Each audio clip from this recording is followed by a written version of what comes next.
Ah, yes, of course they give you a straw. Yes, definitely you need a straw for your beer. How in the world could you ever consume a beer without a straw? It just makes perfect sense. Clearly. Speaking of things that make perfect sense, chat, I'm gonna say hi, YouTube.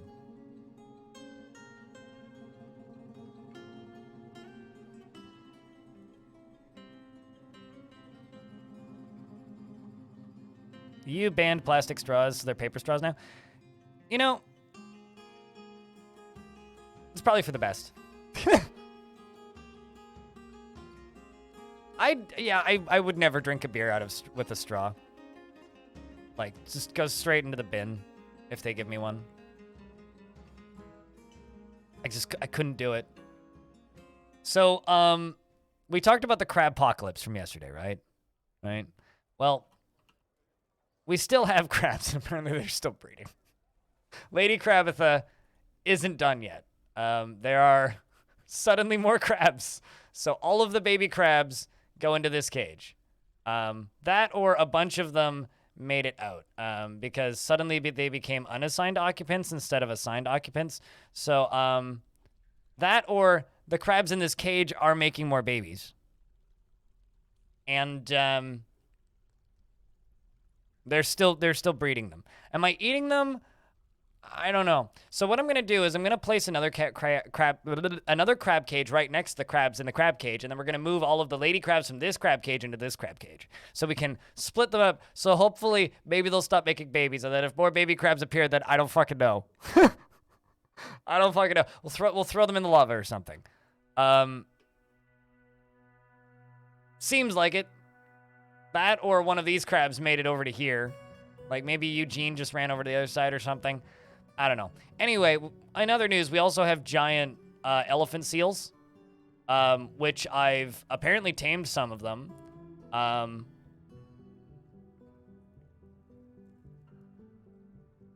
Did someone gift you a sub? Yes. Pilot Guy did.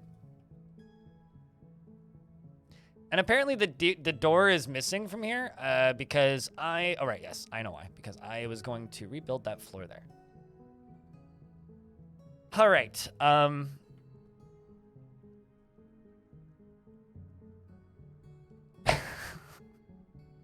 Thanks for trying to get us demonetized right at the beginning of the VOD, Freehold.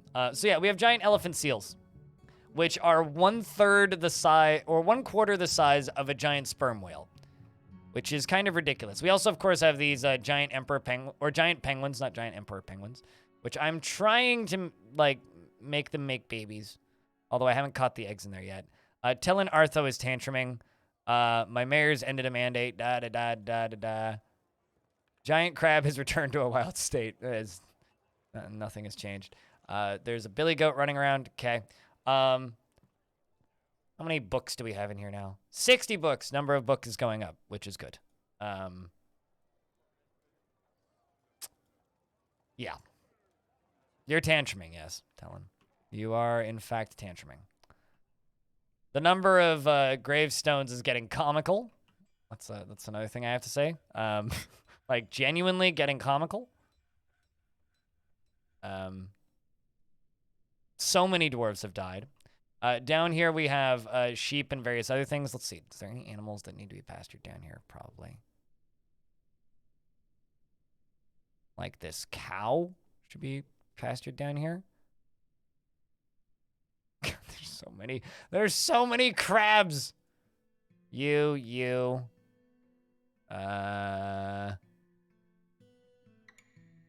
There we go.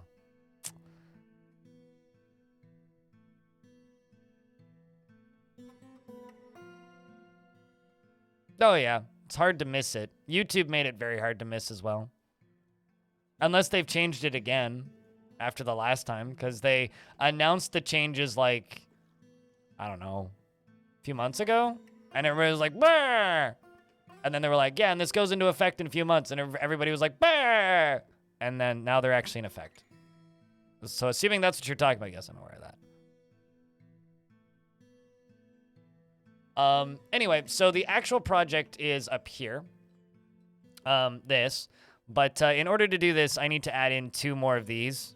So we're going to add in this and this because I need the water to flow in quicker.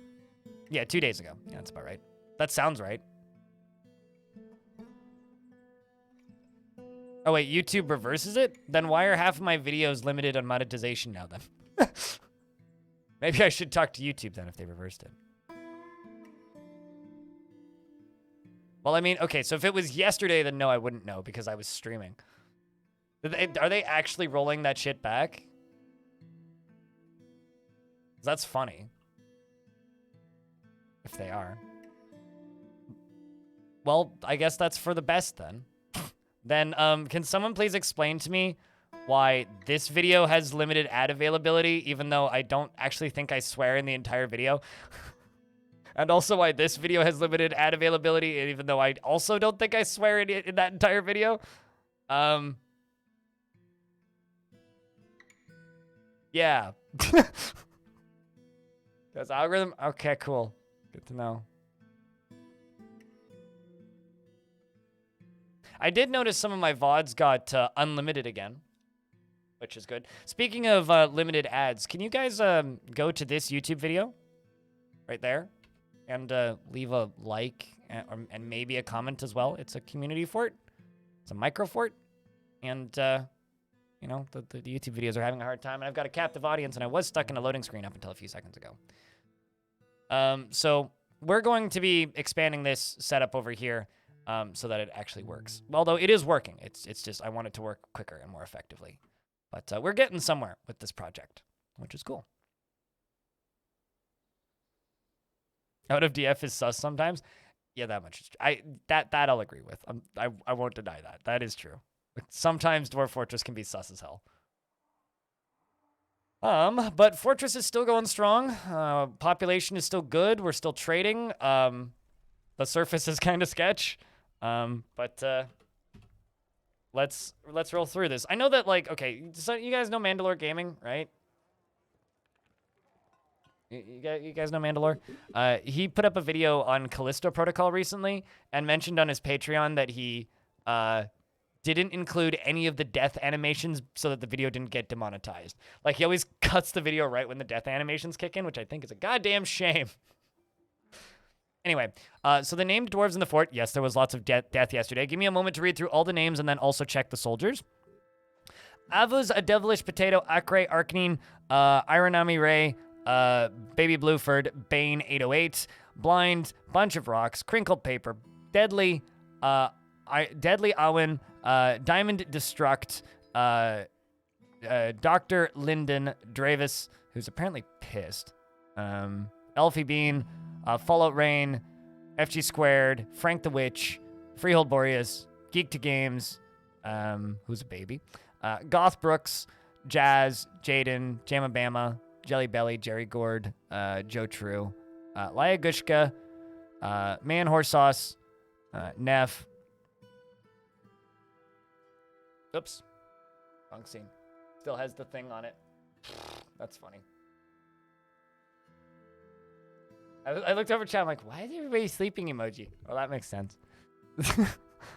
It's okay, I got it. I figured it out. That was the one I was using for sleeping. Don't sleep on this problem. Jerry Gord, Joe True, Layagushka, Man Horse Sauce, Neff, Nono Delino, Lidino, Nutty, Wombat, Old Zwari, Ordith, Packsmack, Pigfinite, Porcelet, Puny Ben, Pie Jamming because the other Pie Jamming died finally. Ryoshin, Rave Rumble, Rock Jitsu, Rolf, Raikalu, Sentient Potato, Salty Tempest, Sniper, Sonic Got Nuked, Stillinitis, Telenartho, who's pissed. That Simple, Tropic Communist, Vervolts, Wicta, and then for soldiers that lost their names, Axe Casual, Cold Blooded, Hammer Ninja, Hammer Polly, Zen, Insulina Sama, Aegis, Commander Honk, Goth Brooks, Big Sparn, McJerby, Gaius, Brokley, Kaylee B, Dryston, Streamlabs, and that's everybody. Pro streamer, I've been live for getting close to 80 hours. Okay, give me a break. Like legitimately. What are you reading, Rolf?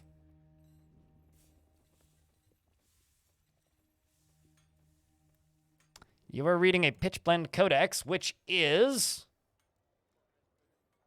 The written item consists of a one-page guide entitled Exploring Clobber Trades, authored by Ago Ostistrar. It concerns the hamlet of clobber trades. The writing has a bit of viciousness to it, and the prose is amateurish at best.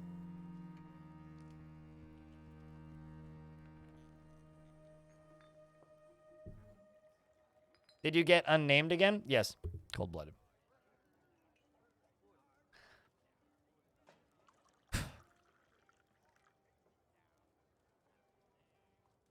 So no, OBS wasn't glitching. That is just my sleeping scene, which is normally just the background and then the scene for the VOD, which is just a monitor capture, which is why it looked like it was doubling up and it had a bunch of random crap on it. Amateurish at best means it's like fan fiction, basically. Because fan fiction's amateurish at best. Also, I just want to say thank you very much to everybody who's tuned back in.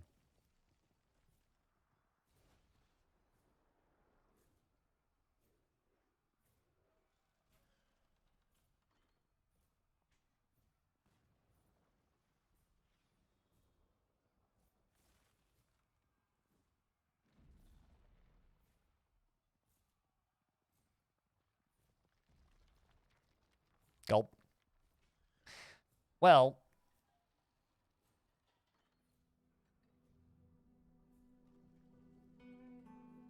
that door's locked. So what if I... Man. I was about to say, what if I let them walk up towards my lava cannons and go... They'll probably just leave. Well, they're asking for a parlay. So I should probably just ignore them. But here's what we're going to do. I'm going to pull this lever. And I'm going to pull this lever. Wait, no, not that lever. This lever. So I'm going to pull these two levers, right? This will open this and pause the flow of this, right? Then I can dig down into... Oh, man, is there any way in there? I don't really have a safe way in there. God damn it. I don't actually have a way of doing this.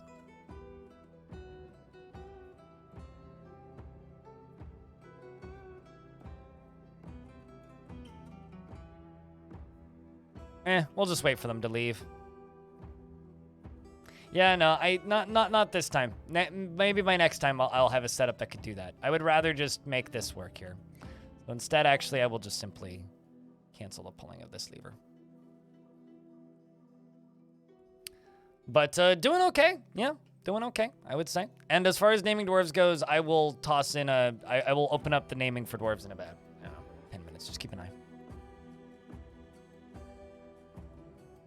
Yeah, doing good. Doing good. Still got some time left on the timer. People have slowed down, which is very nice of them.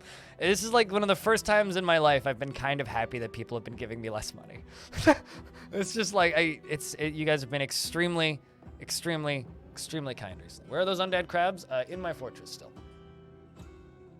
But technically not undead, so.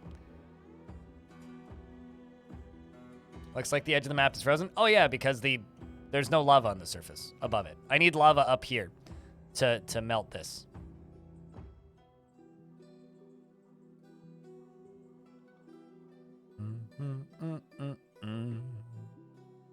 Trust me, I have this down to a science at this point.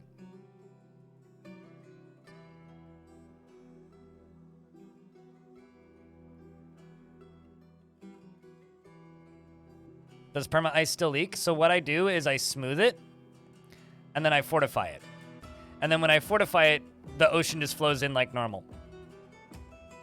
But it also just immediately freezes because there's no lava above it. But when there's lava flowing off the map above it from over here, over on this side, then it'll flow in like normal.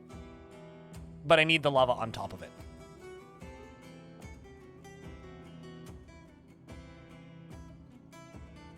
This is taking a lot of science to get right.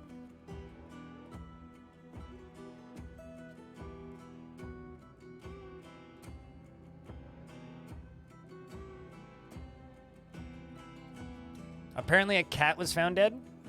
Ah. Well, that explains why a cat was found dead. They stabbed a cat to death. No, so the lava underneath doesn't actually get up to the edge. The lava underneath gets one tile away from the edge. It's one tile off because I can't quite dig up to the edge.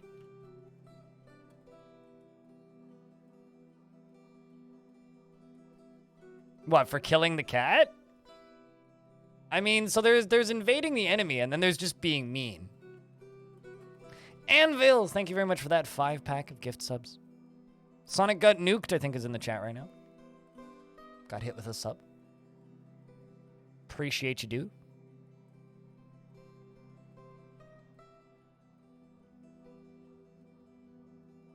Things are still going crazy, even after all this time.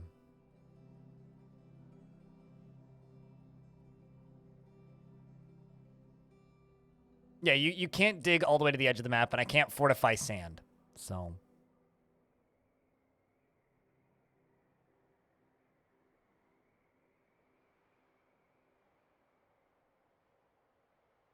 Unfortunately. I wish I could fortify sand.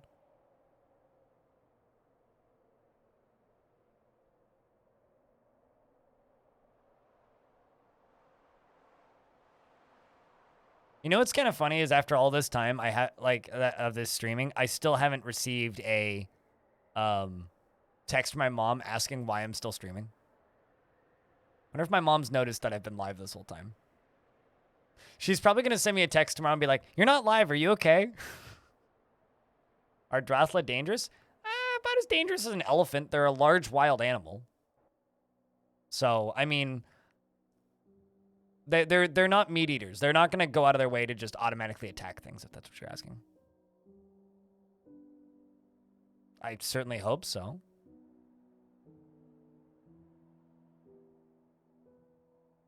It's weird when I make comments about me not being live and then people ask if the person asking is alive. It's like, that's not what I said. I said live. And there's a big difference between live and alive. Alive and or not alive is one thing, and live and not live is a different thing.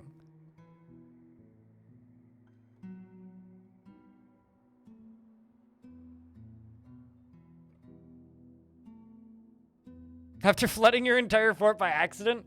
To be fair, it's pretty easy to flood your whole fort if you're not aware of it. It's going. We're getting there. I'm having to increase the water flow. But we're getting there. And the lava flow has also been increased once again.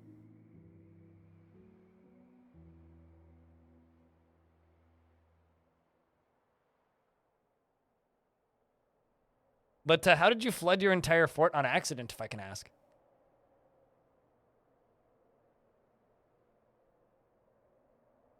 Well, I mean, asking if my mom is alive isn't a weird question. It's just kind of, like, inappropriate was maybe a good question, is a good way to respond to that. Like, there's weird questions, and there's just, don't fucking ask that. What the hell's wrong with you? It's like, of course my mom's alive. And if she was dead, then that would be even worse.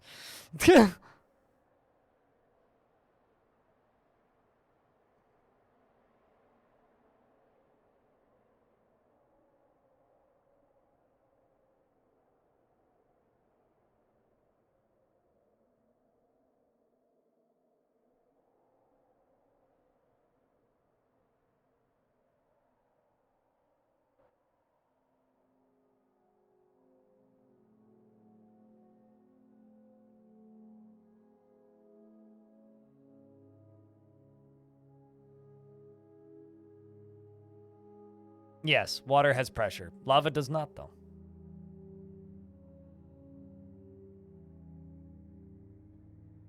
Yeah, and if you were to ask a question like that, like, see, here's the thing, right, Dr. Slayer Seth? Think before you ask certain questions, right? Because certain questions are just gonna get you severely disliked by streamer. And if your goal is to get disliked by streamer, then cool. But if you go around asking questions like, is your mom alive? Fuck off. That's me being as nice as I possibly can be with my response to that question. Hello, Gushka. What's up?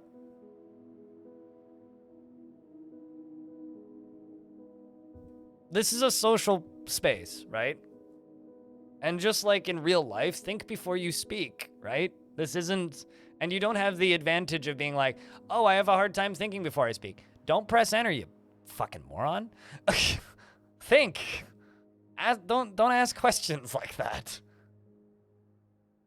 There's no situation where you're gonna get a positive response from a human being with a question like that, dude.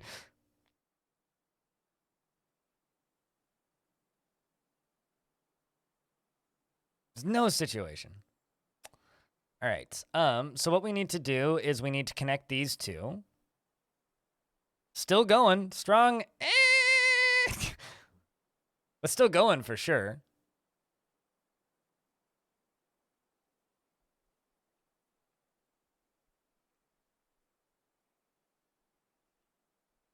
Waiting on another floodgate over here. Then we need to get both of these gates hooked up to a lever. And then I need to get both of these set up.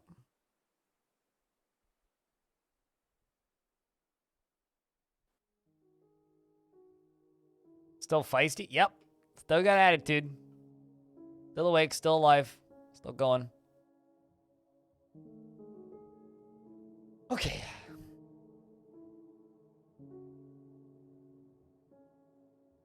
More awake than yesterday. Like, significantly more awake than yesterday. Feeling better than yesterday, too. Yesterday was rough.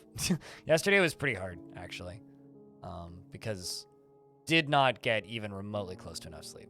Today I'm doing okay, though. Today I'm doing okay. You got a good chunk of stream this morning before work, too. And cheers, Pilot. You have a good one? You have a solid day at work? Work hard, don't work too hard.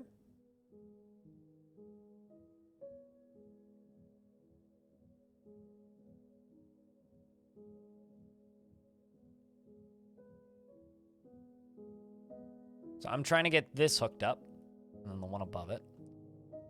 You carrying the other one? Nope, you're making rock blocks. So who's carrying the other one then? Where's the other floodgate? Waiting on construction, apparently.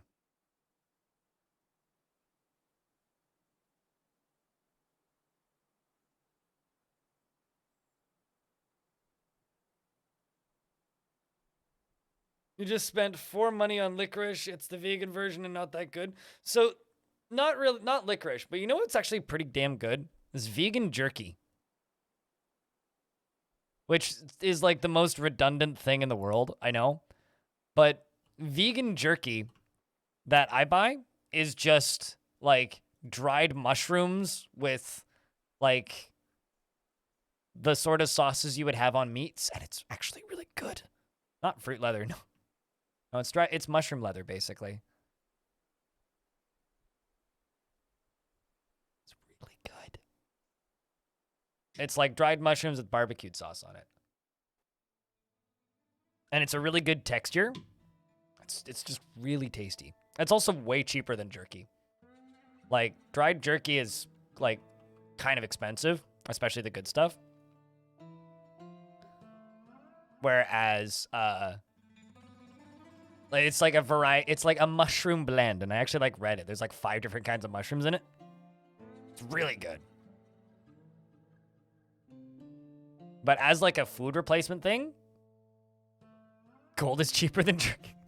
I don't think that's true, but, like, you know, like, when a bag of, like, good quality jerky is, like, $9, and you don't get that much, you get twice as much vegan jerky made out of mushrooms. It tastes way better. Dwarf is really depressed. What can I do to fix you?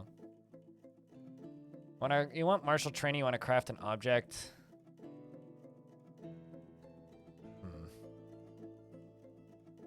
Give you weaponsmithing. You know, we'll just let you do other tasks. Well, yeah, we'll give you weaponsmithing.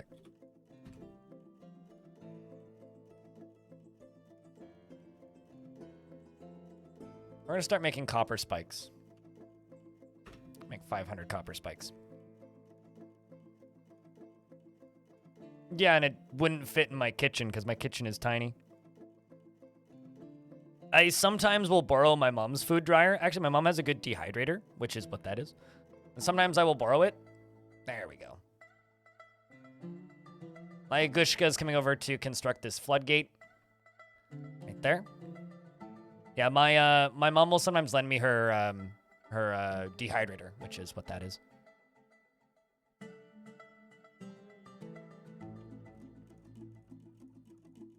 See, I don't want to smooth these. I want to fortify them.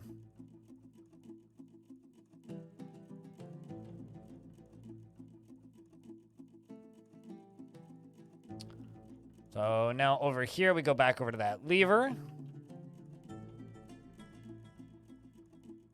We link that second one. So now we're just going to let them do that for a little bit. All right, so now we're going to jump down into the fort. And I've got to work on this. Forgotten Beast appears to be playing with the cavern dwellers once again.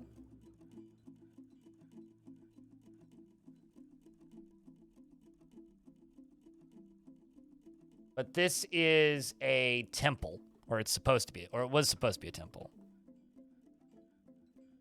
Very unlikely in regards to Cud.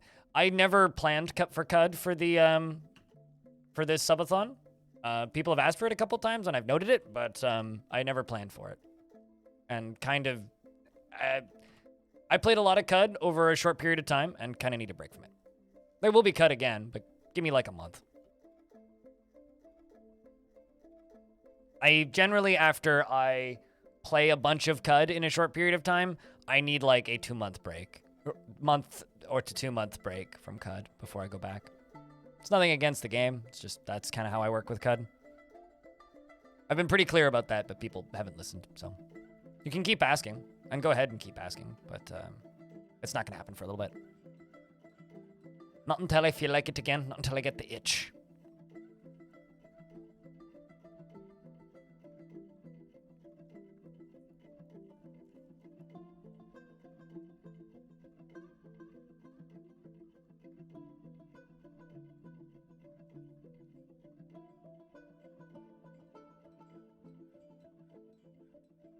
Your grandpa used to collect mushrooms every year and dry them out on the strings above her ceramic masonry heater?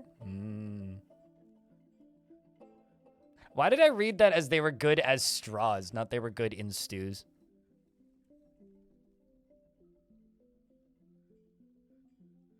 No, that's fine. Lots of people don't hear the response, but I mean, it's just going to be the same response. I'm not going to play Cud for a little bit because I, played Cud I played like 40 hours of Cud in like 3 weeks. And I'm basically not going to touch it again until I feel like playing it again.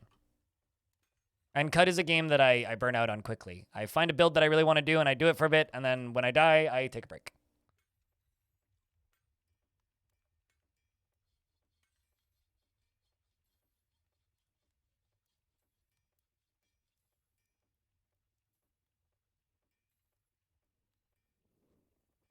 My aunt does mushroom collecting. The thing that annoys me about mushroom collecting is I always just want to actually just go on a hike. So usually what I like doing is going on a hike and then taking pictures of every mushroom I see and then trying to identify them when I get home.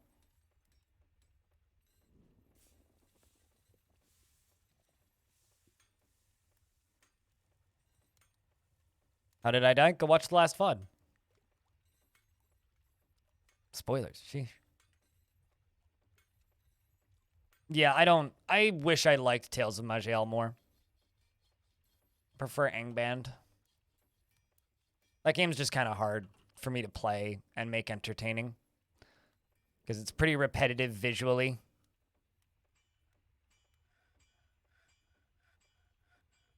Let's do that.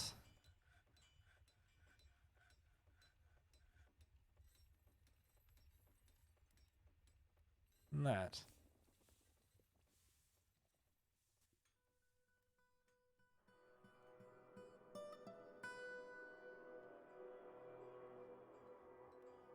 If you want to do IRL plump helmet stew, try and get yourself some wine caps, which are the closest mushroom to plump helmets in real life.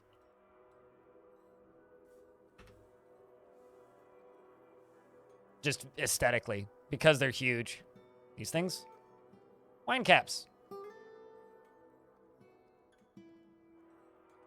These are something I would love to grow, and they're wild around here. I've actually picked these wild before. The thing about wine caps, though, is you can't eat too much of them.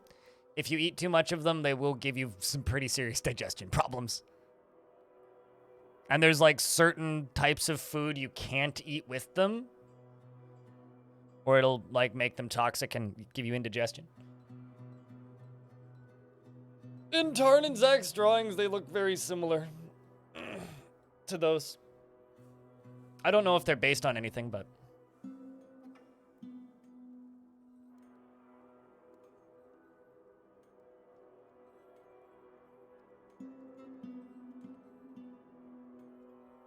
You've managed to get the basics? Hell yeah, Neeks. I think the next roguelike I'm probably going to dive into and do a bunch of runs of is probably going to be Cogmind. I kind of rotate with roguelikes, so I'll play a bunch of Cud, and then I'll play a bunch of something else, and then I'll play a bunch of Jupiter Hell, and then I'll play a bunch of something else. And so I kind of rotate. If I play too much of one, I kind of burn out on them. So, but not today. I'm at this point in this subathon, I need to just play games that are easy for my brain to wrap my head around, and not games that are hard for me to wrap my brain around. And Cud is a game that requires a lot of thinking and a lot of deduction. And yes, I've slept since Sunday, but I've also spent a lot of hours at my computer, not doing other things, not going outside, not taking breaks, and not, getting downtime and relaxing. So I'm getting diminishing returns in my brain capacity, and so I have to play games that I know super well that I can just kind of play on autopilot, like Dwarf Fort. Or games that require a lot less thinking, like Phantom Brigade. If I go play a game like Cud, I'm just gonna die repeatedly. It's not gonna be fun to watch.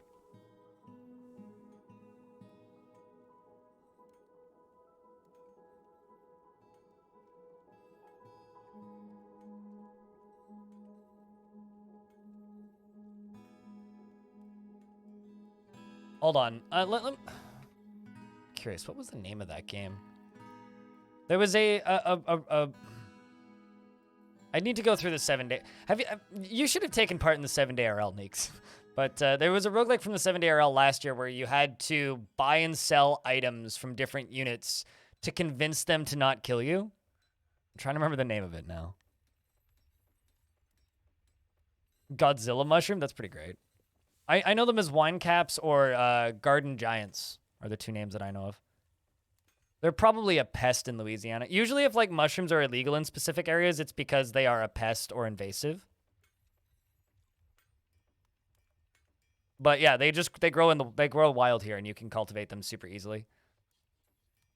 Like, if you have one of the reasons I want a house with a garden is because then I could just put Garden Giant mycelium underneath my garden beds.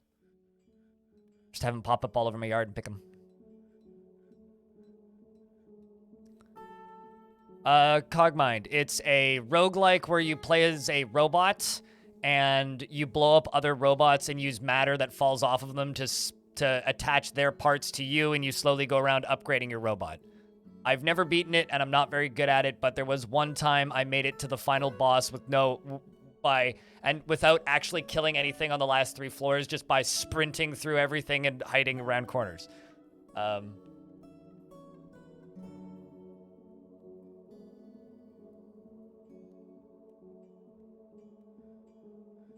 They're one of the mushrooms that eat live worms? Yeah. Yeah, no, they're cool.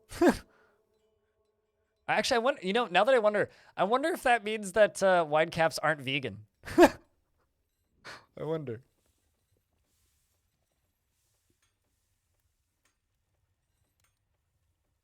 I doubt it. It's probably dissolved by the time. A dwarf died of depression. Probably for the best. Follow this and make sure they don't come back.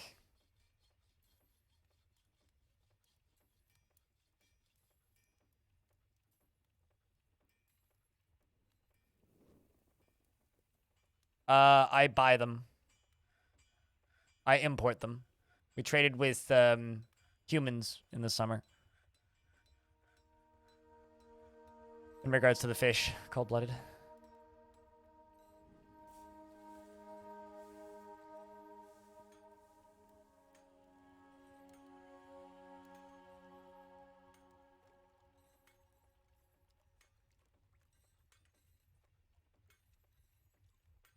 I wonder if you died in the not...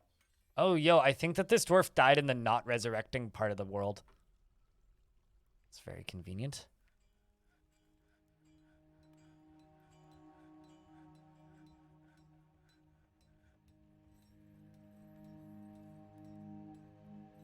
I don't know, are they? I'm not strict vegan, so I don't care. I'd have to ask my sister-in-law about this. Just like as an example, white sugar is not vegan. Or rather, most white sugar is not vegan.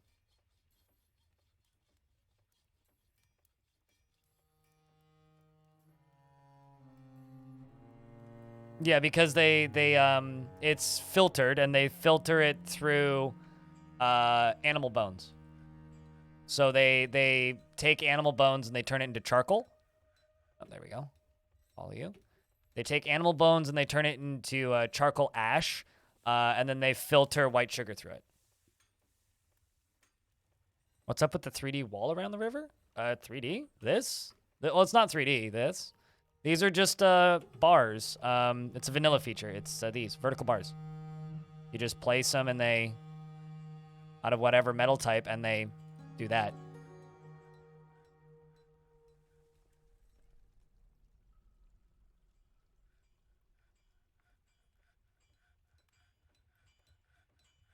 It's one of those things that, like, even a lot of vegans don't care about, but...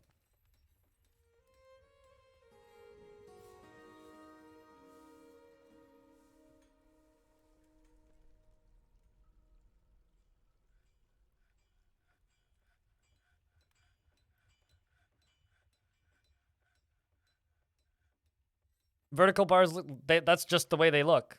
It's not that they can look like that, they just look like that.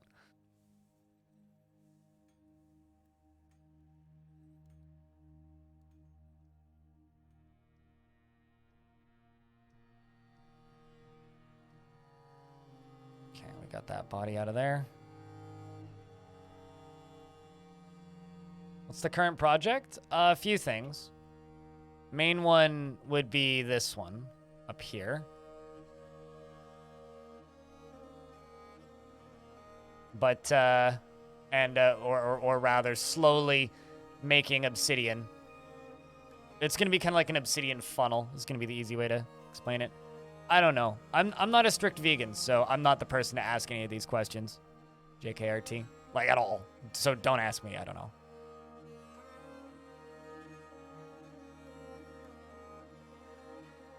I primarily eat vegan food 6 days a week, but I am also not strict vegan. So, like, I'll say that, yeah, I've eaten only vegan meals for the past week, and then I'll eat a boiled egg.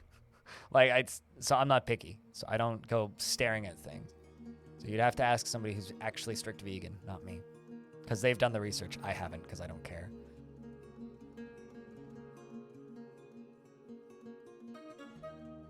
One vegan meal a day? More like 90% of my meals are vegan. That's about where I'm actually at.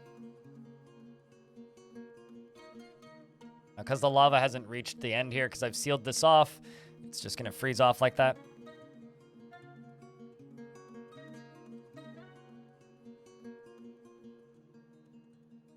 You just skip one meal a day? Yeah. Probably more efficient, actually, at that point.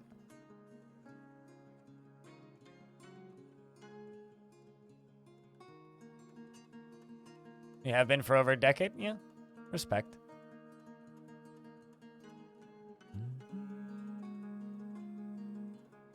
Although this week has been an exception because I'm streaming a lot more, so I need more protein than I normally would eat. But after today and tomorrow, I'm probably not going to eat meat again until, I don't know, sometime next week, probably. Or even cheese, for that matter.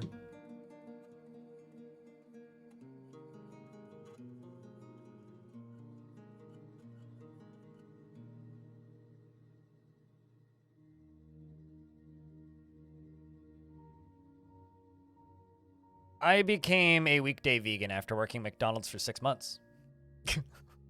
So, that's just, ugh. No cheese? No. I mean, I have cheese replacements, which are almost the same. One of my weaponsmiths has become possessed, who I will pay a little bit of attention to. After working at a butcher's? Yeah, I can see that.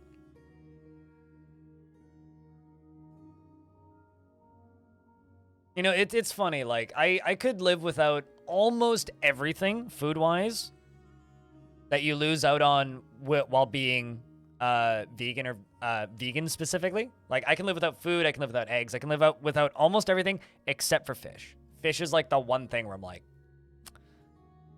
yeah, I can't live without that. I'm sorry. It's like the one thing that I need. It's the one thing that I couldn't live without. Fish. Zenil Elbruz. Thank you very much for the 2nd month. Welcome back. Cheers, friend.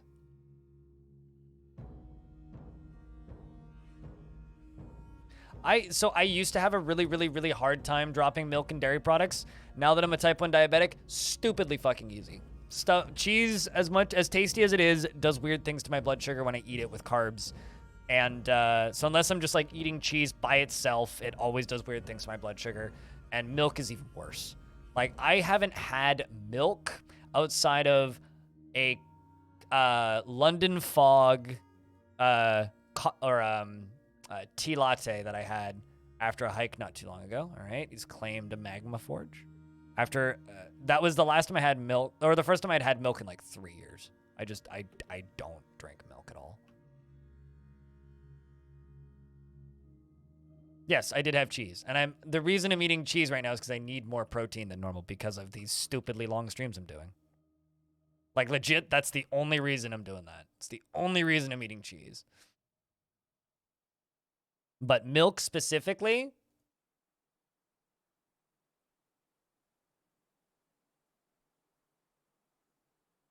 never drink the stuff. Okay, this is the one I need to pull, actually. All right, let's follow this artifact. Named the Magma Forge. What have you grabbed? You're stressed. Copper bars and round adventurines. Okay.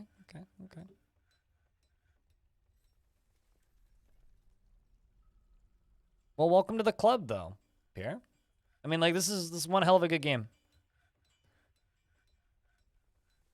Yeah, you use cage traps to capture animals. Although scatter them around a whole lot if you want to capture animals, because they need to just randomly wander into them. There's no way really of attracting them unless there are things that are going out of their way to attack you. And because Drathla are grazers, a Drathla is like a really big underground horse, basically. Like, they are a cavern grazing livestock. So like, they eat fungus and they graze. They're a very passive animal. Like a large cow, actually, more than a horse.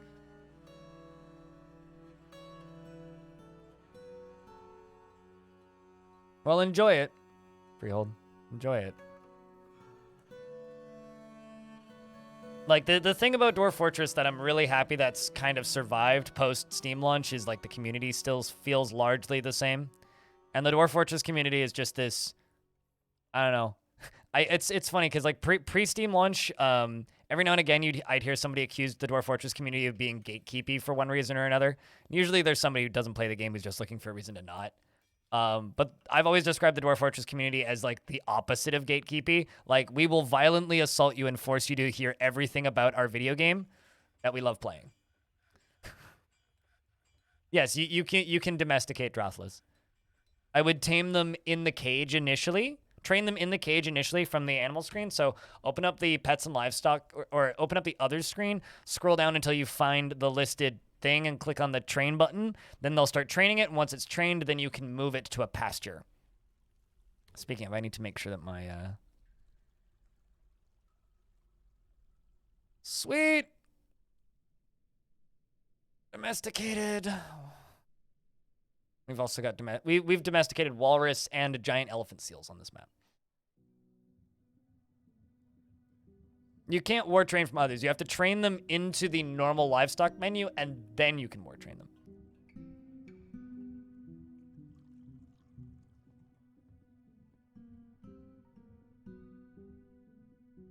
Yeah, Drothlas, you have to be quick about it. Otherwise, they will die of starvation. This bedroom needs a cleaning.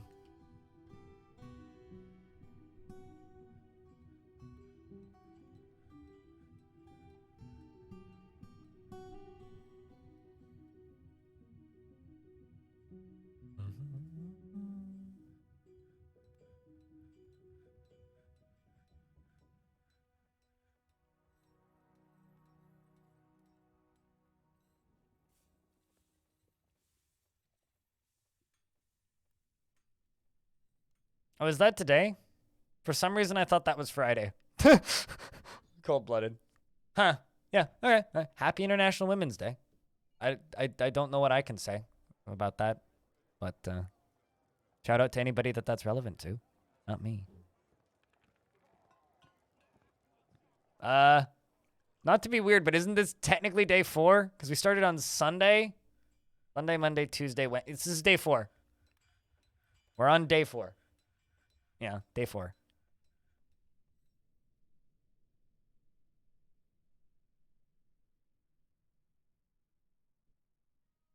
Technically day 4. Impressive. Don't look at me. Look at chat.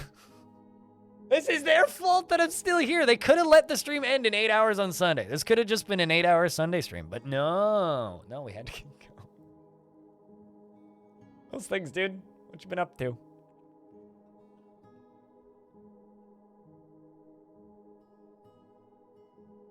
You don't know how subathons work? They either do or they don't, is how they work.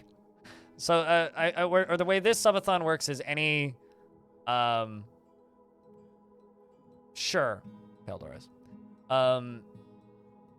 Any subs, bits, tips, anything adds to the timer. That's it. And I stream until the timer ends. Although, being completely honest, I will be completely okay if it ends today. Although I said that yesterday. And then it didn't, so. If it ends, then I get to nap, take a shower, and then go to a pub today. If it doesn't, then I just have to force end it tomorrow morning. Because I have a lot of stuff I have to do starting tomorrow. The reason I'm doing a subathon this week, well, there's a few reasons I'm doing a subathon this week, but one of the main reasons I'm doing a subathon this week is because I won't be able to stream Thursday or Friday. So I'll be missing one of my normal stream days, and I can't do it on the day that I normally would make up for it. And then initially I was supposed to go camping this weekend, but that might not be happening because I might end up actually not, because it's the mountain that I was going to go camping on.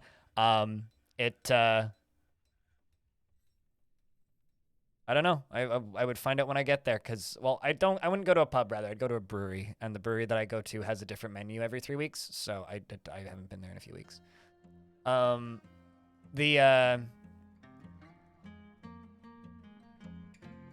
What's the word? The mountain that I normally go backpacking on currently has the highest possible avalanche warning. The base of the mountain is going to be raining on Saturday, which is when we would leave, and with a high chance of thunderstorms at the top, and they're supposed to get 55 centimeters of snow overnight where we would normally camp. So unless it suddenly gets sunny or like clears up and that all goes away, yeah, abso-fucking-lutely not. Like, I like camping, but I'm not suicidal. Especially when it's like, you know, super deep snow and whatnot. You gotta go. Dog wants a walk. Go take that dog for a walk. Dog get priority.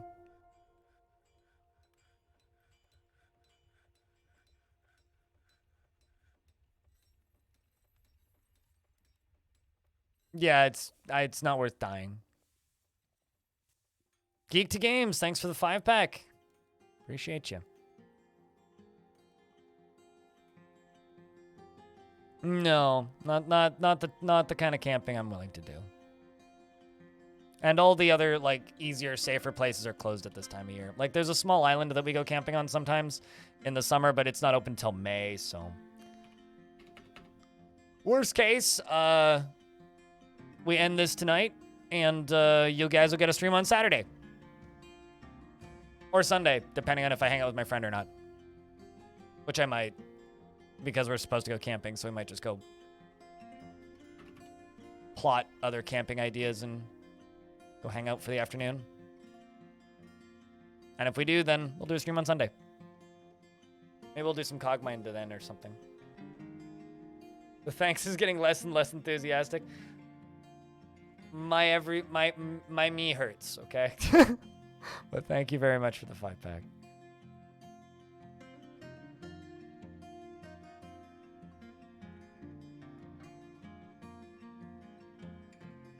Just keep in mind, I'm really bad at Cogmind.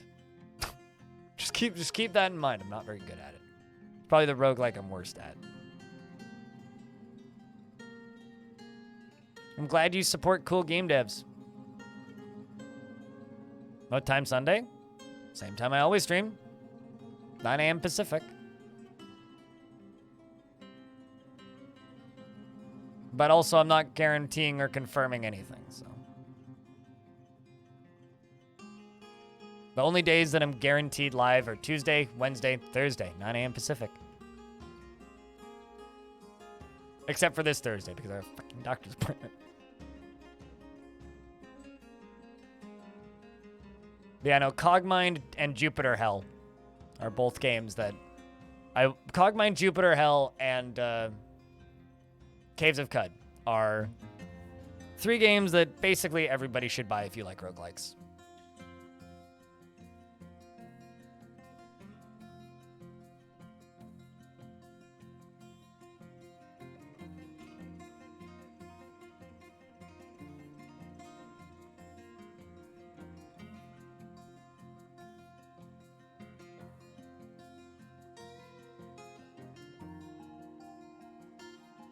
Dwarf is grabbing a lot of stuff, but I want them to complete it because it's a weaponsmith, even though they've only grabbed copper.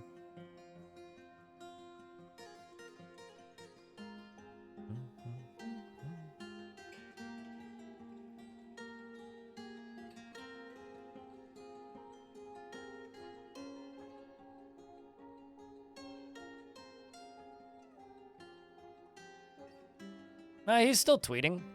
But Stella Pastoris is also just like a small one-off game that probably won't ever get updates. That's something that you need to realize about a lot of the games I talk about. A lot of the games I talk about are very much closer to weird art projects than games and that don't necessarily fit normal business models. And, you know, like, this game got, what, 5 reviews, probably sold a few hundred copies, and is $8. So I don't really expect this to get much attention outside of its initial release. Like, weird games like this, they're just going to be what they are. It's just a weird little thing that you play for 5 hours and go, neat. And that's probably about it.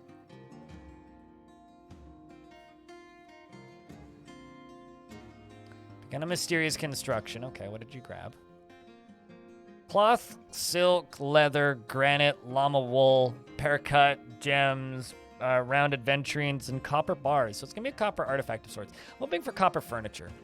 Or a copper statue of a crab. Copper statue of a crab would be pretty optimal. Speaking of copper statues of crabs, by chat's request, I made many copper statues of crabs. And I'm placing many copper statues of crabs. I hope you like crabs, because this fort will remember the crabs forever. We will never forget the giant crabs, because we have many statues of giant crabs, and we love them dearly. even if we've had to imprison them all due to overpopulation issues. Speaking of overpopulation issues,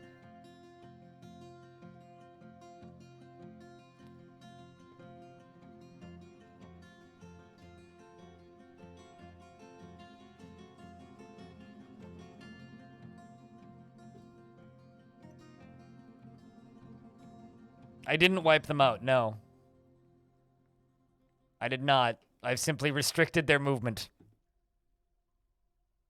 But apparently they can still make babies inside of the cages, which is suboptimal.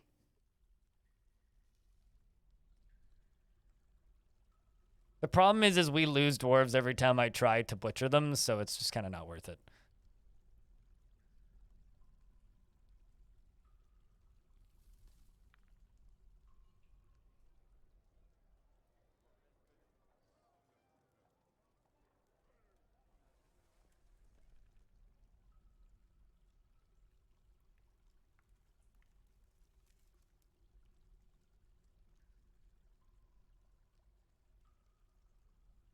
No, they come back to life and in like 8 pieces is the problem, because all of their legs and both individual claws come to life. Suited giraffe, who am I giving a dwarf to?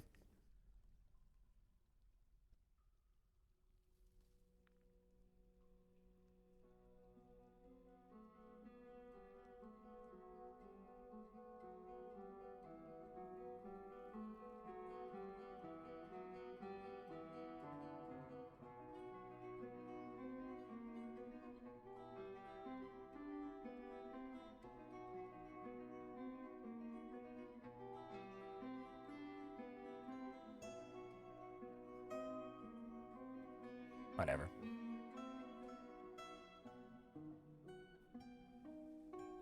Axe dwarf. I don't know if I have an axe dwarf because most of them have hammers. But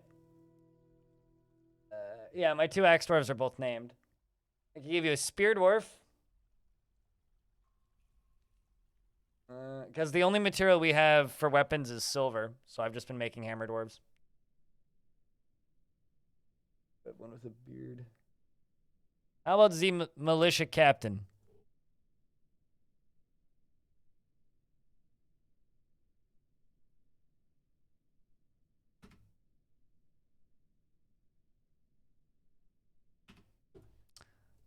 Gimli finds something humorous in everything, no matter how serious or inappropriate. He has a low sense of self-esteem and is quick to anger. He likes to brawl, and he tends to reveal personal information. He is trusting, and he has a noticeable lack of perseverance. He's not inherently proud of his talents and accomplishments, and he can sometimes act without deliberation.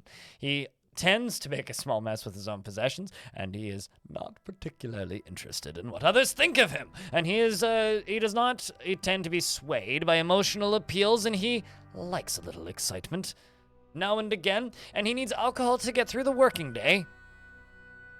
And he doesn't really care about anything anymore. And he personally believes the idea of war is utterly repellent and would have peace at all costs. He finds a notion that one would persevere through adversity bullheaded and foolish, and completely abhorrent, and sees those who attempt to maintain dignified and proper behavior are vain and offensive, sees power over others as something to strive for, and sees sacrifice as wasteful and foolish. Finds the idea of independence and freedom somewhat foolish, and believes that it is important to conceal emotions and refrain from complaining. Respects the law. What a conflicted dwarf. Likes gypsum, lead, rhodolite, clear glass, echidna parchment, the color copper, snails, and for their shells, and when possible prefers to consume carrot wine and coconuts, and absolutely hates oysters. And we have a copper short sword that just got made. That's really cool. It's called Kirditar Rikar Mastichem. Ironically, that's the best material we have that it could have been made out of. Not the highest value, but like weapons quality-wise, because we have no good sword materials. You've got 7 kills. You've killed 2 zombie polar bear men, 1 zombie wolf, 3 zombie goblins, and 1 zombie emperor penguin. And your military squad is the missing tomes. All right. And a few other things. You have no friends. Yeah, that's it. Let's go read about this sword.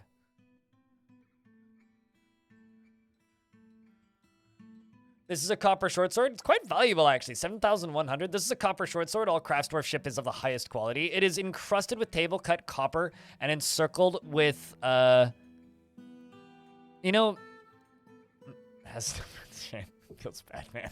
Well, just passing acquaintances.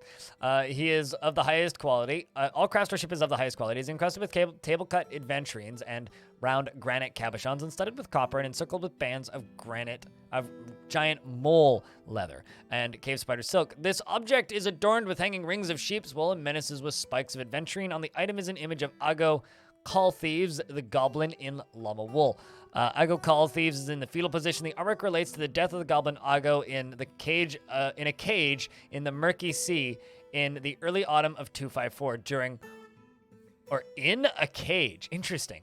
During Unamok, the gory assaults. So this is a goblin that died in a cage in this map in 254. So I'm assuming like a goblin was attacked by something, was bleeding out, and then got caught in a cage at the end of it. That's kind of visceral.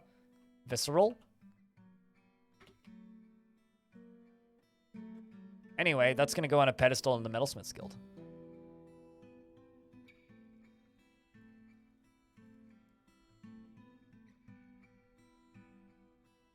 Mushroom thing is an actual wine, yeah. So is cloth made from spider silk. And so is, well, silk generally comes from silkworms, not from spiders. But yes, you can also make cloth from spider silk. But yes, it is super expensive.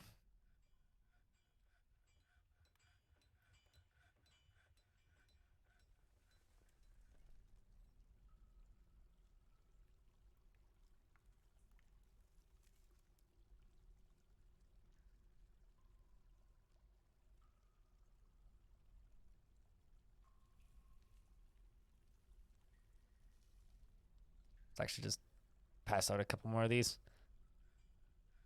All right. Now you. Oh, shit.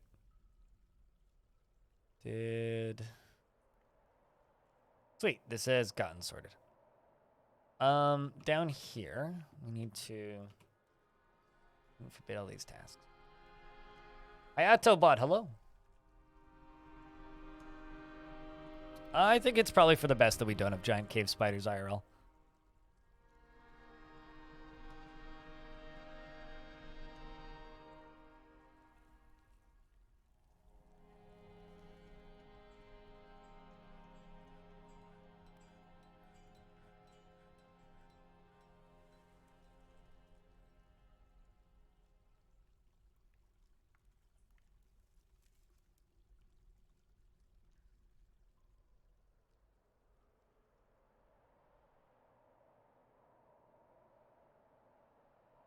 All right, let's get the last bit of this sealed.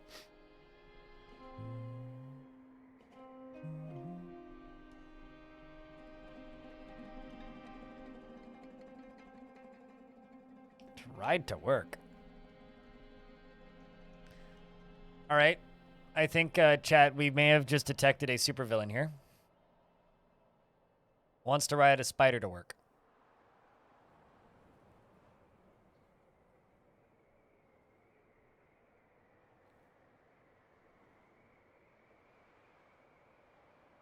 Yep. Speaking of things that are not vegan, silk is not vegan.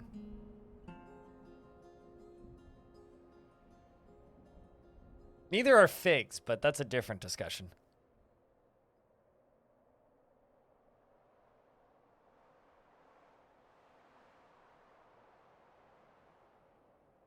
You know what's a fun thing about being, like, in my, like, line of work? I get relatively frequent invites to events that there's no way in hell I can go to. So right now I'm getting invites to parties happening in PAX East, and I'm also getting I keep getting invites to events happening for GDC. Like, I'm not even going to be at GDC and people are inviting me. It's like, well, it's very kind of you for inviting me, but I'm not going. Spitalier, thank you very much for the tier 1 subscription for a 41st month. That's a goddamn long time, dude. Thank you very much for your support of the stream over these last 41 months. If it wasn't for people like you, I wouldn't have made it this far.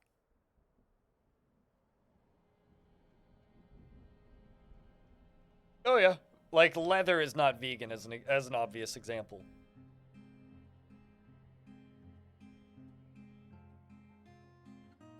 You from GTC? You mean GDC? Just block NVIDIA. Problem solved.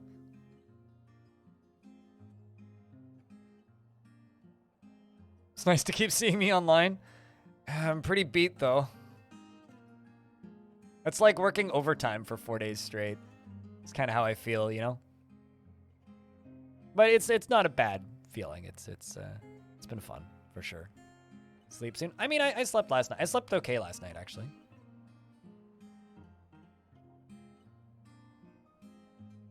Currently though, I am hoping today is the last day.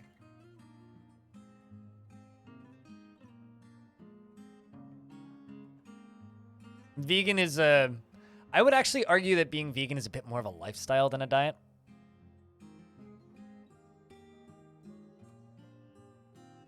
I hope I'm not a forgotten beast. Being forgotten is like how you get fired in this industry. You know, it's kind of funny. I know a few people who do pretty long subathons like this on a relatively frequent basis who get described as like, man, that so-and-so's subathons are legendary, right? Kind of hope I can get that status. That'd be kind of cool. People referring to these streams as legendary. Because, like, you know, looking at the number of people that have seen the stream over the past 72 hours, or 70-something hours, a lot of people have seen the channel. A lot of people are aware that I'm doing this. We're here.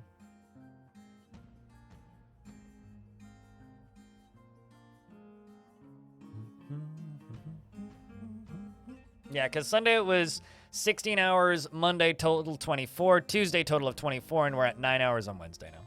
I'm always legendary? I don't know about that. I'm pretty forgettable in a lot of circles.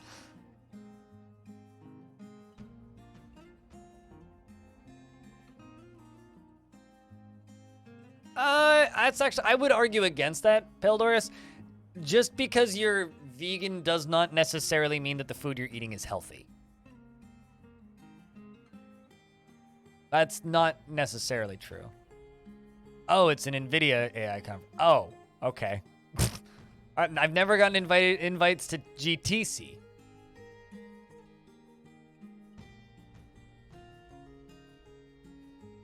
I have a question. Do you want to kill me? Geek 2 Games? Like, I am a type 1 diabetic. Do you know how your body disposes of alcohol?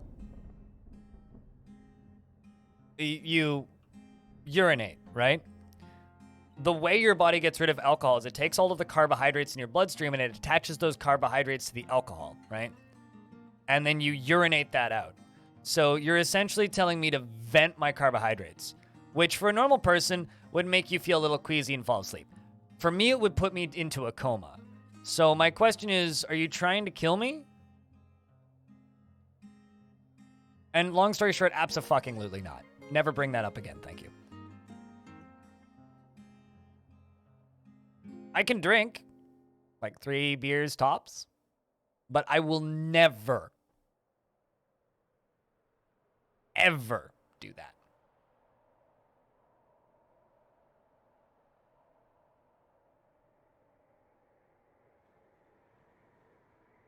As an unhealthy vegetarian. See, we have a living example of somebody who's unhealthy and vegetarian. Fried tofu is the only way you like it? Let me just say this right here to you, Archangel. Medium firm tofu. Freeze it, okay? Take it out of the freezer. Chop it into tiny little squares and either mash it or blend it once it's thawed. Marinate it with barbecue sauce and put it in a chili. You'll have a second way to like tofu. No, it's all good, Geek 2 Games. Also, fun fact, that's actually against Twitch terms of service now. Accepting alcohol or drinking alcohol as a reward for subscriptions is like low-key against Twitch's rules, and you can get banned for it. It's very poorly enforced, and Twitch doesn't really care. It's just there to stop people from self-harming. So no, I would never do that. Every now and again, I'll be like, guys, if you cheer another 1,000 bits, I'll grab a beer and then end stream. But that's about the peak of what I'll do.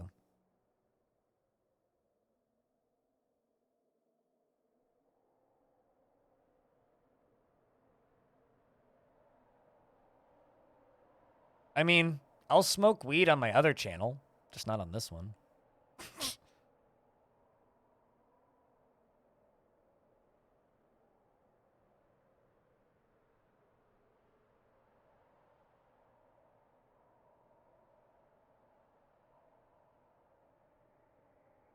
No, which is why I use this as an opportunity to educate people, Keyframe. I'm definitely, yes, I definitely chug a pint of alcohol every single time the beer emote gets posted, yes. Sup, hash pipe. Relevant.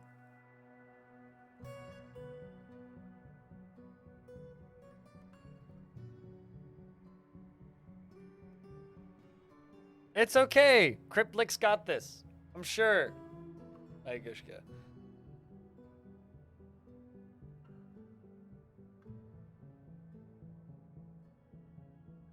Username checks out. I'm still impressed that Hashpipe has the username Hashpipe. Like, that's... I'm as impressed by the username Hashpipe as I was by the person who had the username Pikachu, who popped into my chat once. So, you know how someone earlier was saying, you should be able to harvest salt? My guys, look at this. There's a pile of salt underneath this. We've actually managed to separate salt from water. I don't know how we did that, but there's suddenly a pile of salt there now. There's one there too. I wonder if it's because it's like thawing and like refreezing constantly. That's kind of neat.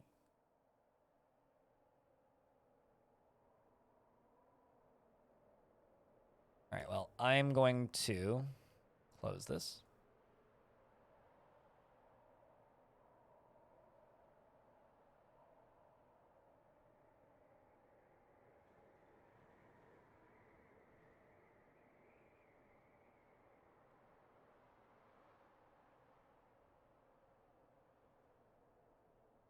May have slightly overdone this.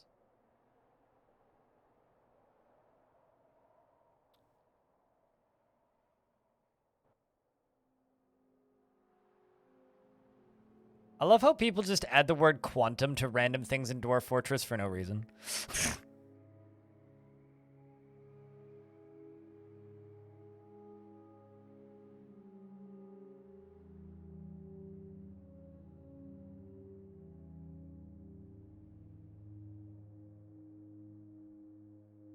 No, it's just funny to me because it's like I don't understand how the quantum fits into that in the slightest, but yes, I agree, obviously.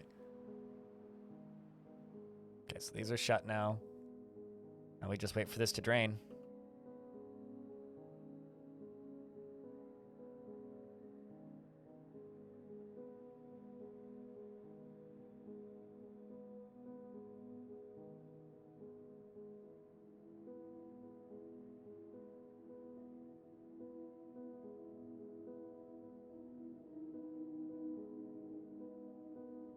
I don't know. Pale Doors. Just a thought. I was reading up on veganism, and there seems to be a couple of definitions. The broad description avoiding the use of animal products, particularly in diet, however, does not income that meat is going to be avoided. Yeah, well, for me, it's particularly a diet thing. I own 2 leather jackets and own a down jacket, so I'm very much like, yeah, no, I'm for me, it's pretty strictly just a diet thing. Although I will never really care about sugar, because to me, the whole sugar thing is, that's recycling. That's not the use of animal products in food. That's recycling animal products that have been used anyways.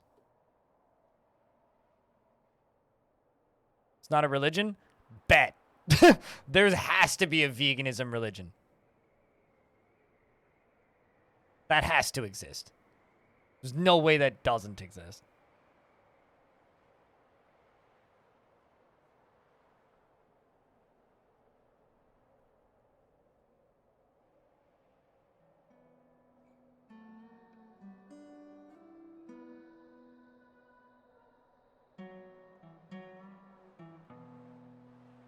Could we create one?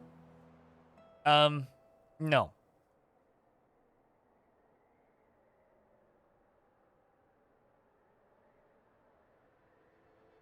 That I don't know why. I mean, you could, but I'm not going to. That sounds like there's probably a lot of paperwork involved. I don't know. If the Jedi Temple can be an official religion, I'm sure veganism could be too. Hinduism is kind of vegan. I mean, actually, there are a lot of religions that definitely preach against eating meat, so that would check out. Okay, we have to be careful about this, or this is just going to become an infinitely expanding thing of water.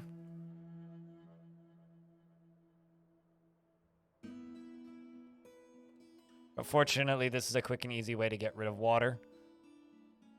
I'm sorry, what? Oh no! Somebody got frozen to death. Oops. And, bye, Riggith.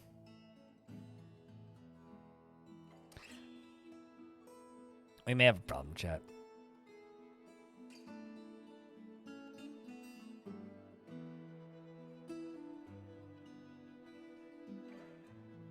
It's the depth of the water, is what the numbers represent.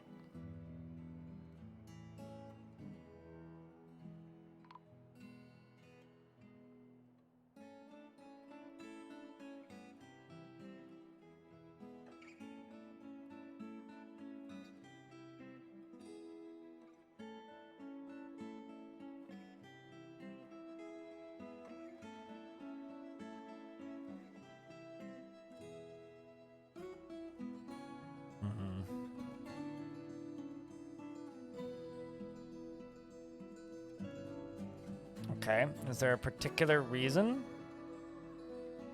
why you dwarves are refusing to do more of this? Because I need this done, like ASAP, or this is going to overflow. I don't care about the risks.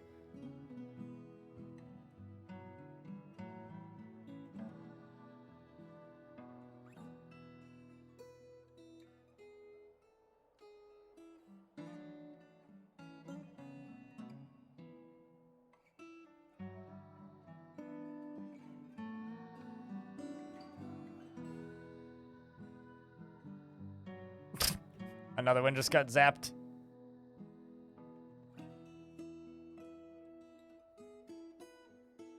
Right there.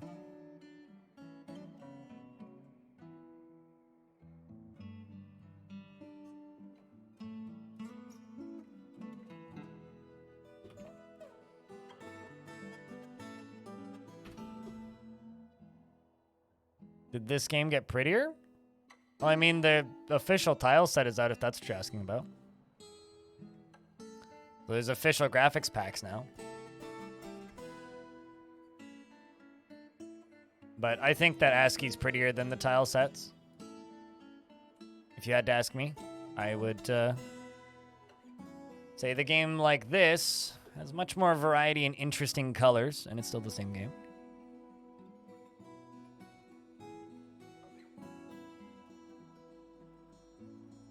The dwarves must die until the frame rate improves. Is a funny direction we could go with that.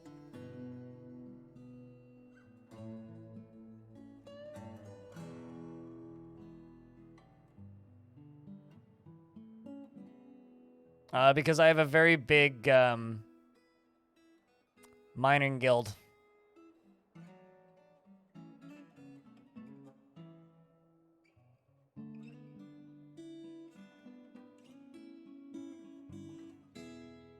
There's a lot of things you can see better in ASCII.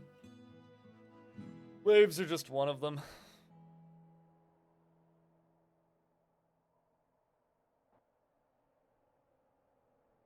Yeah, I'm using the graphical tile set because that's what most of the audience is used to looking at. But I very much think that ASCII is prettier. This is a problem.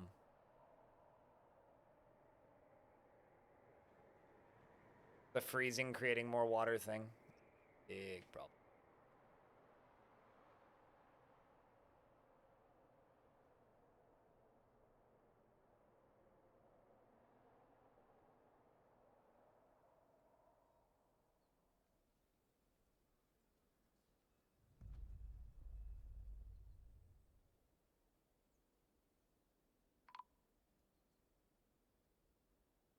Bunch of Rocks was found dead frozen. Sorry, Bunch of Rocks. We finally found...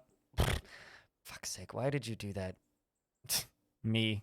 Greg, why did you make the dwarves do that? You're supposed to channel down.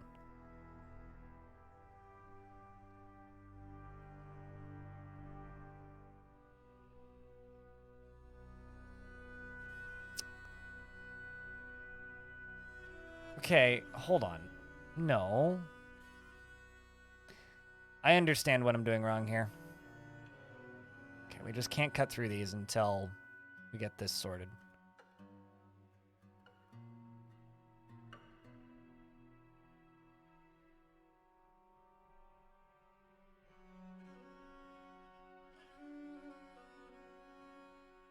This is actually going to kill all of them. Is kind of the hysterical thing about this.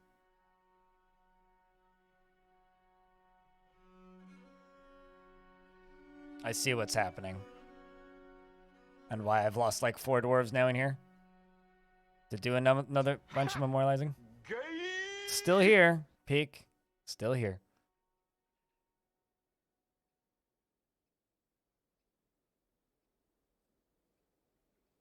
There we go. Now we can do this.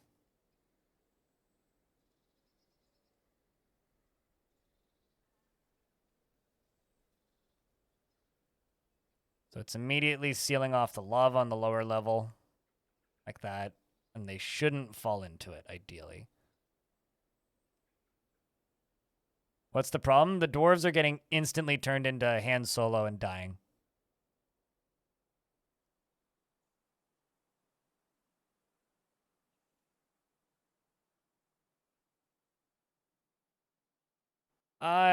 Lazy Noob Pack didn't have any graphics packs. There were many tile sets for older versions of DF. The Lazy Noob Pack just had a bunch pre-installed. So I wouldn't give Lazy Noob Pack credit for the graphics packs that it had, because it didn't. It just simply had them built in. And it was a way for people who didn't understand how to install tile sets to install them very quickly.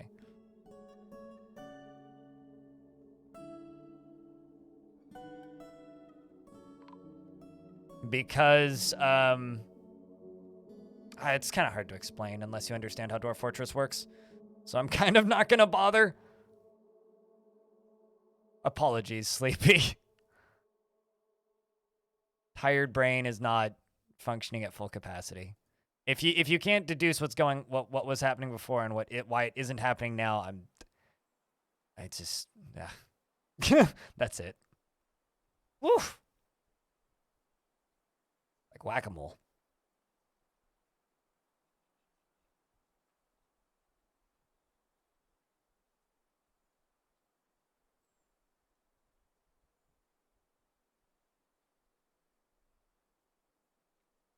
But long story short, we need to get rid of this water, or this is just going to flood the whole fortress eventually.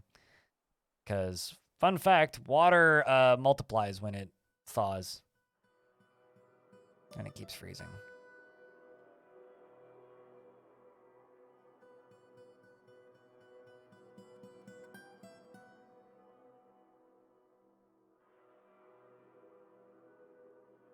I mean, that one did just get... This dwarf just got zapped down into here. So let's see if I can rescue this dwarf. Let's erase all of these jobs right here.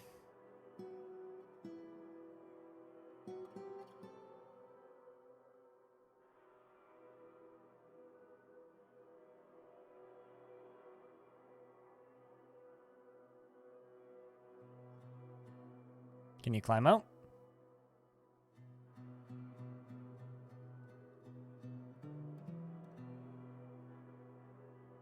Well, this is not good.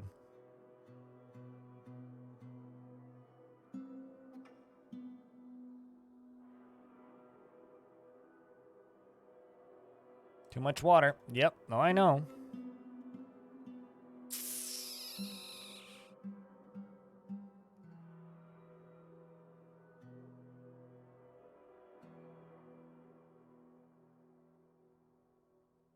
Oh, one just climbed out. Aerith just got out.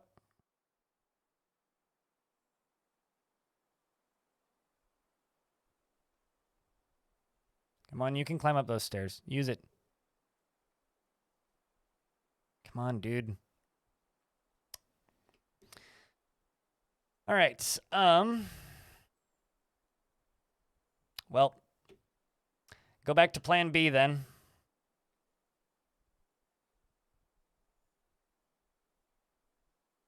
Can't do anything about it right now. Once the siege ends, I'm going to go up one layer and pour lava on it. Crazy Zora, thanks for the subscription.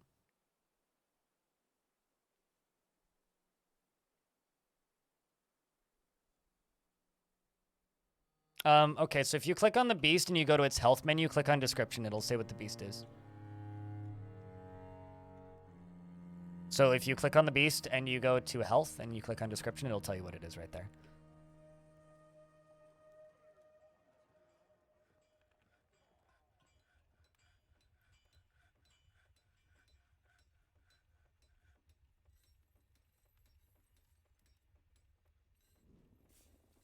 Thank you, Crazy Zora. Means a lot.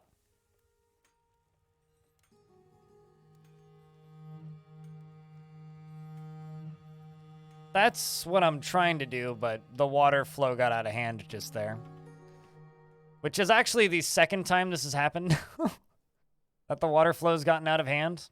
So I can fix it. It's just kind of a pain to fix. Well, I'm planning on going both directions, up and down.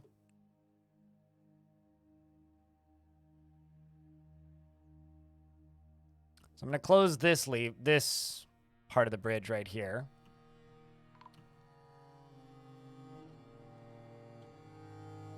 Another miner's been missing for a week. Let's just start memorializing these. UZOLE.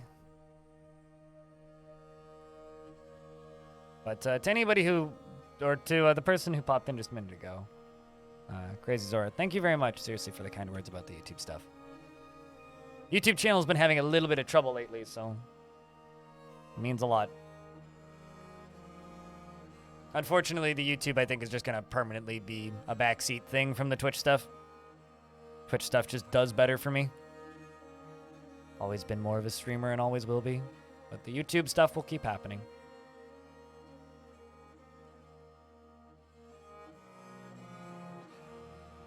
Depended on the method of death? I don't know what they depend on the dwarves' personality when they were alive.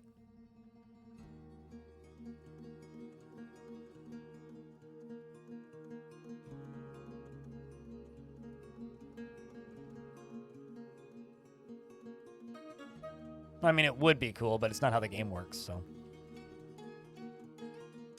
I love the Community Fort series especially. Yeah, I need to get caught up. It's one of the reasons why I need this subathon to end today, so that I can go make more of those. That's going to be all of tomorrow around other stuff, as well as I need to make a few episodes of Brave Book. So now we just need to wait for this lava to go away and the siege to end. Rotast. God damn it. Oh. A bunch of rocks died too. God dang.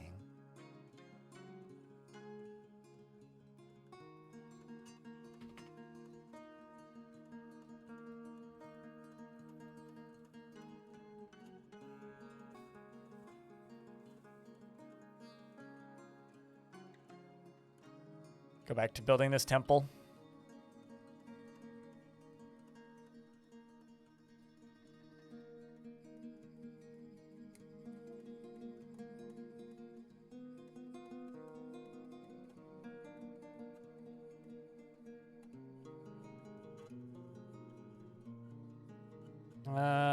New temple. Which one was it for? Cult of Glistening. The Worthy Faith. The oily cult, eh?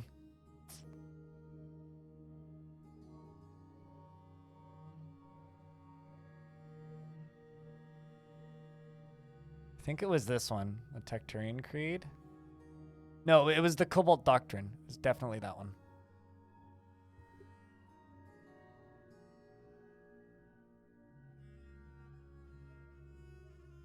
Sure, they will appreciate a bunch of statues of crabs in and around their temple, correct?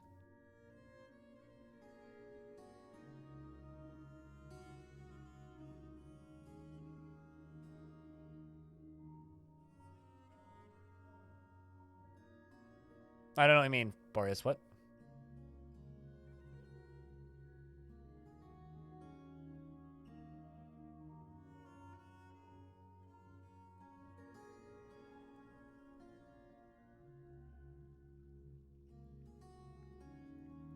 Yeah, I also don't understand what you typed. So if you misunderstood what you typed, then it explains why I very much didn't understand.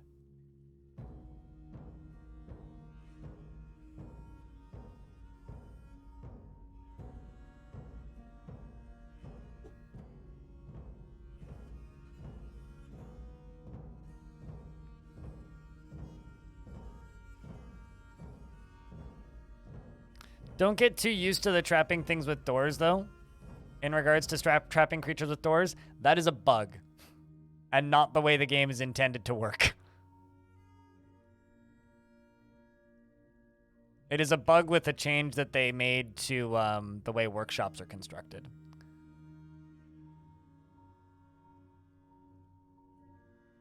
So, don't get too used to that. Big beasts and titans and the randomly generated creatures are supposed to just rip the doors off the hinges. Drawbridges have always been able to catch them, though, so enjoy that mechanic while it lasts until it doesn't last anymore.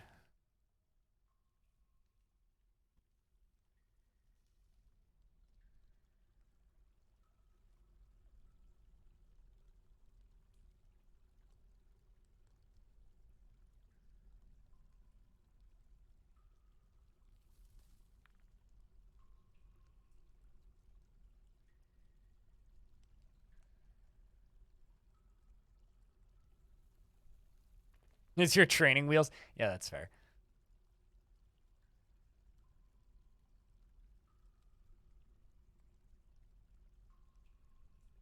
No, you can literally just like lock beasts and so titans. There's nothing to explain, Droven.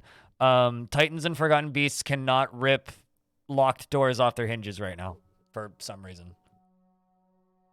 It's another one of those. Tarn says, "Oh, I don't remember changing that." Yes, that is not intended. It's definitely one of those.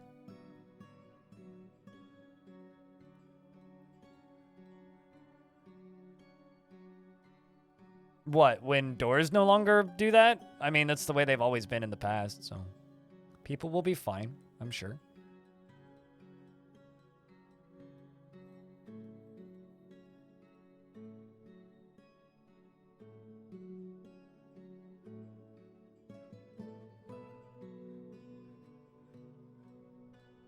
Don't let your dwarves touch the invisible cloud mist and hide underground. That's literally what you do. Literally just hide underground. Do what I'm doing in this fort, but more intense.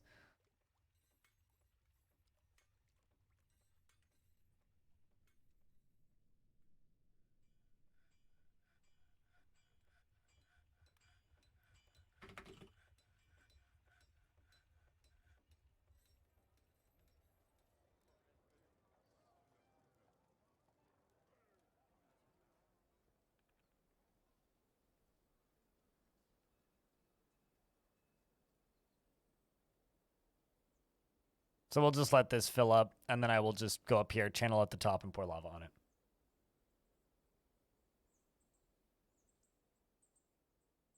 You don't, really. You use burrows and do not let the dwarves leave the burrow. And if traders don't make it to you, they don't make it to you. You're playing on a biome that I would describe as hard mode. Like, I don't like evil clouds for that reason, because they're tedious enough that I don't think they're fun. So I'm happy I didn't get them on this map. It's not a how do you trade? I don't know. You probably don't, is actually the reason. It's like, you probably don't. Cross your fingers, sit on them, and pray. And hope that they make it every time. And if they don't, they don't.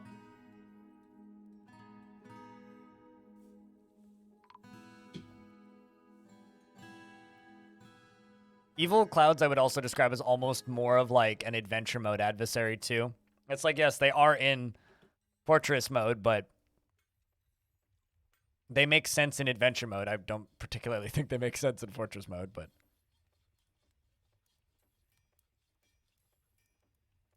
You thought you were clever and you made fortifications in the wall where trapped fire-breathing beast was, thinking you could just shoot it with the arrows? Oh. I mean, you can, but it can shoot back too.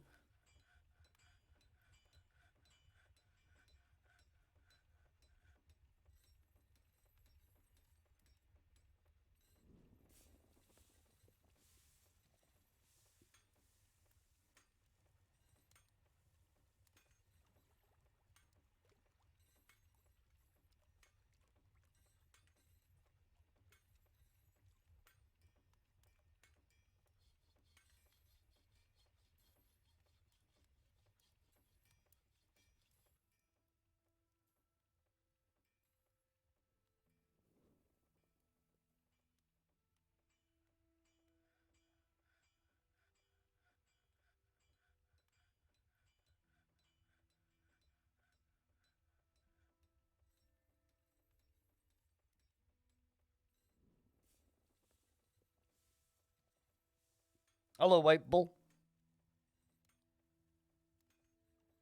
You could do that. Yeah. Ballistas go through. Ballistas and catapults both go through fortifications.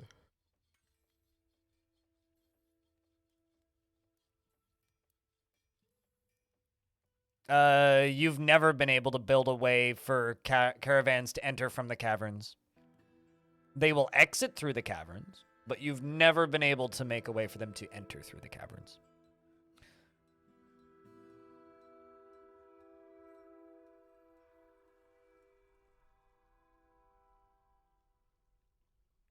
Like by -10.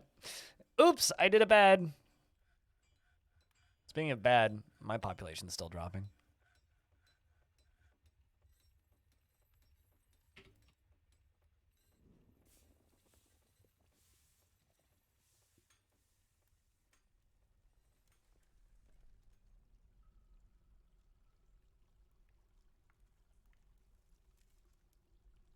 You could just build a square wall around the edge, but you can't build close enough to the edge of the map to actually stop things from walking onto the map.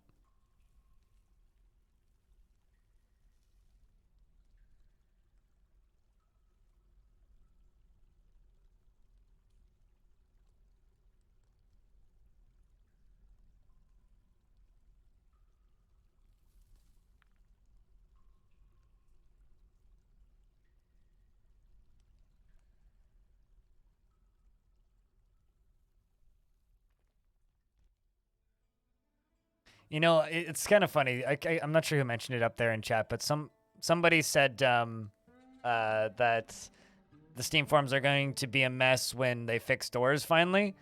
It's going to be real funny. People being like, people are going to be yelling at them to fix them, probably, because they fixed them. And it'll be like, okay, what do you want us to do? Fix bugs or not fix bugs? You're on Dwarf Fortress, but you're afraid of the complexity. Don't be afraid of the complexity. Dwarf Fortress is an easier game than RimWorld. A lot of the complexity in Dwarf Fortress is stuff that's hidden that doesn't matter to the player. So like as an example, dwarves have eyelids, a full set of teeth. They're all tracked, and the game is also tracking each individual dwarf's weight, fat and body mass, muscle mass, and long-term injuries and permanent effects and moods. Does that matter to the player or your gameplay in any way, and do you have to interact with that system? No.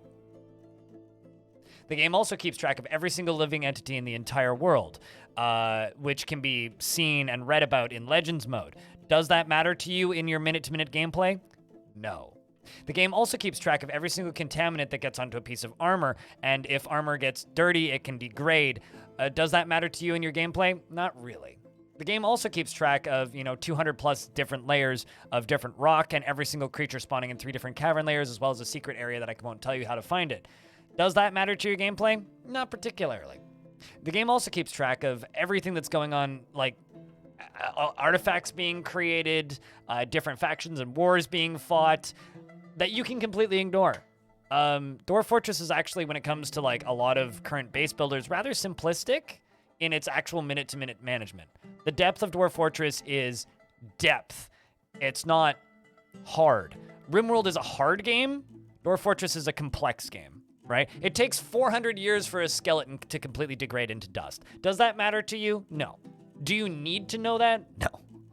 Does it matter? Like, it's Dwarf Fortress has this mythical meme made by an XKCD comic of the learning curve of Dwarf Fortress, and I think that single-handedly that meme has done more damage to people's interest in trying the game than anything else. This game's quite easy to get into if you've played games like this, especially if you've played RimWorld. RimWorld is a lot less complicated, but it's significantly harder. In fact, it's intentionally mean to the player. Dwarf Fortress just doesn't care. And Dwarf Fortress, because it doesn't care, can end up being unfairly difficult or extremely easy. And because Dwarf Fortress also doesn't care about things like balance, you can have fortresses that are completely self-sustaining in 15 minutes that are impenetrable. It's not a hard game, it's just an obtuse game. And people confuse obtuseness with difficulty. Sometimes you will just start a fort and 3 undead giant alligators will crawl out of the river and eat you. And you'll all die in a minute. But that's because the game doesn't care about balance. Not because the game's hard. Just settle somewhere calm, far away from towers, and you'll be fine. And just make sure you produce the 3 Bs for your dwarves. Beer, biscuits, and beds. As long as they have beds, beer, and biscuits, they're probably good. Don't make them drink water, that's just mean.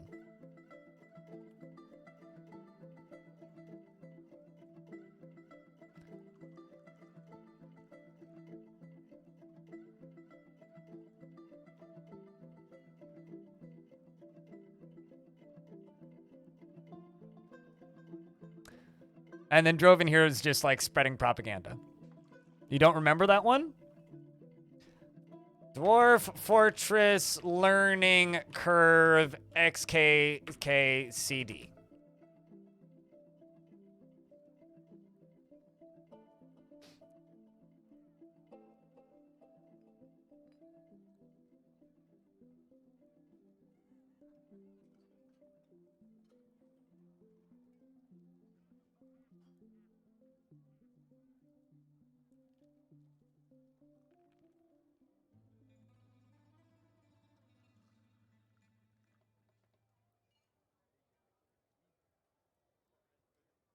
I think it was for EVE Online, yes.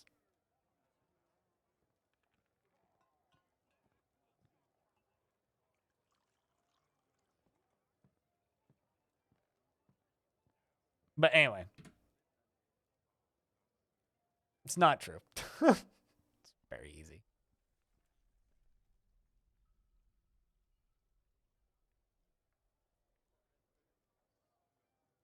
Just for the challenge? It's turned so many people off of this game, it's not even funny. Drowned? What the fuck are you doing in the river?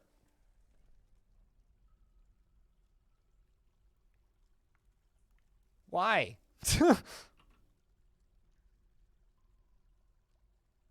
Well,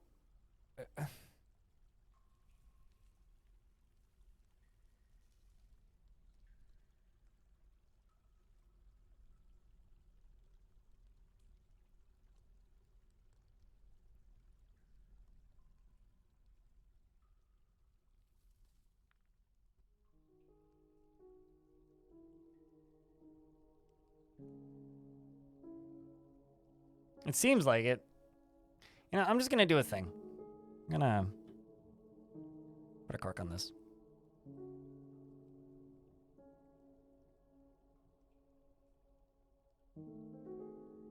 No, I just need to plug this, which I thought I did, but apparently I didn't.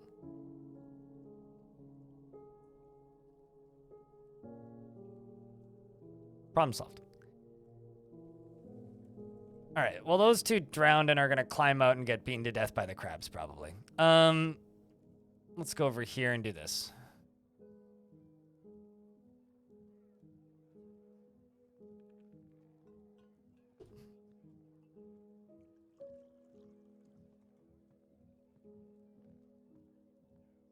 Okay, can we stop discussing as to whether or not that's an XKCD? Because that's like the part of this discussion that I give the least of a shit about. So you can just keep typing your walls of text. As somebody who actively dislikes XKCD and doesn't think it's funny in the first place, I don't care. I hate to break it to you, but I do not care.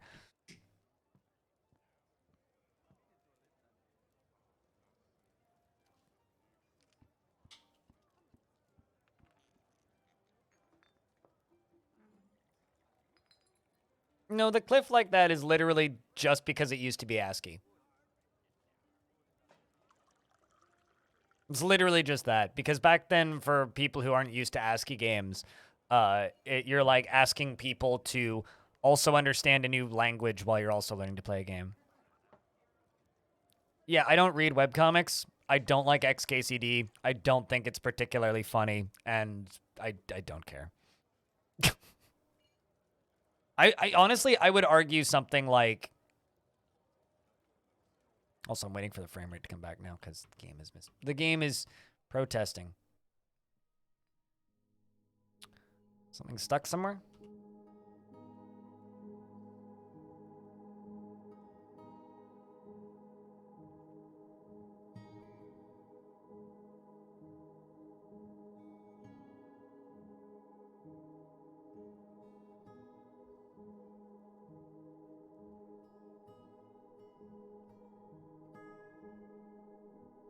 Okay, now we're sitting where I need to be frame rate wise. Way up there.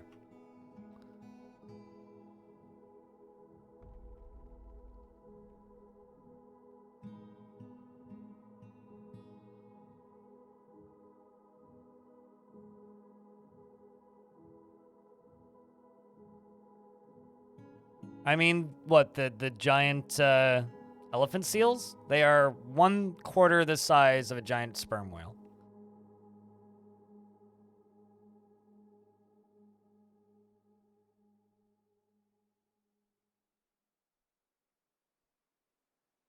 Well, enemy siege has left.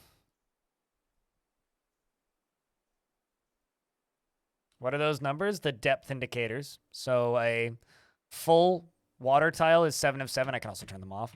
Full water tile is 7 of 7. This is the minimum possible. So 7 means it's a full tile, full to all the way, completely. This lava is cooling off because it's almost empty.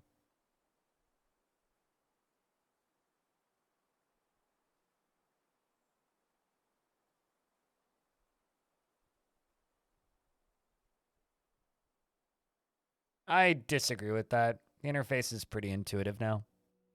It's a little fucky, but it's no better or worse than a Paradox game.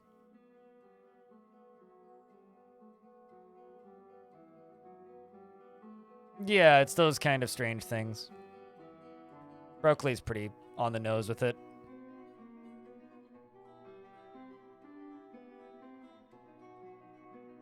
It's kind of like the hardest part about playing Caves of Cud isn't the act of actually playing Caves of Cud, it's learning what the fuck they're talking about half the time.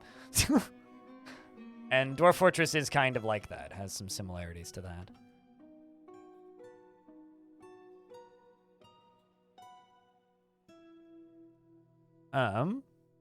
I like the fact that the most recommended person for the Sacred Canyon of the Temple of Mountains is a proficient comedian.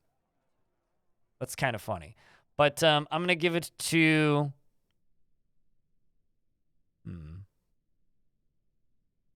Chat, should I give it to Joe True, Tropic Communist, or Ryoshin Cat? No, it's the god of mountains. But I only ever give it to named dwarves.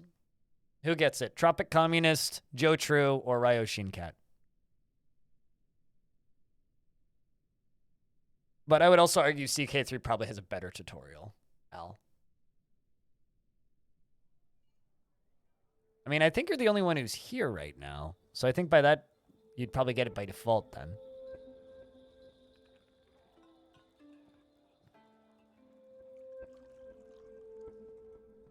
That is not true. As somebody who grew up in churches, that is not true. Not all old people say that their preacher is hilarious. Ryoshin Cat it is then.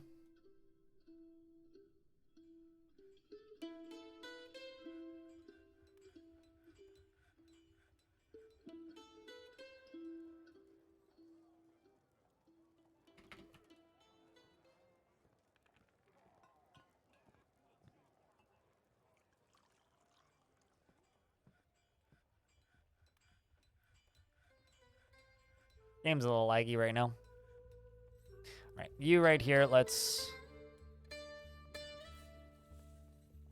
move that short sword over to here.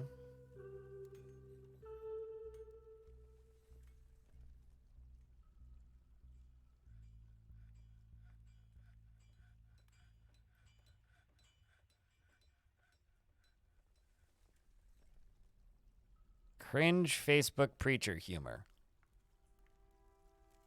I think you're doing a lot of generalizing, but okay.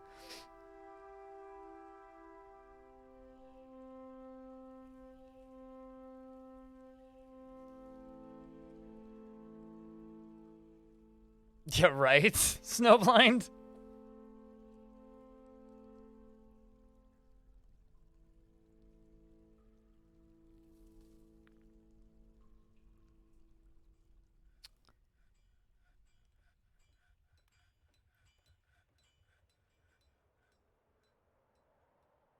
Also, for clarity's sake, just because it's generalizing doesn't necessarily mean it's wrong. It's not inaccurate, it's a lot of generalizing. All right, well, I need to do some above ground construction, but I don't really want, because this isn't snow. It looks like snow, but it's actually fetid slush. Basically, that means that, like, putrefaction and vomit are snowing from the sky. So if I actually swap over to ASCII here, you can see that it's all yellow because it's putrefaction and vomit and not. So it's like bits of molding slush, like, you know, just great stuff. 3 units of fish, actually. So stuff is raining from the sky that's not pleasant. So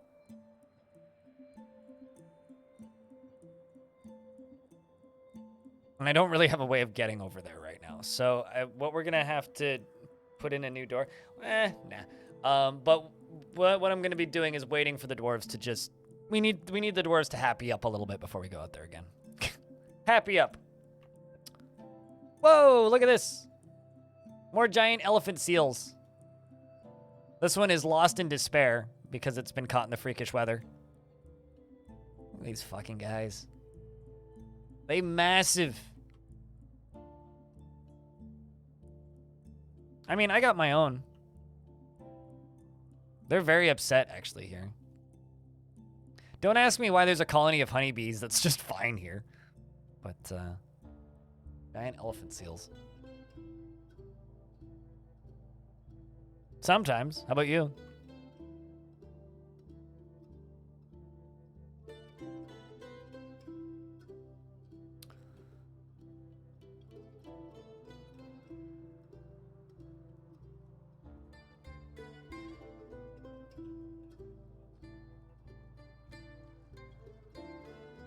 Let's add more crabs to this that are not currently in this.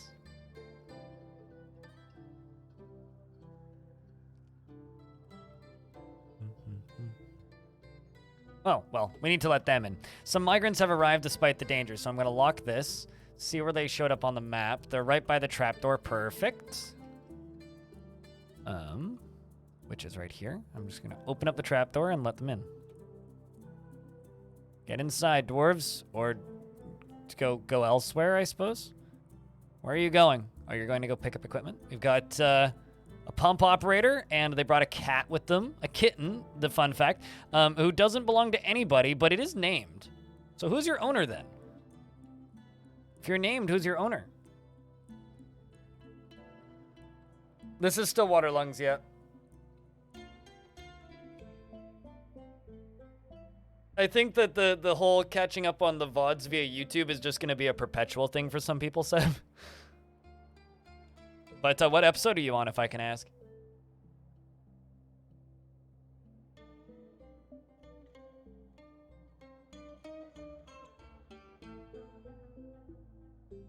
Dwarf Fortress was originally ASCII, but it became fake ASCII at a point, and it has some unique glyphs as part of its official classic tile set. Stray baby llama, dinner.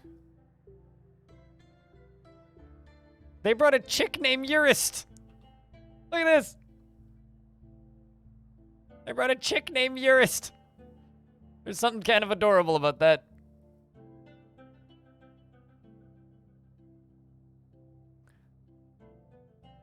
So quite a bit to go, but your morning commute is 1 hour long, so one way, so oh hell yeah.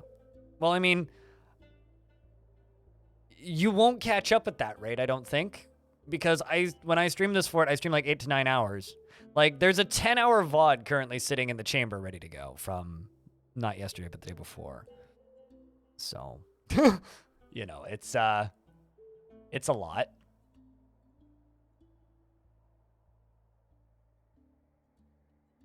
Let's just make sure all these new dwarves are locked inside. Darn streamers, slow down. I can't. I have to go to... I haven't locked the door yet. And also, that's not a goat. That's clearly a llama. There's the chick, see? The chick named Eurist.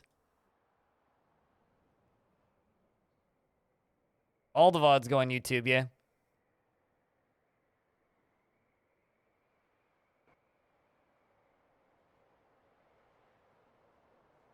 Like, I just put up part 10. Like, it just went up.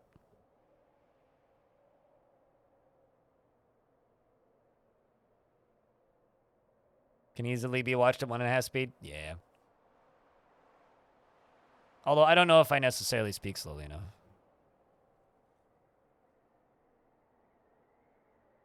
Twitch VODs are the gateway.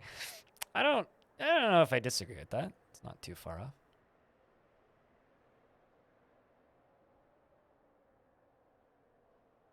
Actually, you know what we should do if I do a stream this weekend? We should stream some Songs of Six.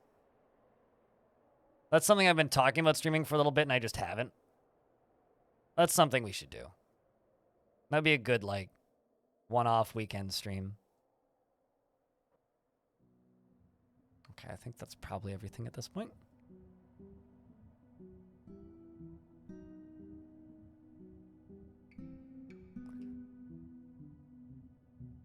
No, not the whole thing. I mean, I won't. None of the sleeping portions of the stream or the record portions of the stream go up on YouTube, so we don't have to worry about VODs and VODs inception.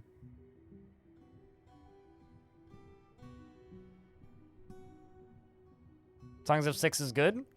It's like Pharaoh on steroids, is how I describe it.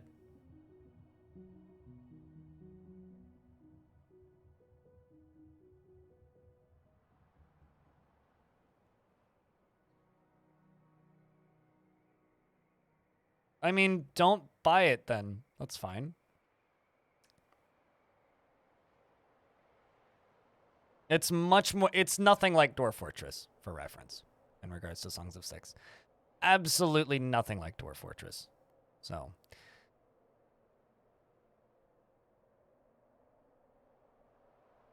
It's like if somebody took Pharaoh and a little bit of RimWorld and a lot of Total War and just kind of mashed them together and then added in some of the most interesting, like, racial simulation I've seen in a fantasy game. Because a VOD is a term for a recorded live stream or a rerun, whichever you prefer, and a video is something I edit and present for YouTube. So one is specifically made for YouTube, the other is a VOD. It's just an easy way to distinguish between two different types of content without stating live stream recording every single time.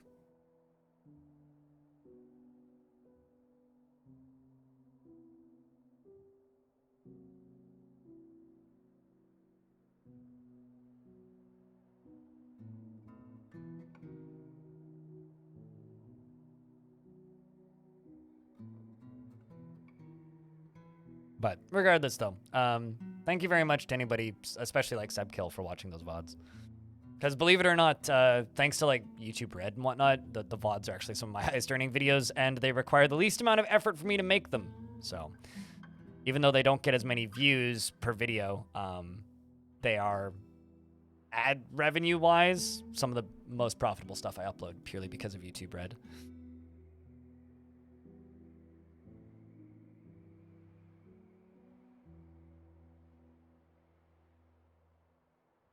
Oh yeah, including a interview with the developer, Freehold Boreas, where he states that he's never played Dwarf Fortress, which kind of surprised me. But does say that he's just a crazy man suffering from hubris trying to make a video game, which is one of my favorite game developer quotes I've ever seen. I have no idea, Alfie Bean.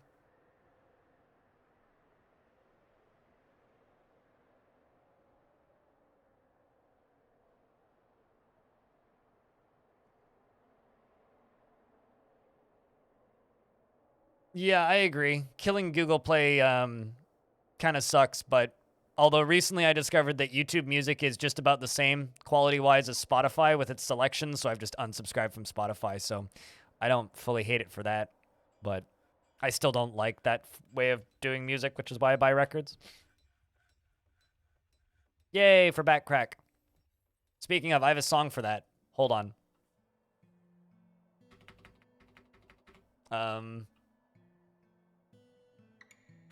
Hold on, I need to do a Google for this. Woo!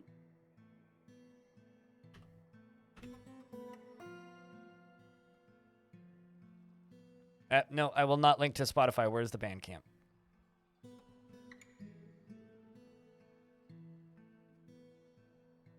Just listen to the song Satan is My Osteopath by Satan's Butt Cheeks in the EP Carnival of Shame, and that's the song about for cracking your back. Tea Earl Grey, hot. Also possibly the best band name ever.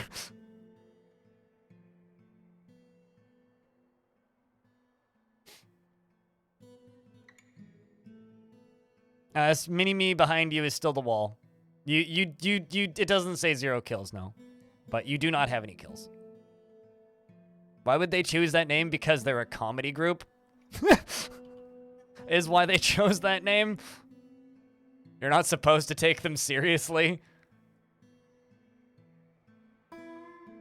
And they write extraordinarily crass, jokey metal songs with great riffs.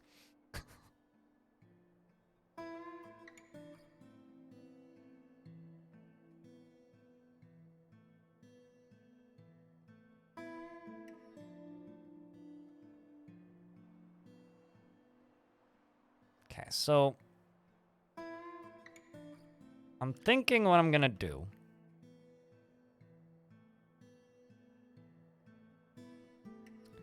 is I'm actually going to use this bridge.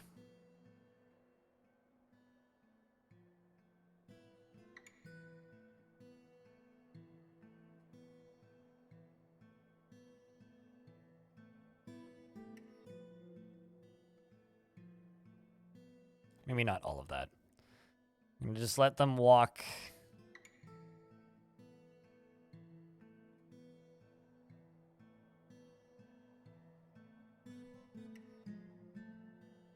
So you know what? Let's just make a second burrow. Which is going to allow them to walk here. And then also up here.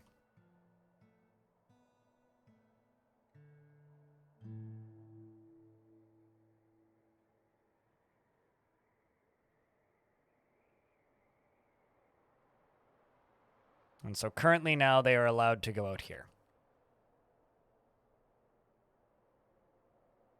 Add this area to it.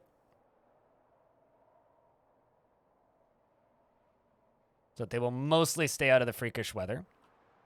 We're going to move this entire wall out one.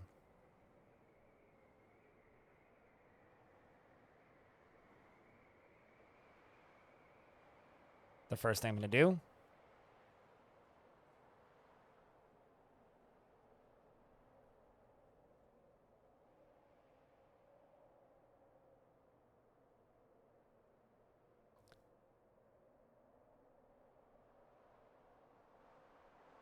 Do that up to there.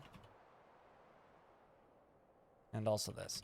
Also, for those of you who do really like the community forts, you should thank the chat for that.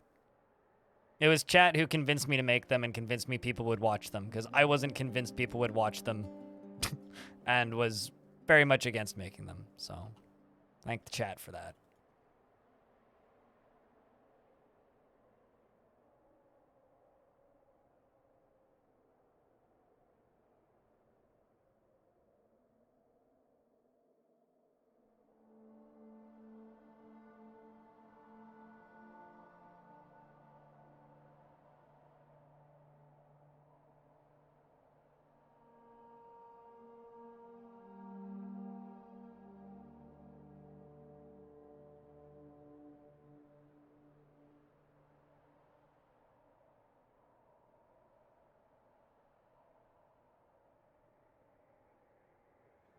All right, let's do that.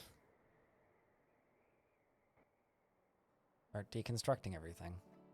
Oh, why that got forbidden? Oh, interesting. I've done like mass forbids up here, I guess.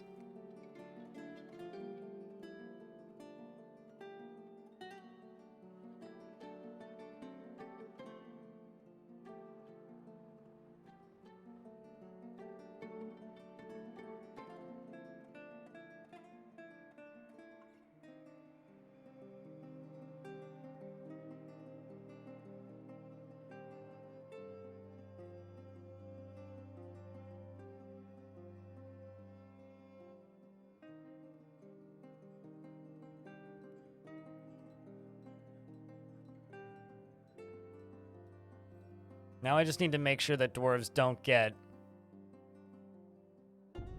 drowned in this in this water.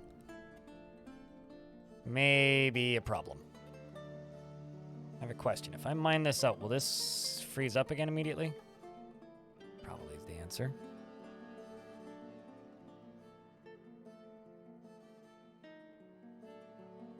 The spirals of lava and water? Yeah.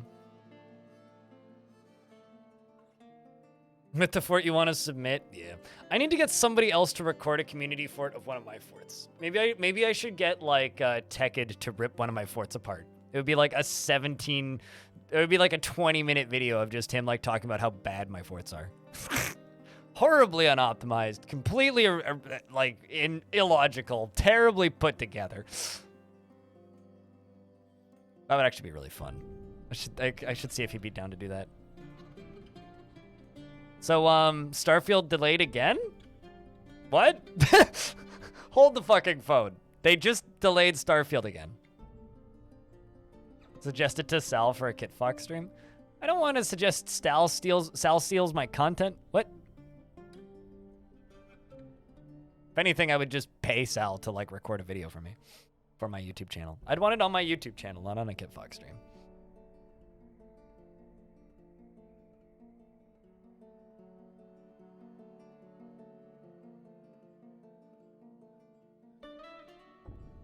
Terribly put together, visually stunning. Honestly, if people could just describe me like that and not my forts, I could live with that. I'm quite terribly put together, generally. But I don't think I've ever been described as visually stunning ever, so...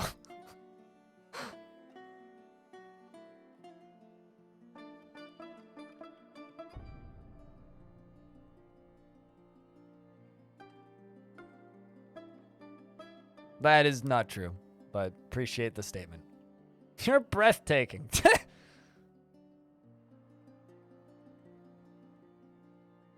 Not gonna lie, that I think "You're Breathtaking" is the best thing to come out of Cyberpunk.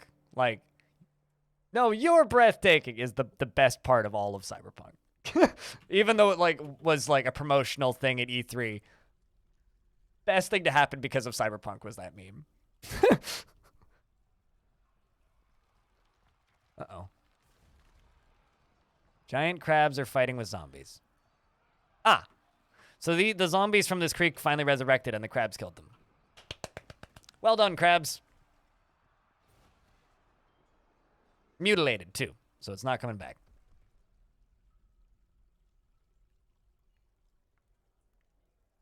Yeah, they delayed Starfield again. Which is incredible.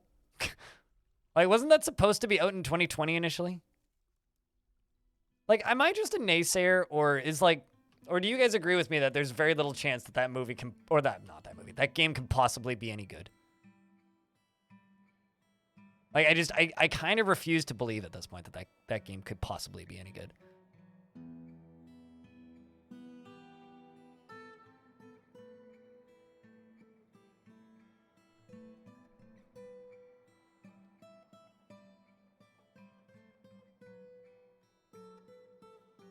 It will be good? You think it'll be good, Freehold?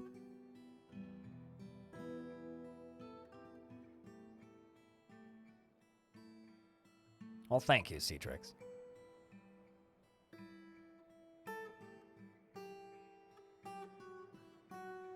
No, that's true. If you never release it, it can't be bad.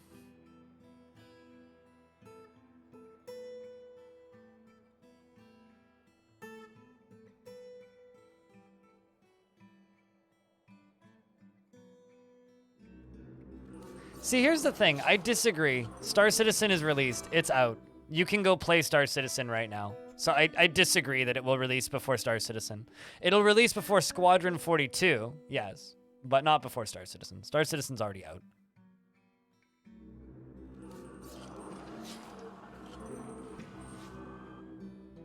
The cavern dwellers are being discovered by a forgotten beast who's blasting them all with fireballs.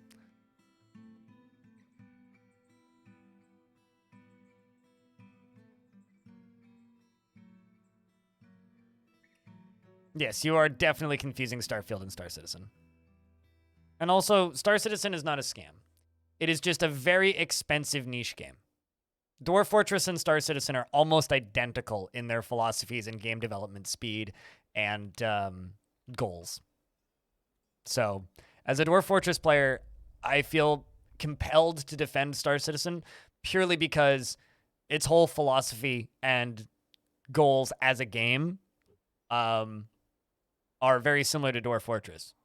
Crazy life game that wants to be developed for all eternity. The difference is Dwarf Fortress is doing it on a very indie scale with only a couple of developers, whereas Star Citizen is doing it on a AAA scale with multiple studios. So they need a fuckload of money to keep going. So Starfield is the new Bethesda game, which also happens to be a space game.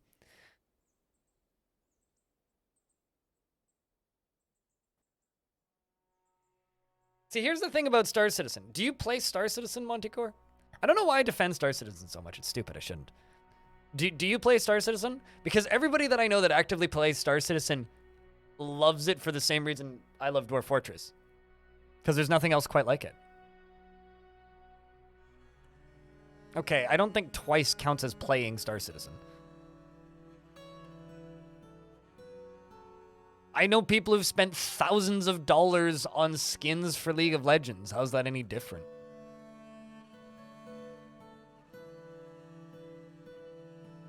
But, yes. I don't like Star Citizen. I think it's a gross business model. I think it's kind of disgusting, but I'm compelled to defend it as not a scam because it's not a scam. The people who throw money at Star Citizen know exactly what the fuck it is.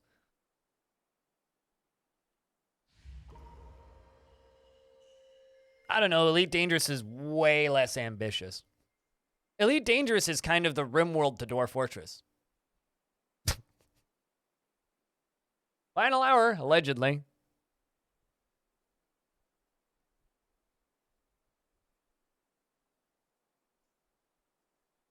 But yeah, I don't know. I've played Star Citizen on their free weekends a couple of times, and it's fine.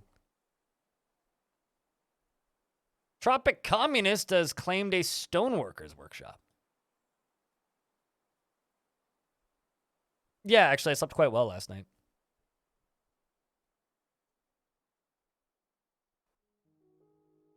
Given the opportunity to work for a third-party full-time contractor for Star Citizen, I was like, that looks like a bad idea, and the company went bankrupt like a year later. Yep.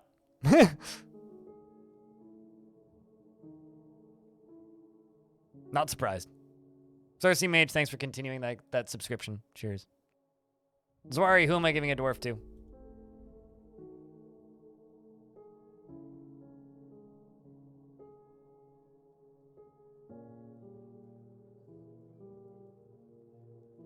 Yeah, I don't blame you for being salty for backing it.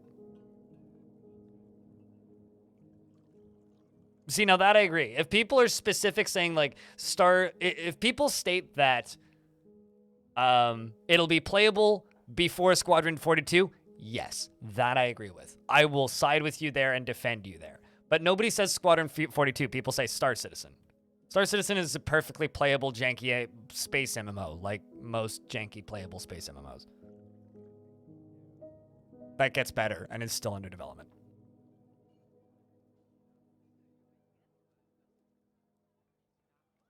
I basically can't play Star Citizen because of the way it does its head simulation. Like, it makes me super nauseous, even watching it. So, I played it a little bit, and I think that the flight model is bad, but it's fine. It's certainly out and playable. But anyway, to go back to the original subject, I have a hard time believing that the new Bethesda game will be any good. I have a hard time believing that. Especially after that footage they released. It's like, ooh. It's harsh looking. More crabs. Although some of these are goblins and dwarves.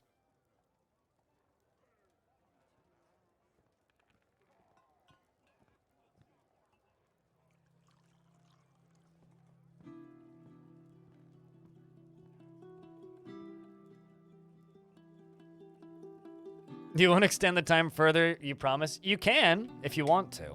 I'm not going to stop you. But thank you for a very fun 4 days, Jerry Gord. And thanks for being extraordinarily generous.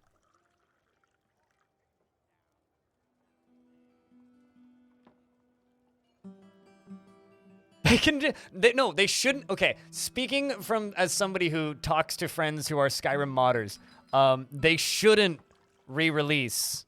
Lumi Blade gets a dwarf, gotcha. They should not re-release Skyrim because every time they do, it breaks all of the mods and it makes the modding community really sad.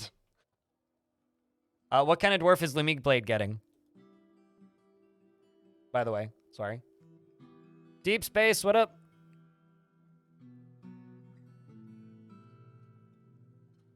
Fair enough, Jerry Gordon.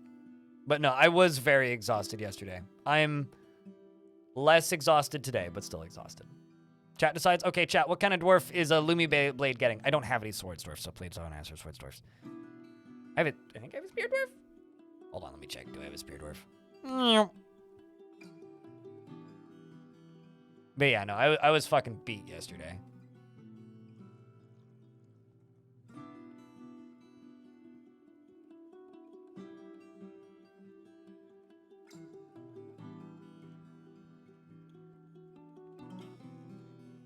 All of these dwarves have homes, though.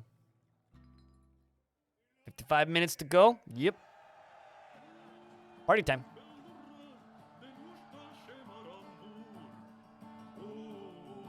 Well, we could do a hammer dwarf.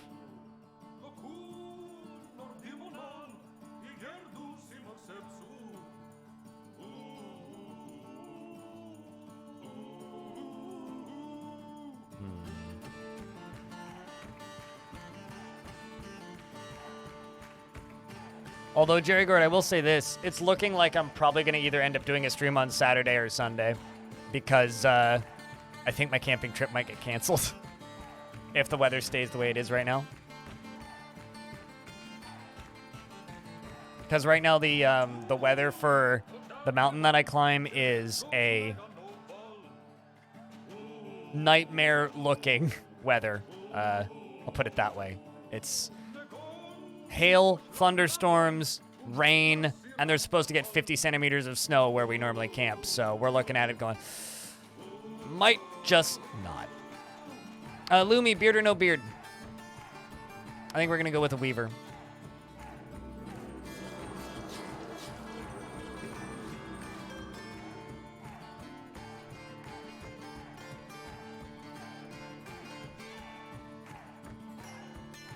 Big hugs of death.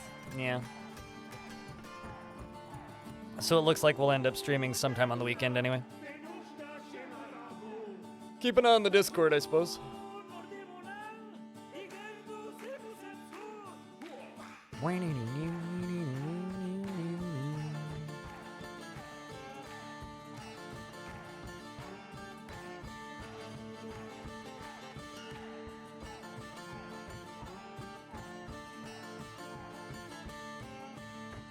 Actually, that's 19 inches. 19.685 inches, actually.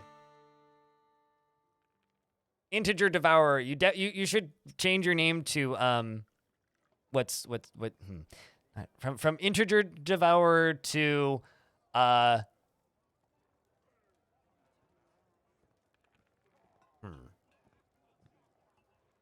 Multiples Devour. No, not Multiple Devourer. Multiplication Devourer. No, that doesn't work either.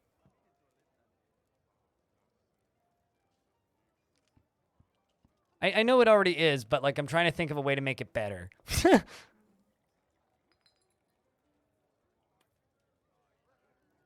right, well, I know what dwarf I'm giving to Lumi, so I will give Lumi that dwarf.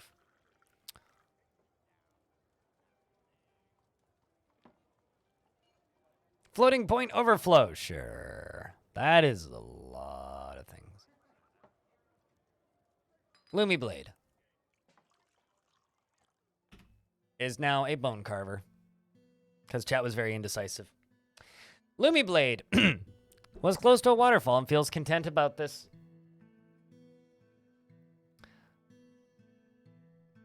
Also, yeah, you are right. 1 hour left on the clock, jeez.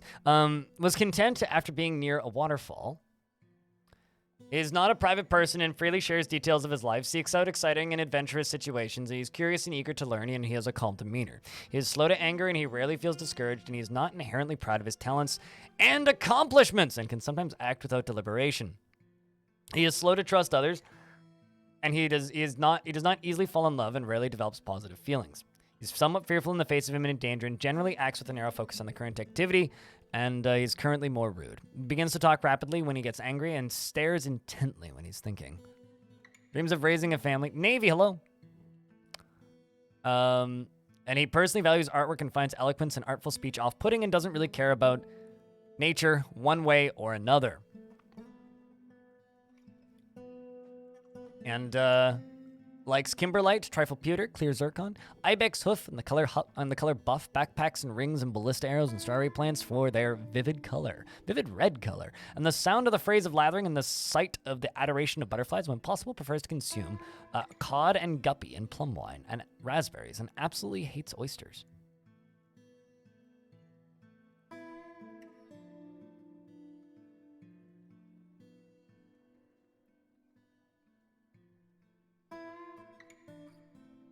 Oh, there's a bunch of undead llama bits down there. Probably scaring the dwarves.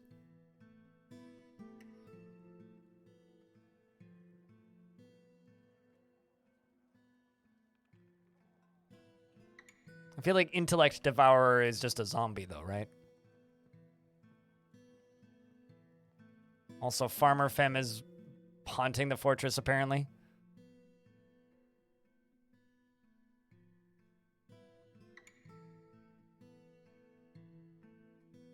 Didn't really realize that that dwarf died.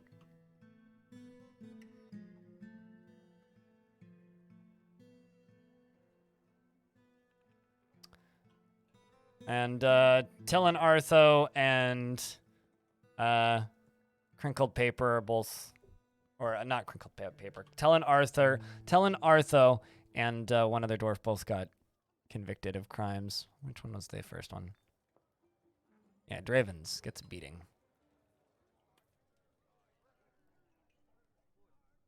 Mind Flare, yes.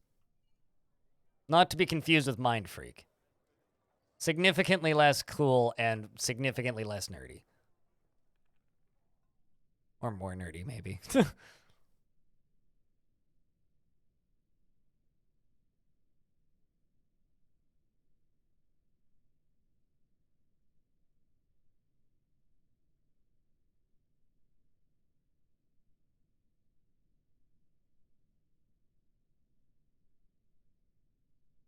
Yeah, it is extremely hard to tell when you're being sarcastic, Venus. I think, like, Venus, you're one of those people who really needs to make a habit of using kappa when you're being sarcastic, because you're kind of like me, where you just make blunt statements and I respect it. But also, if you just make blunt statements in text format, it's almost impossible to detect that it's sarcasm half the time. Whereas on Twitch, kappa is the international sign of sarcasm. Or /s also works. Crypt Beer. Kaglar, thank you very much for the 9th month. Keeping that timer up ever so slightly in the last, well, currently, hour.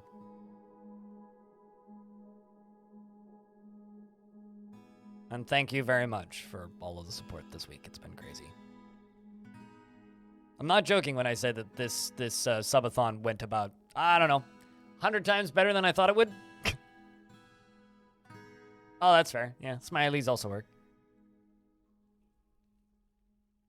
Forehead also works.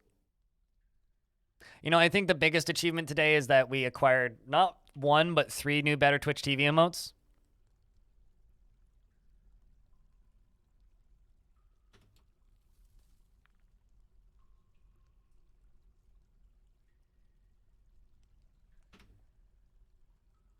Not 1, not 2, but 3.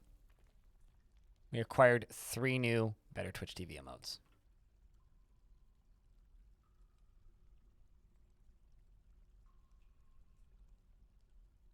Which one's your favorite, chat?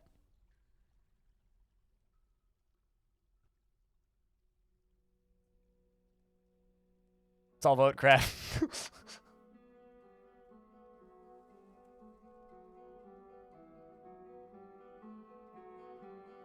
They all look pretty texty to you.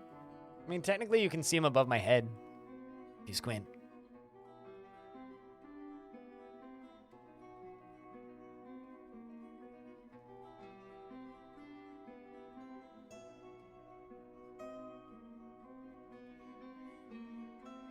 Krablin's kind of hysterical.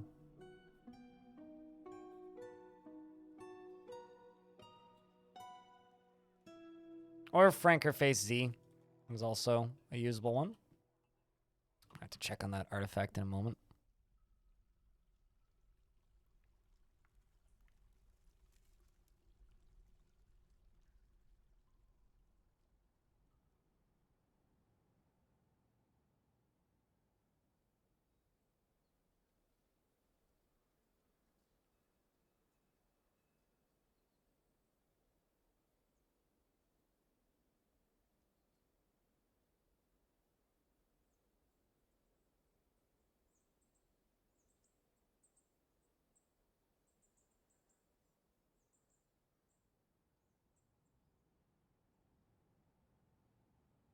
Ah, I gotcha.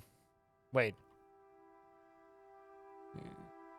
I'm actually kind of impressed. I think you might be the first person I've ever seen that swapped to Edge and never went back. I've heard some decent things about Edge, but I refuse to use it on principle. Even though supposedly it's not a terrible browser. Microsoft burned me on that one themselves, and I will never go back.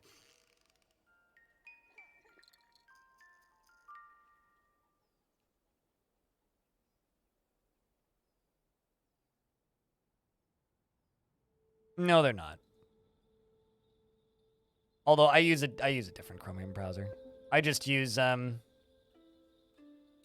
use Brave, which again is just a different Chromium browser. It just works better generally.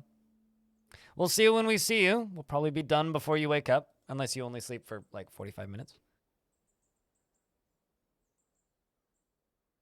And sending your data to Microsoft instead of Google, which is why I use Brave.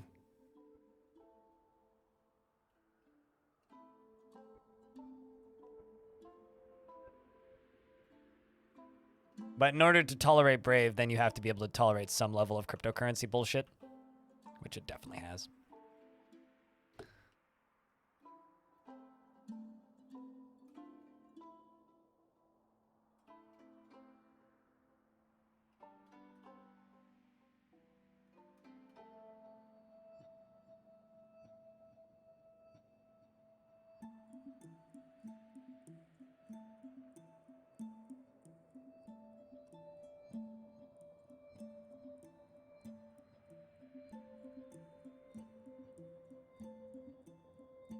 Oh god, I don't know all the lyrics to Sh 55 anymore, I'm so sorry.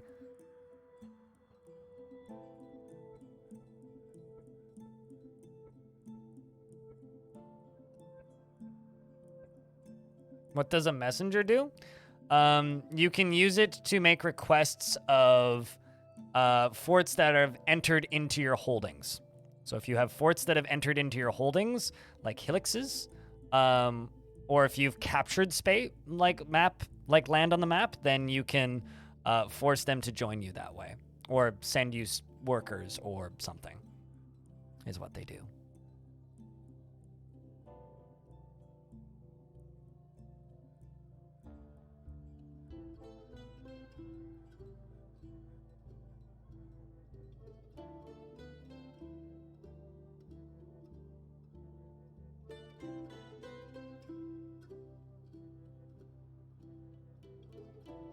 Did I not memorialize you yet?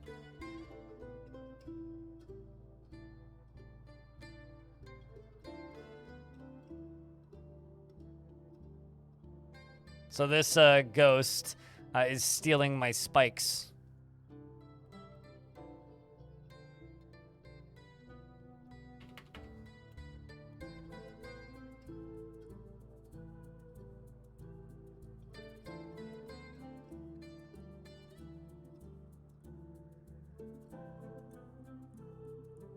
There we go.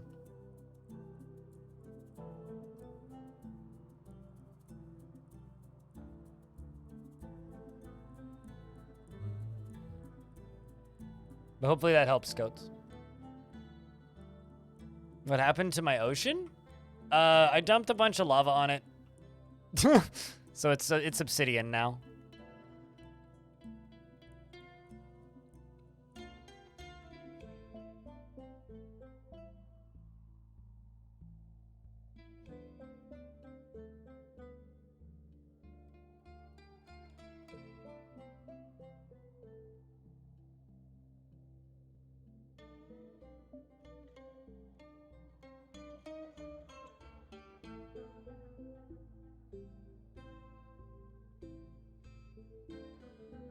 So if we get sieged, I have to very quickly pull this lever. I think I should also build a wall across here and fill this in with doors, just for safety's sake.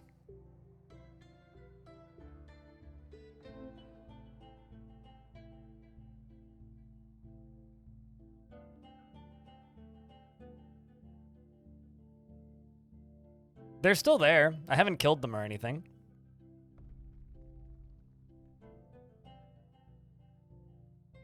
In regards to the crabs. Oh, I was like, why is nothing happening? Because I paused the game. Krabatha lives. Yes. Lady Krabatha still exists in the basement. Oop.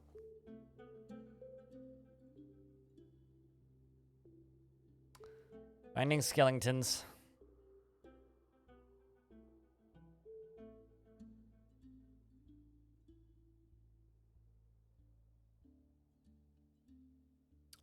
Brave has some of the best ad block and general, what's the word I'm looking for here? Has some of the best ad block and anti-cookie and tracking settings that I've ever had in a browser. Although admittedly I haven't used Firefox in a long time, so maybe Firefox is better than that now. I don't know. But as far as my experience goes, it has some of the best anti-cooking and ad block I've ever seen in a web browser.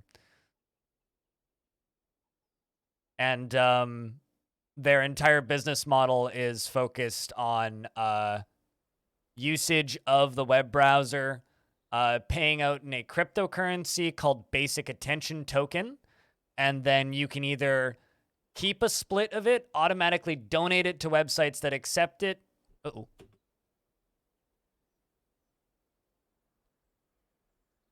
Saw ice, that water spraying out, so we have to be careful about that.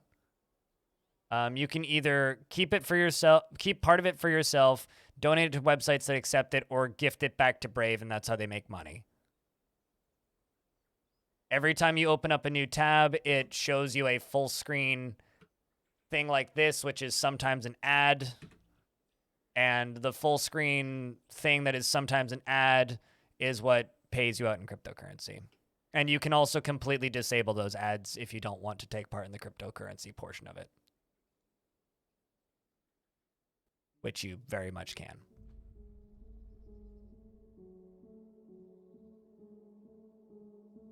So instead of making money off of harvesting your data, they make money off of serving small advertisements to you and then cryptocurrency. It's one of the few decent implementations of cryptocurrency in a thing that I've seen. Am I making an ice fortress? No, I'm making an obsidian fortress encased in ice.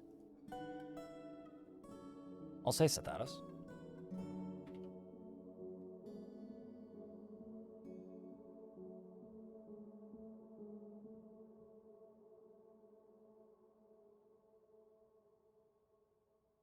And also, Basic Attention Token is hysterical. Just as a name.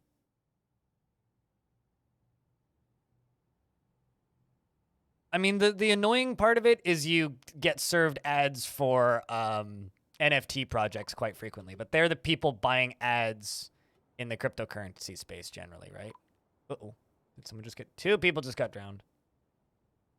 Earth just got crushed. This is way too dangerous. Okay, you know what? Dwarves, let's stop doing it this way. Let's wait for this to freeze or dry.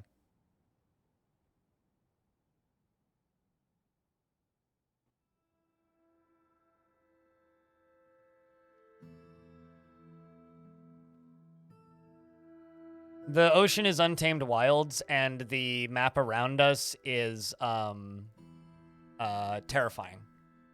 So, oh no, that one just got put to rest.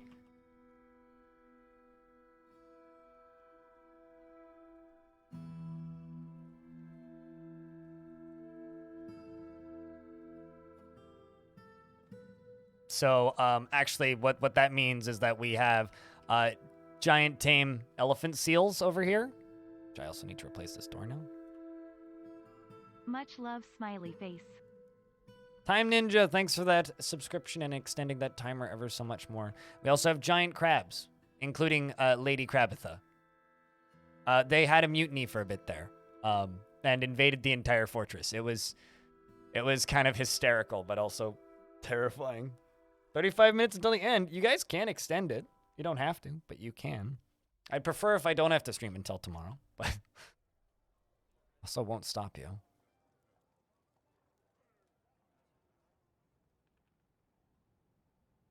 The crabs are not tame. The giant guys are tame.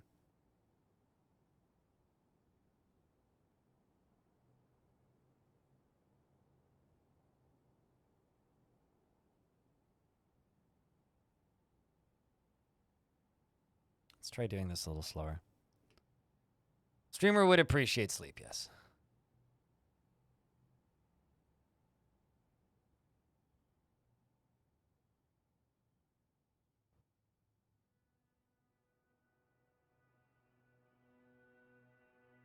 Well, one of my favorite fun facts about the internet is that Netscape Navigator is Firefox.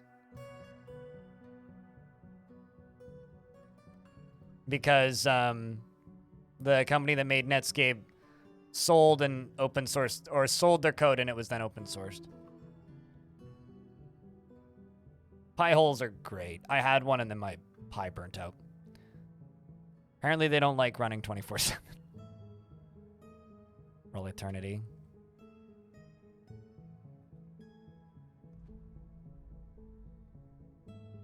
Gotta do this side separately, slowly.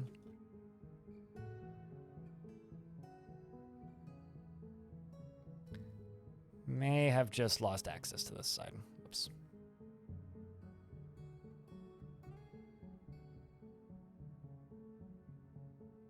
Wise Pranker, thank you very much for that tier 1.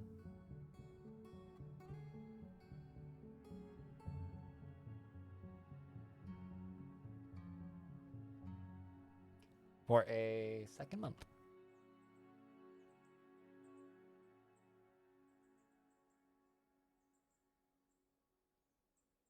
I just wish that there was a more consistent and better way of blocking ads on Twitch. I mean, I make money off of them, but... you know.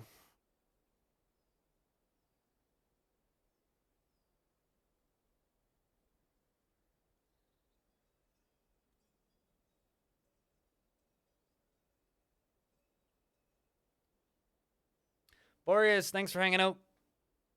I'm looking forward to the sleep.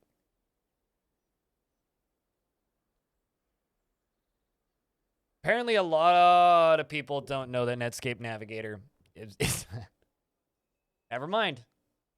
Did it not go up? Did the timer go up, chat? I wasn't looking at it. Thanks for the 10 gift subs, Tubbs. Appreciate you. Nope, it didn't. Shit.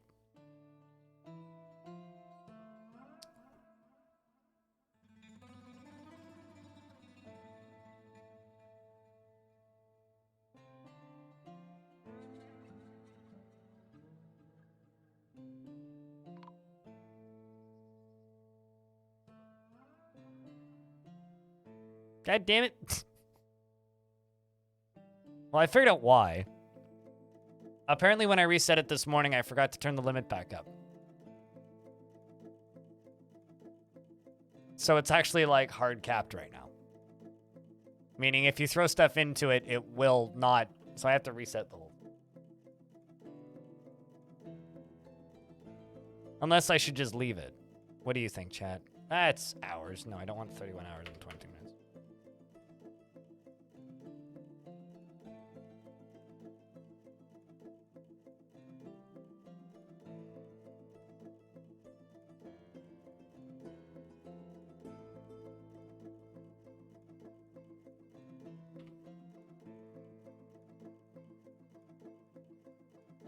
Streamers sleep. Chat, I have a question. Press 1 if you think I should fix the timer so people can add time, or press 2 if you think I shouldn't.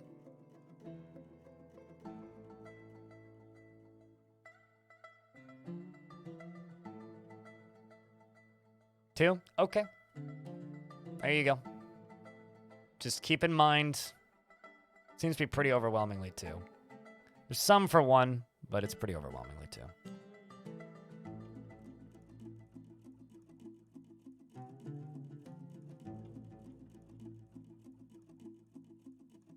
I'll add the time from the beginning half of this hype train, but going forward, I'm not going to. Give me a second here.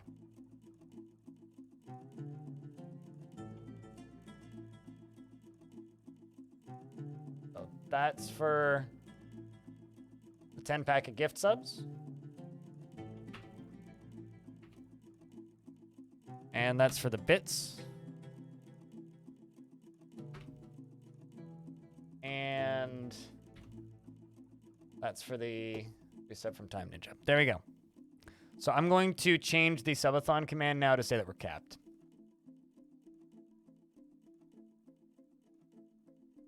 I don't know how many hours. You can go do the math if you want to see how many hours I've gone to.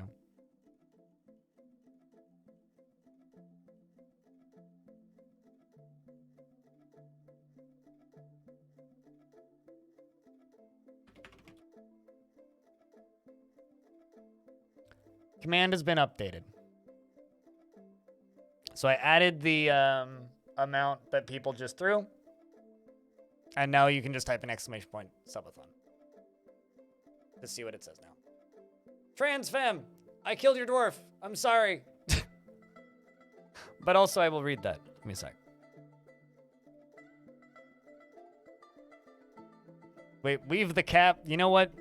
I've tried to write the word hit in there, but apparently I missed. I forgot to type in that word.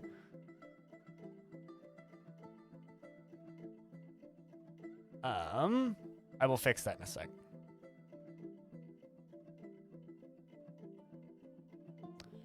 "7 days from now, crabs will ride on dwarven beards into battle of which nobody survives. Lava is sentient, molten killinite. Socks taste footy. Paddle wheels produce smoke. Hunting crabs with freakishly long eyelashes make Kerbals fearful. Trading with the humans is a crime in Oz. Osmathus needs all caught up."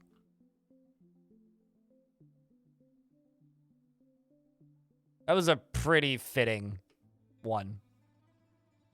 Weave the cap. No, we've hit. Let me go update. Edit. We've hit our... There we go. Chat, we've been mugged by the cap. Exclamation point, subathon. Which means we end in an hour and 5 minutes.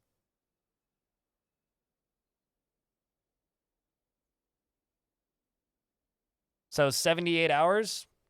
I'm okay with this. That's a pretty good amount of stream time, I think.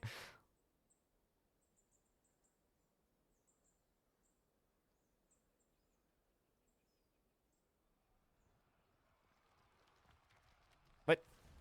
Oh, no. There's a zombie.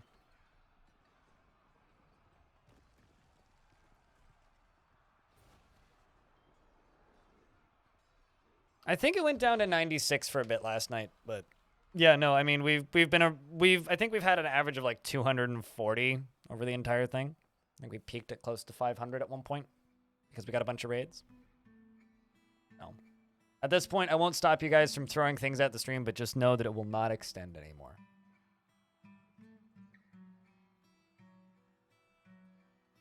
And thank you. This has been fun.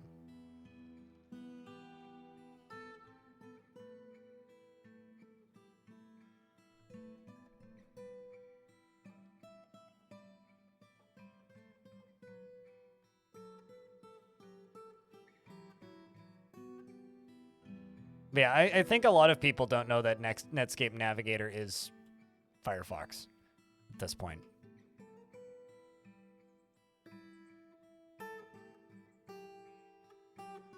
Will not telescope out any further. Yeah, we've hit the maximum vision distance here. But thank you so much for all the support. It's been fun, Mac Daddy, yeah.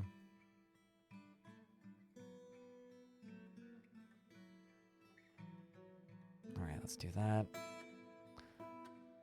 But like I've said, there's a high likelihood that there will be a stream either sometime on Saturday or Sunday. I'm not sure which day yet, but because I do not think I'm going camping this weekend. I was planning on it, wanted to, but it's probably just unwise due to the weather.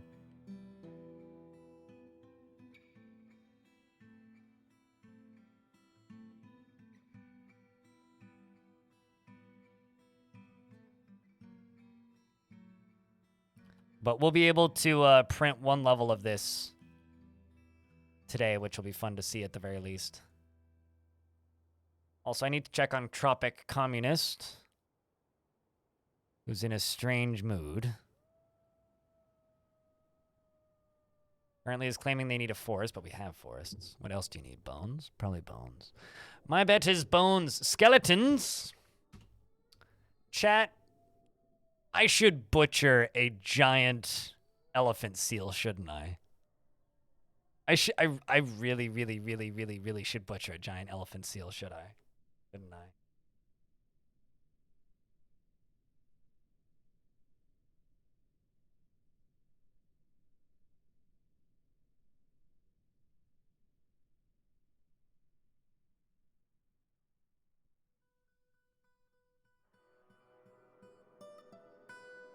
Let's watch this food go up. Yeah, I've never butchered a giant elephant seal before.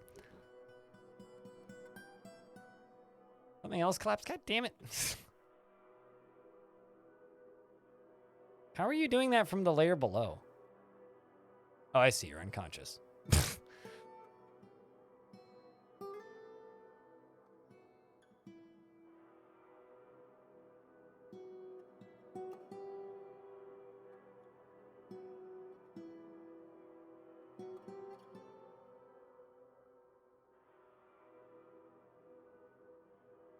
Let's see who's got the butcher job.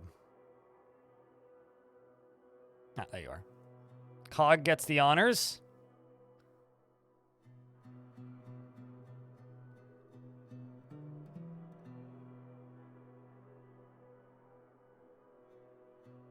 Okay, so now it's official. 1 hour and 1 minute left.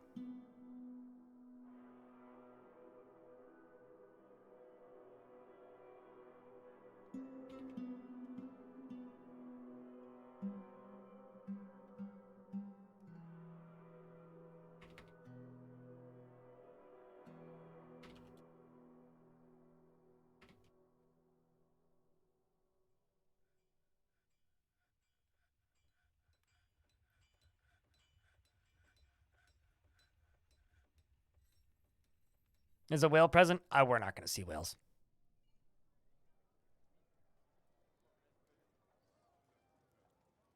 On the ocean biome? Probably wise, but where's the fun in that?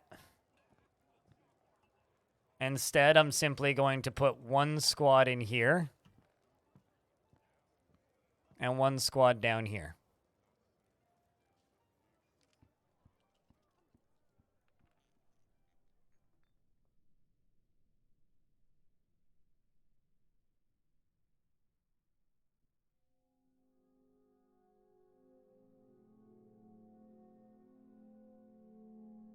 Holy crap. How much does its bones weigh? Holy shit. That's some heavy goddamn bones.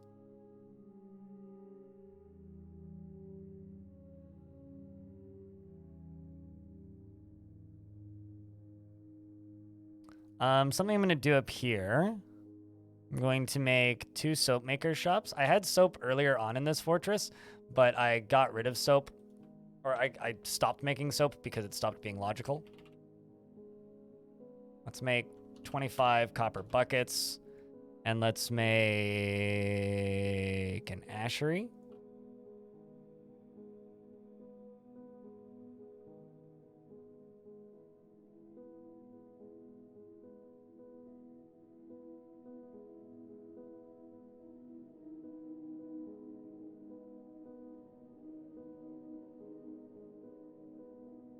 So that one had 400 meat, looks like. So that means it wasn't completely grown. Or no, it was a female. The females are half the size of the males. Just like real life.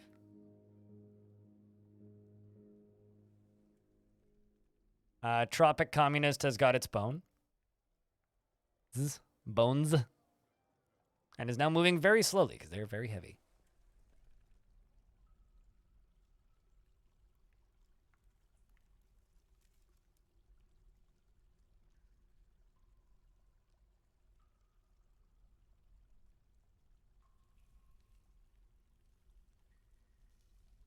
Why do I keep right-clicking? Fucking force of habit.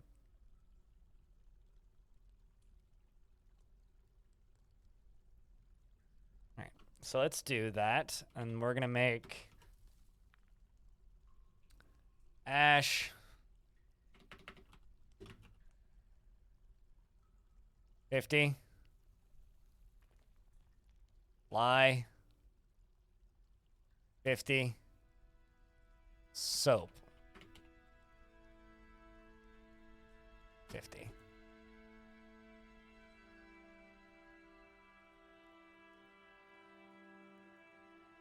Oh wow, look at all this giant elephant seal leather we have. Let's make everybody leather shoes.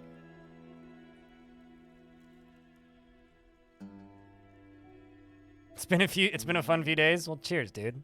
Maybe we'll do another one of these in 6 months. What do you think, chat? Because I think that's a reasonable break in between these. maybe once every 6 months.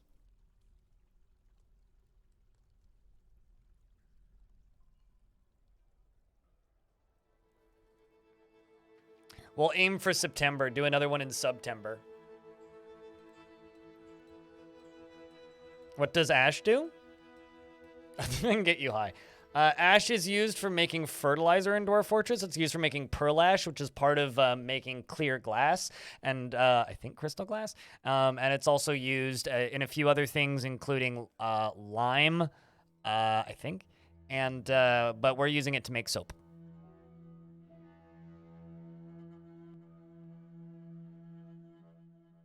Like, a lot of the learning curve of Dwarf Fortress is just figuring out what all of the words mean.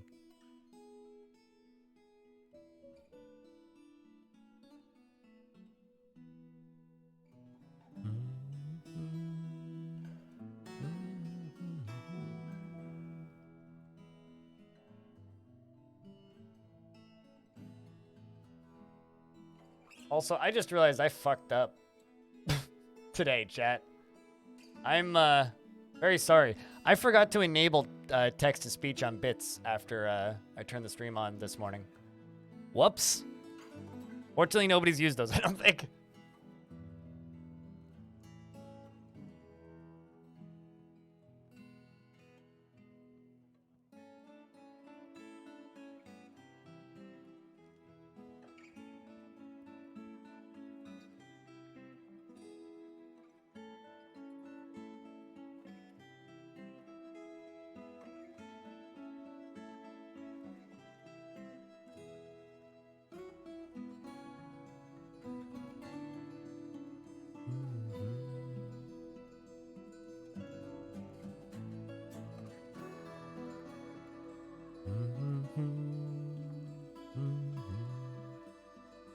You capture the draft? Hell yeah, dude. Oh, so you're also trying to make, like, soap currently?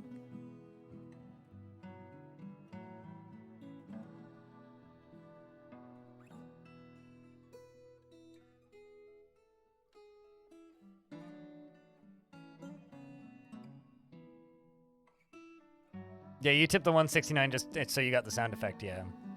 Although 700 bits is still my favorite sound effect, which is the, do you know who I am? I'm the man who's gonna burn your house down with the lemons. Set of lines.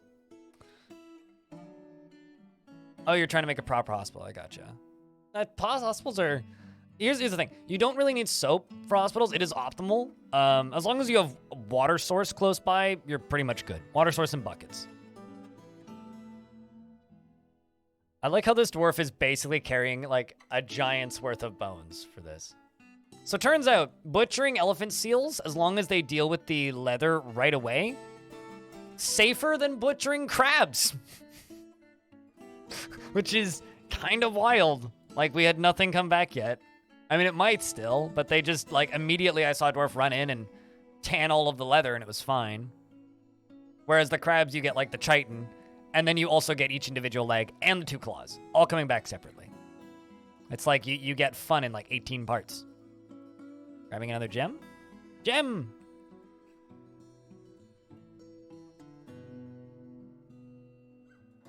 You know, honestly, this is a random comment, but I feel like if I were to select a favorite line of dialogue from a video game, it's probably the "Do you know who I am?" rant. Favorite line of dialogue from a video game. Chat, do you have a favorite line of dialogue in a video game?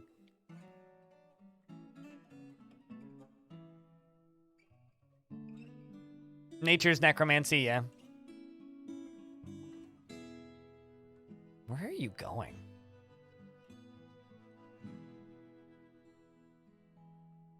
With what? Your bare hands? That's not a line for from a video game, though, Wasp. That's a quote from a movie. Ooh, rose gold bars. Schwanky.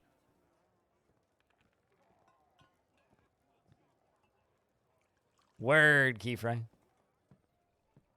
We have no wood, my lord. Wizard need food badly is also up there. Warrior need food badly.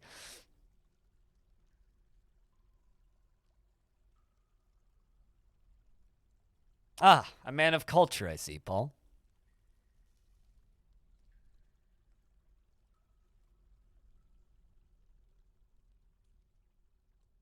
The eyeball at speech.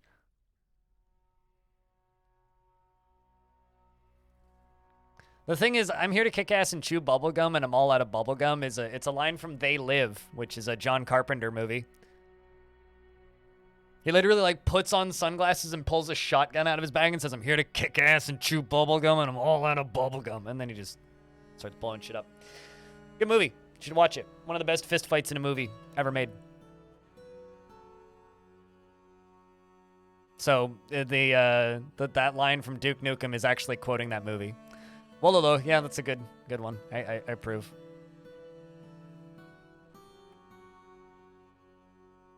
What, it's in German? Can I ask what game it's from?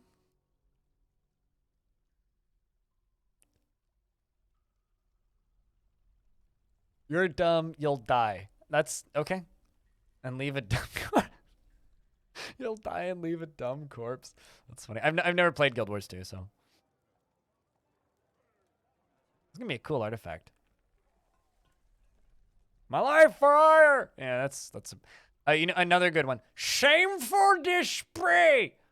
Which is maybe one of the most racist sounding quotes when you hear it in context, but it's so fucking funny. What's the countdown? We're finishing up a subathon. I've been streaming for the last... Well, I started streaming on Sunday morning.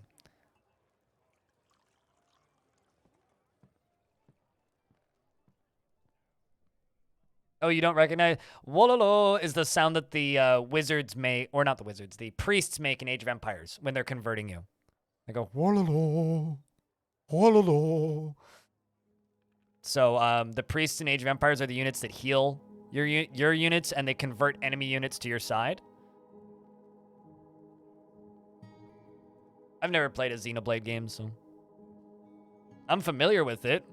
Actually, that's not true. There's one quote from Xenoblade that I know, and that's because it's Great Padinsky's follow notification, which is, I'm really feeling it, which is really funny when it's just saying that on repeat.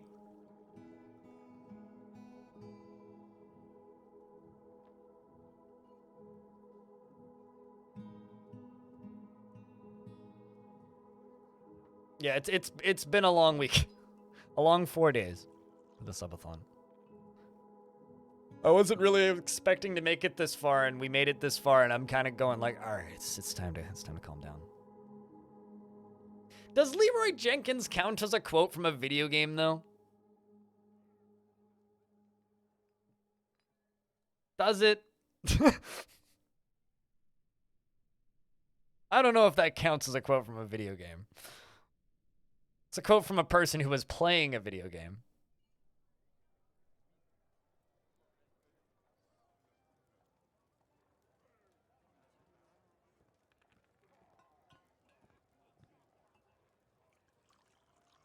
Shavings of an... touche.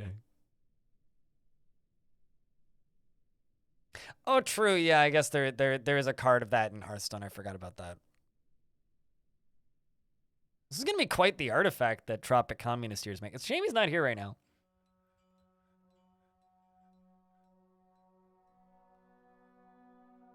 Blizzard co-opted it? Okay, then sure. Hey, Eurus McFinnigan, your dwarf's still alive, by the way. Still running around, still doing things. 20 years in. Still making it, yeah. The most recent statement that they said is, you can be powerful or powerless. The choice is yours until somebody makes it for you.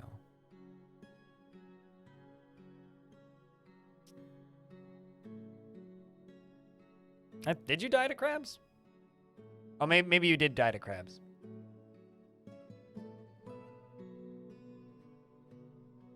Yes, you did in fact die to crabs. My bad. Yesterday's a blur and didn't happen in my brain.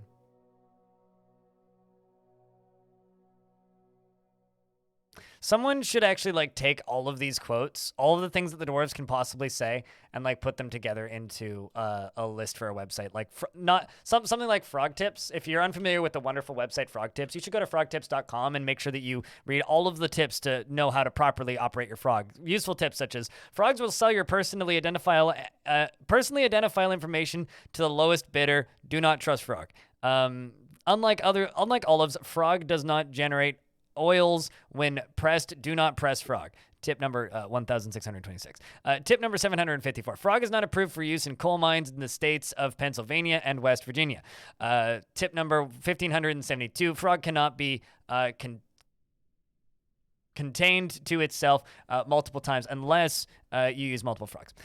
Do not use greedy matching with frog. Frog may chew up additional data in addition to the intended match. Frog is part of family pack when sold at Costco and is not labeled for individual sale. Do not sell frog separately.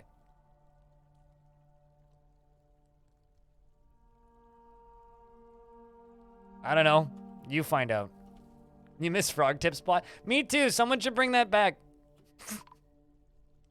Oh my, snatchers.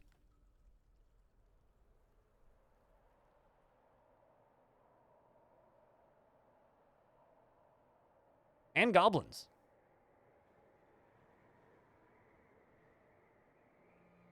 It appears that Psycholabs is going for him.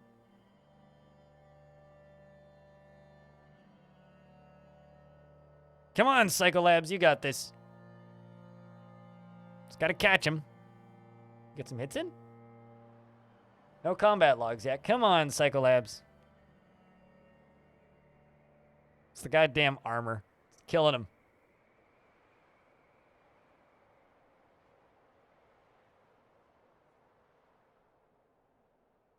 Oh no. Getting tired. Slowing down. Goblin will win this marathon sprint. Solid attempt, though. Oh, hey, look. Different crab that isn't one of mine. It's just an unrelated giant crab.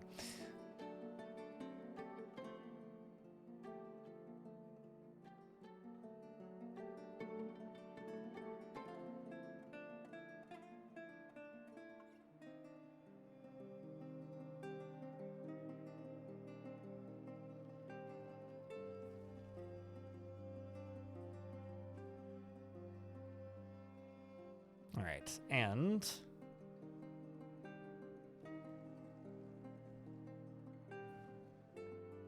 actually, I want those to go up from underneath down here. So you go up. You go up.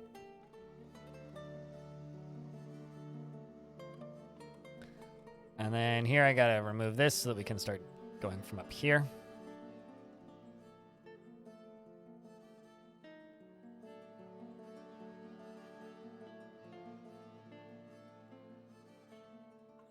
Is this one of mine? Nope, this is just unrelated giant crab. I love the random giant crabs that just wander into my fort now. They still have supremacy, even though we've contained the problems down below.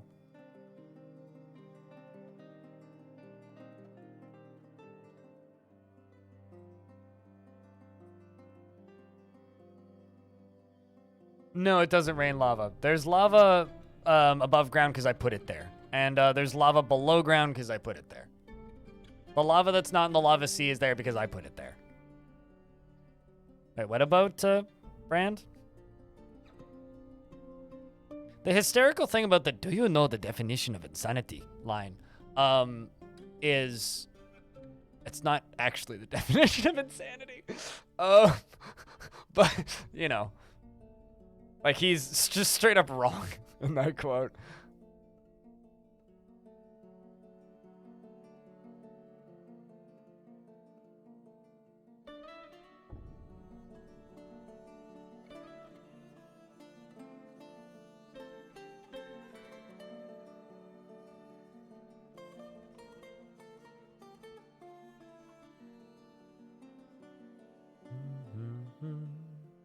It's not, but it's close. Yes, this is true.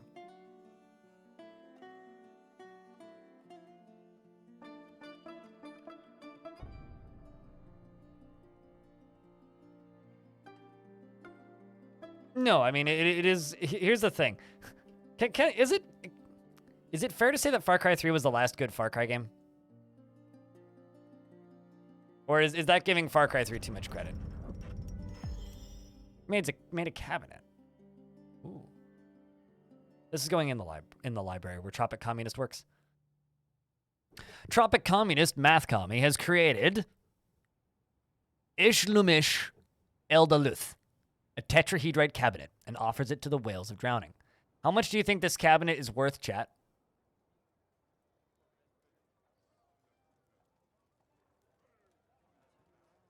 Yes. I have it on good authority that they are currently working on more music for Dwarf Fort. 20K? I'm gonna go with 15K. Because that was Jerry Gord's bit drop. Boom. 17K. Oh man, damn, look at that. Damn. This is a tetrahedrite cabinet. All craft store ship is of the highest quality. It is encrusted with rectangular tetrahedrite cabochons and decorated with giant elephant seal bone and encircled with bands of square-cut adventurines and blackcap. This object menaces with spikes of adventurine and carnelian. On the item is an image of two forgotten beasts in rose gold. On the item is an image of the flag of Sparkling, the bronze shield in rose gold. You were pretty close.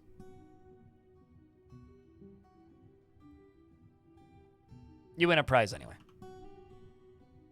All right. There it goes.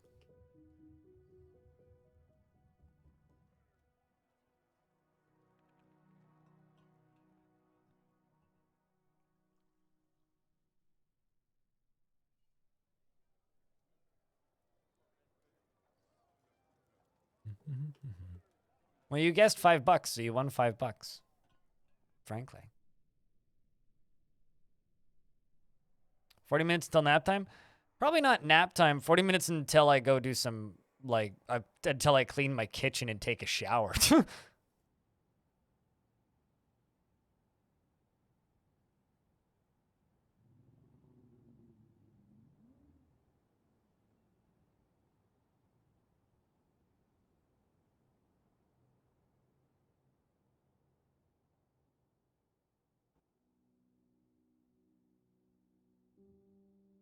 But I will be napping at some point today.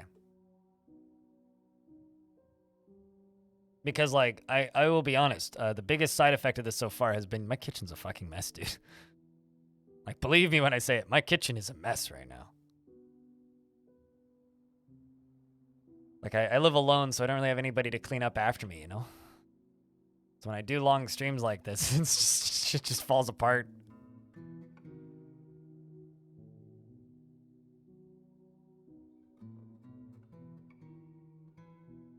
What do you mean? What do I do in my regular time? Probably gonna make a grilled cheese sandwich. Food work guide, so for lunch. Use up the last of that Crab. food that I have. Crab. Chat, you heard sentient potato. Crab in response to crab.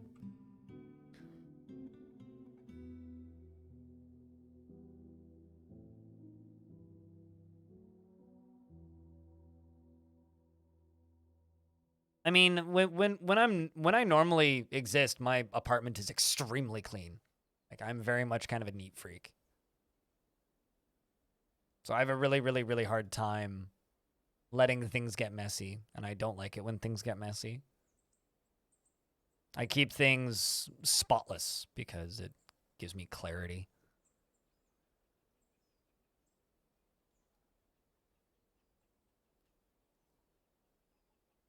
Like, I get annoyed when there's, like, dust on the floor. I'm one of those people. So when I do these super long streams, the things fall apart a lot. Gotta start somewhere, though, I would say.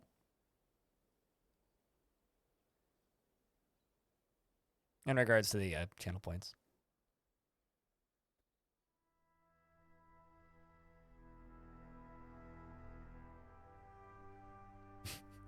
Cheers, dude.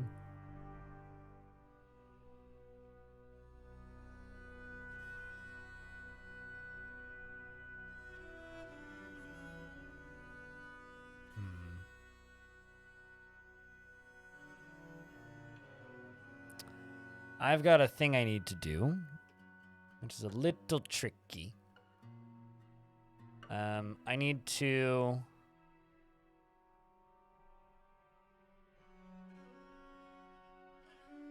stop this from pumping.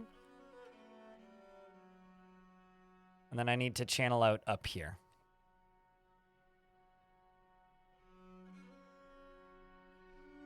Because I need to drain this to make some changes to the way this is designed. Or this just won't work.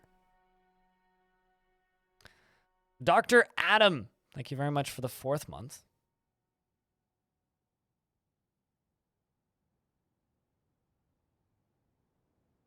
Yeah. Desk got dusty while I was streaming this past week too. There is a ice wolf up here.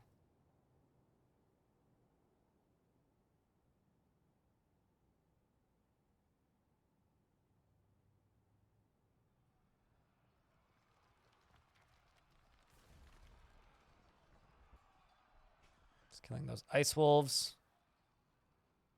Why you no kill wolf corpse?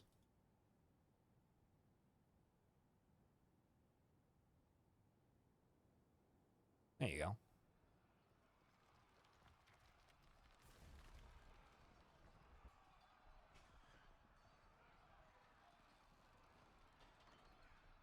Because I need this to come out so that we can get this drained. I need the lava taken out of here.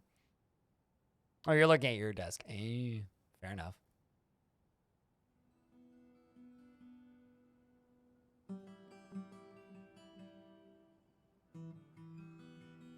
We're going to get this mined out, and then we're going to just have lava shoot out the side of this probably. Yep, there it goes. You can see all of that fetid vomit slush melting. Because I need a way for the lava to go around the sides here to keep the end here. So probably what I think I'm going to do is basically just expand this whole thing and have a set that goes around the edge here to let lava out around here. I mean, like, what's the... Like, I could build a wall along here, I suppose. Oh, actually, there's one piece of lava right there that's stopping it.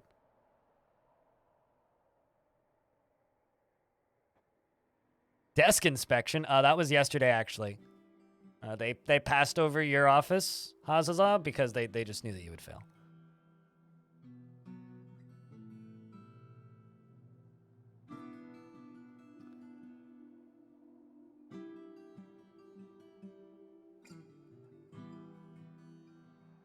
You expect to see me in 8 hours, so everyone get donating? The timer's capped, guys. The timer is capped. So I will not be streaming in 8 hours. Chat agreed to cap the timer, so I will be done by then.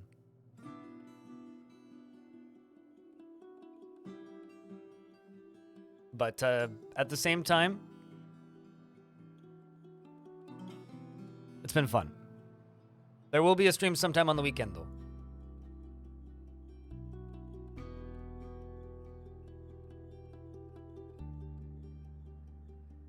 They gave away furniture. Oh, that's pretty winning. I like that. I respect it.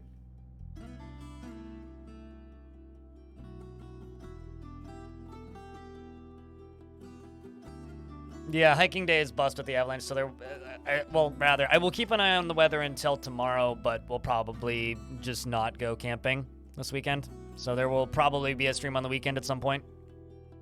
But keep an eye on the Discord to see which day, because I need to figure out what my weekend things are this week.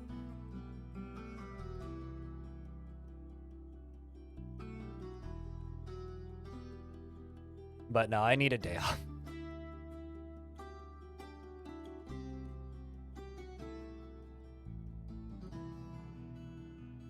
Definitely pooped. It's been a fun few days. And like I was saying earlier, we'll do this again in 6 months. Am I making a lava pool? No, I'm draining my lava here. This is, I need a way of getting lava on top of this over here in order for this to work. Pretty successful if you had to cap it. Oh yeah, no, I mean, the chat destroyed my expectations by a lot.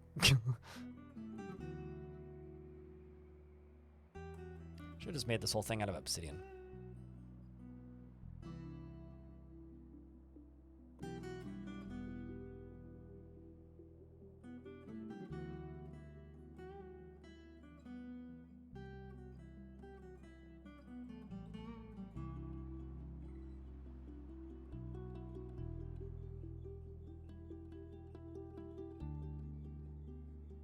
I just need to be super clear when people say things like that so that people aren't expecting the thing to go up anymore. Lava does remove the fitted slush, but it'll just snow more of it. So we'll get a brief look at what the actual ground looks like. But it'll come back.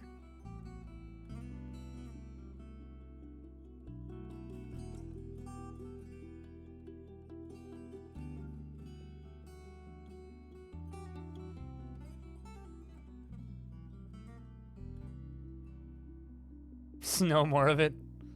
Yes. Shutters indeed. How's that soap coming along, actually?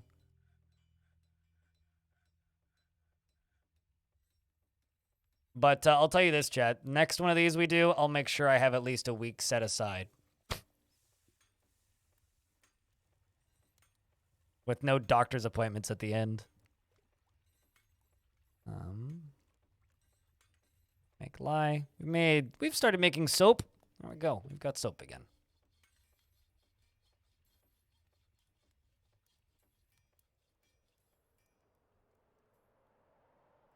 So you should start budgeting immediately? I mean, you should be budgeting at all times. And don't worry about the stream. The stream should not be a thing in your budget. Please take care of yourself financially and don't worry about the idiot on the internet that you like to watch. Well, then you're good. Then why? Wait, hold on. Why are you asking me if you should start budgeting if you're already budgeting? It sounds like you're good. But donate more? Well, at this point, what I would suggest is if you're going to save things and budget for things, budget for when the Dwarf Fortress Hot Potato Charity Marathon happens. That's the thing I would actually like you to be budgeting for. Because I would like to raise a lot of money for Doctors Without Borders during my segment of that. I can't say when it is, but it's in the next few months. It'll be before the next subathon we do, that's for sure.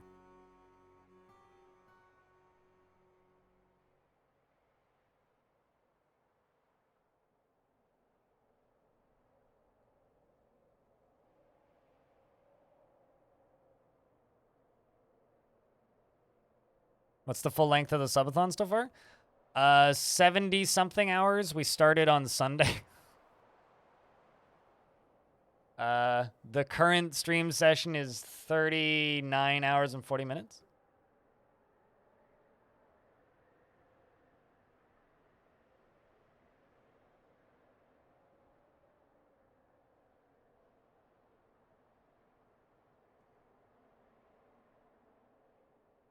Honestly, like, I owe Jerry Gord and Bane and retired Navy vet a sandwich. That's a funny username. Good snipe there, Anonymous.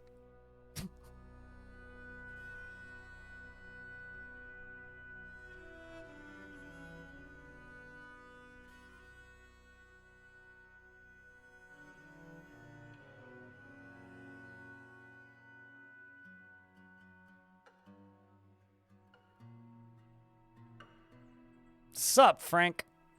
How's things, dude?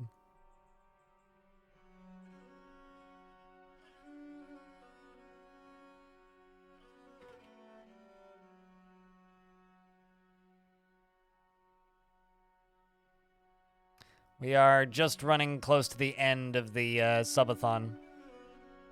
When the timer hits 0, we're out and nothing's adding to it anymore. We're capped. Got 27 minutes left.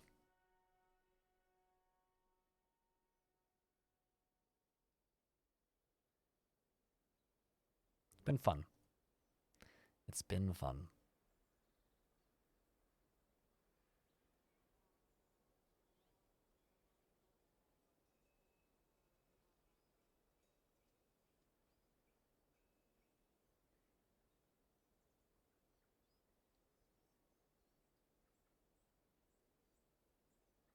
Thank you, Anonymous, for checking out another 5-pack. Including one of them, including getting Tautoonment. One of the people who rated us twice during the subathon.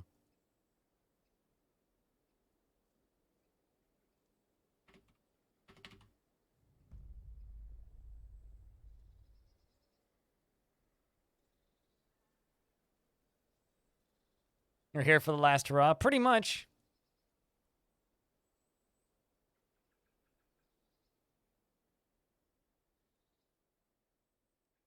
It's a good way of looking at it.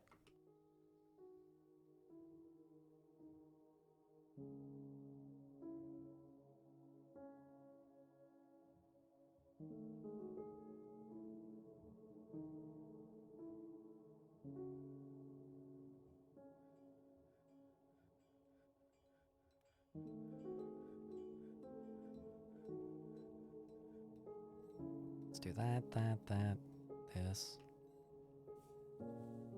Continue cutting back around the edges of this. That's still draining slowly. Shoutouts to Anonymous.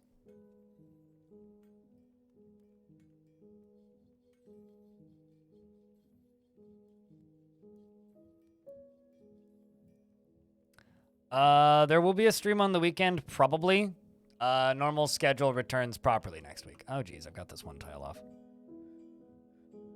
So normal schedule returns Tuesday, but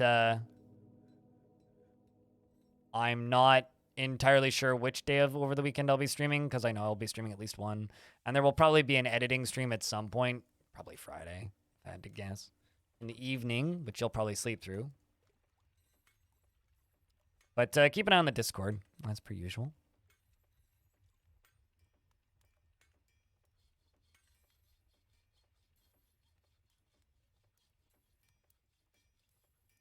What, like for my streams or for your streams, Arboro?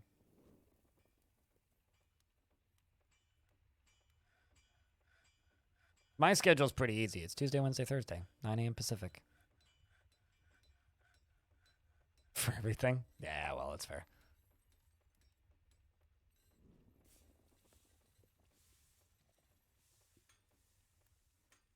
Yeah, that's fair. I get you. But schedules are important for streaming. Even if it's like kind of loose and I generally am accurate with it and consistent with it.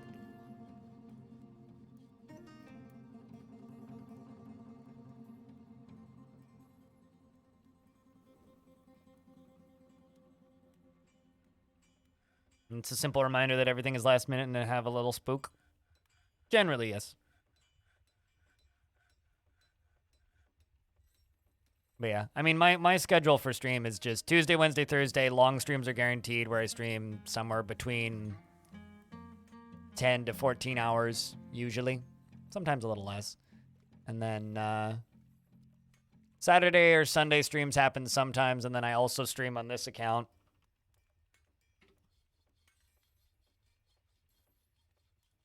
Right there. Completely random times with no schedule where I just edit YouTube videos.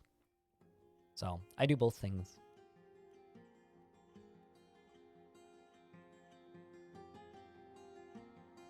Those are the two things that I do. And then I also, you know, upload YouTube videos. Almost every day. I used to do that. Used to do the 7 days a week thing. It's not healthy, nor wise.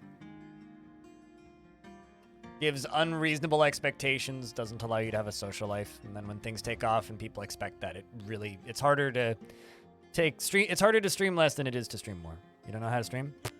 Don't stream every day. Don't stream every day. Don't stream every day. That's it. That's how you stream. Stream a lot, but don't stream every day.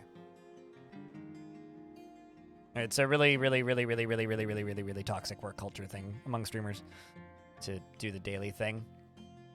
It was a neat gimmick when it first became popular, but I would say that it's lost all of its value at this point. Under promise, over deliver. Yeah.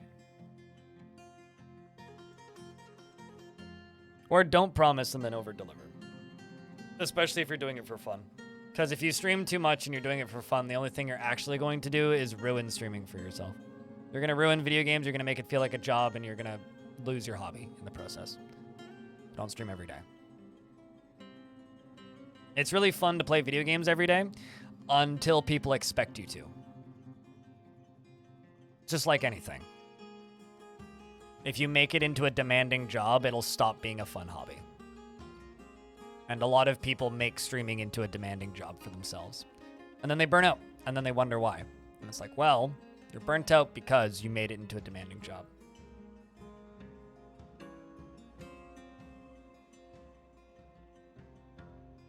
I love video games too. I love all of the things that you just said.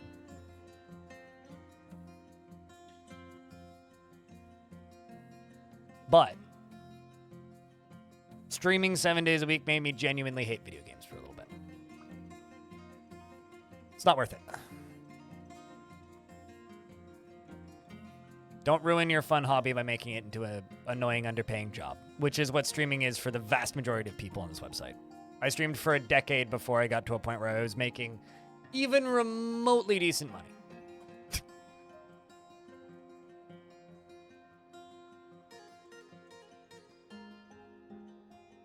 So.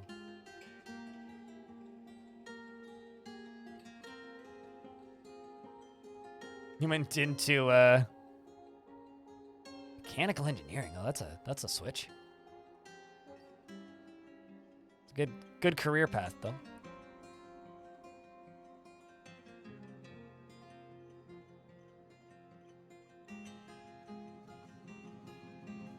But yeah, if you truly love video games, don't stream 7 days a week. That's it.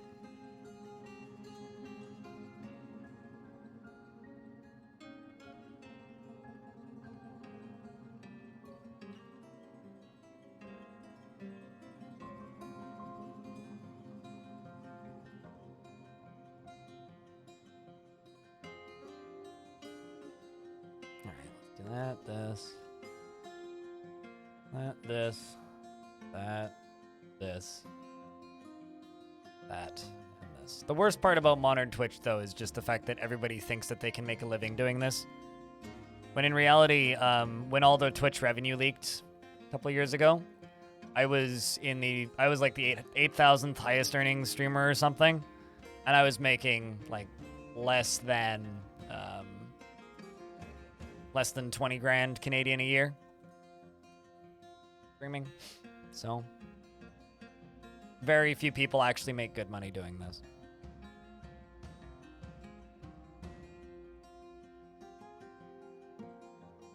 Yeah, that makes sense, Keyframe. It's not a doable thing for a lot of people. You have to have a certain level of stupidity to really enjoy this industry.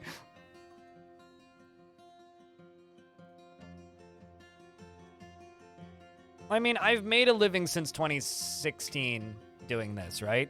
The thing that makes me different from a lot of people is I have an advantage because I'm a disabled person who can't see very well, which means I don't have any need or desire or ability to drive, which means I don't have to own a car. And the fact that I don't own a car allows me to do this full time. If I owned a car, I wouldn't be able to do this full time because I wouldn't have been able to afford to live up until this point. Between car insurance and gas costs, yeah, I never would have made it this far. Also, I live in Canada, so healthcare is free, and so my meds are free. If I lived in a country where my meds weren't free, I also would have gone bankrupt, but for completely different reasons.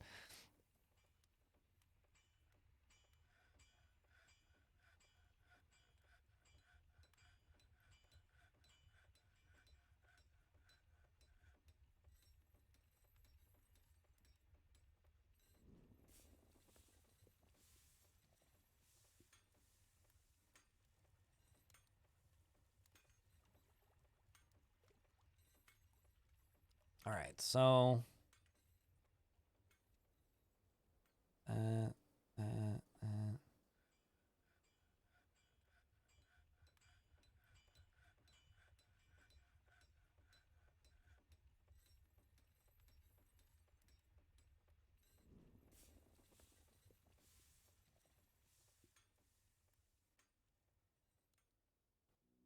It's very much been a successful subathon. Midnight Tangent.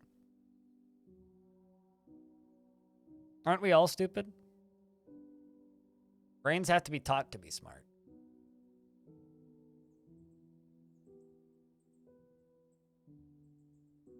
Jerry Gord, who am I giving a derf to?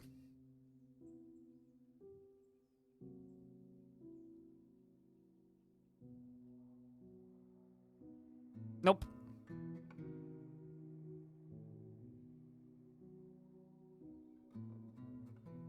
Mimey? That's a sentence.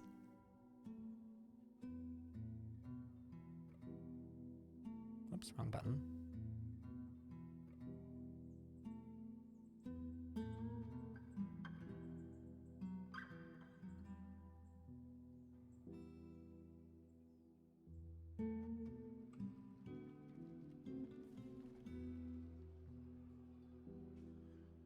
Hold on, I hear fighting, and I also need to make sure I'm not digging into lava anywhere.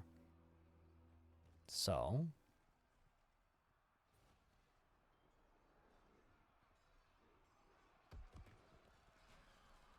okay, where's that fighting coming from? Oh no! We seem to be getting ambushed by ice wolves.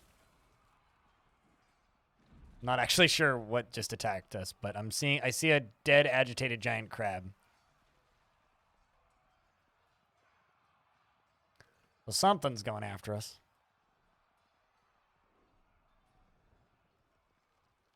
So now the question is, chat, what kind of dwarf am I giving to Arboro?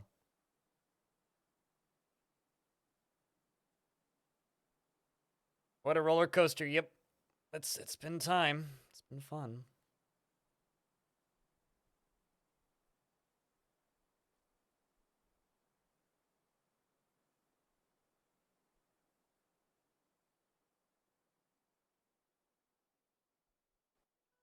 A planter? Well, mages don't really exist in Dwarf Fortress right now. Tree cutter? Dwarf Fortress is much more low fantasy currently.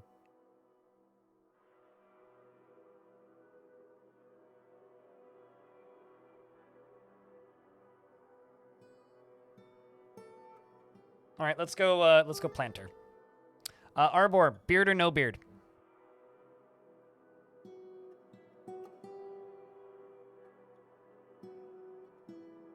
Beard? Okay.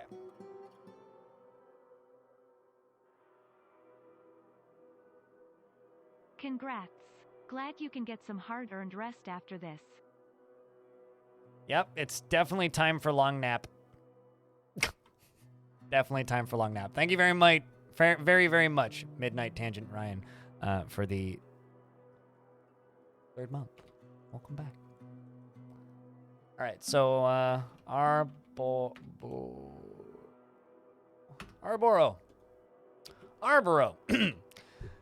Never feels discouraged, never feels hatred towards anyone or anything, finds humor in most situations, and does not trust others, is very impolite and inconsiderate of property, and can easily fall in love or develop positive feelings, is not interested in what others think of him, and he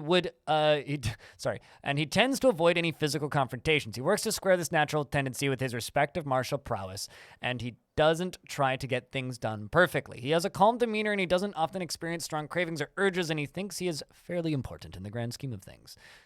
He takes offered help and gifts without feeling particularly grateful, and he generally acts impartially and is rarely moved to mercy, and his hands are animated when he speaks. He needs alcohol to get through the working day and doesn't really care about anything anymore. He personally finds moderation and self-control to be very important and sees those that attempt to maintain dignified and proper behavior as vain and offensive, respects power, and doesn't think one way or another about leisure time, and dreams of crafting a masterwork someday. He likes cinnabar, nickel gray, chalice stony, guava wood, giant kiwi leather, alpaca hoof, and giant tortoise shell, and hemp paper, and quivers and tables and flesh balls for their warmth. And the words of the page of aquamarine and the sound of the then the words of the page of and when possible prefers to consume Simang and cassava beer and dwarven sugar and hates flies. Visually and aesthetically, he As what was once a thin frame, now bearing enormous thick layers of fat. His very long beard is arranged in double braids, and his sideburns are clean shaven. His very long mustache is arranged in double braids, and his hair is braided. He has a scratchy voice, and his ears are tall. His slightly close, wide-set, silver eyes are slightly rounded, and I can't do that voice for very long. His hair is auburn, and his dark brown skin is wrinkled.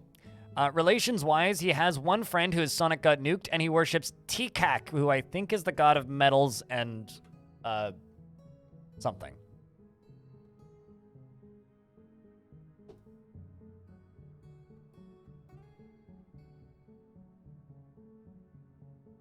You know, I just realized we're gonna hit 30 hours on the clock for this session. Whoa! Whoa, whoa, whoa, whoa, whoa, whoa, whoa. Whoa, whoa, whoa, whoa, whoa, whoa, whoa, whoa, whoa, whoa, whoa, whoa, whoa, whoa, whoa, that's a zombie giant owl. Gotta deal with that.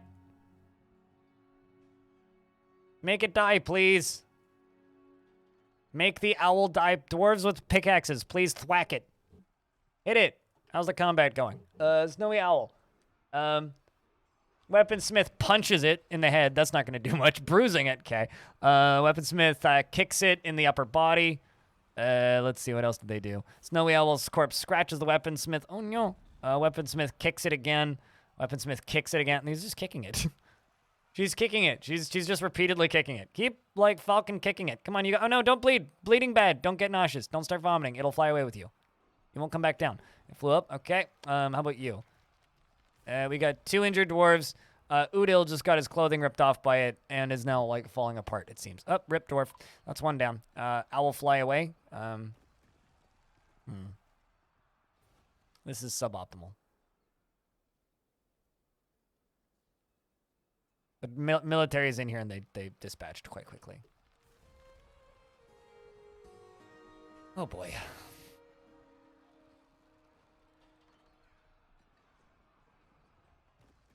This is going to be a hoot. Uh-huh. Yep.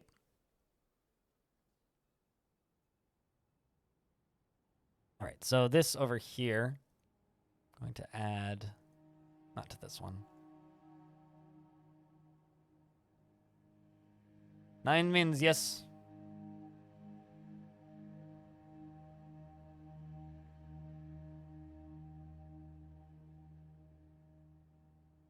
Now we'll wait.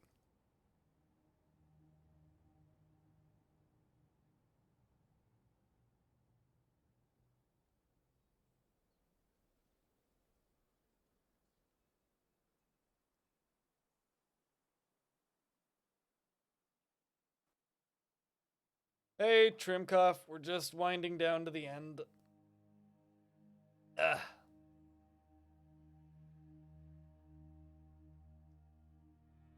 Made it just in time? Yep. Whoop. No. Finding dead dwarves. Drown.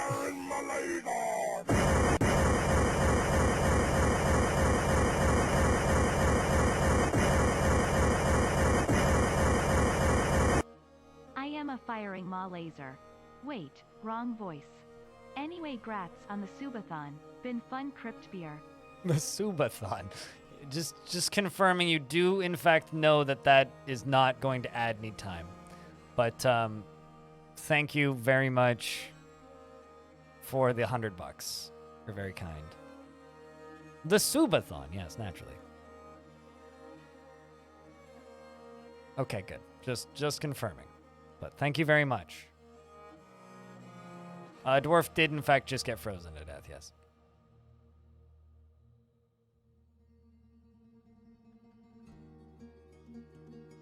Oh, I'm pooped. Deep space. Thanks for the 2 pennies, Lumi. No, nothing I do is safe. Come on. This is actually extremely dangerous. I'm also waiting on my doctors to come rescue me and Meng. Lumi's throwing pennies everywhere. Dodge, guys. They hurt. Don't let them hit you.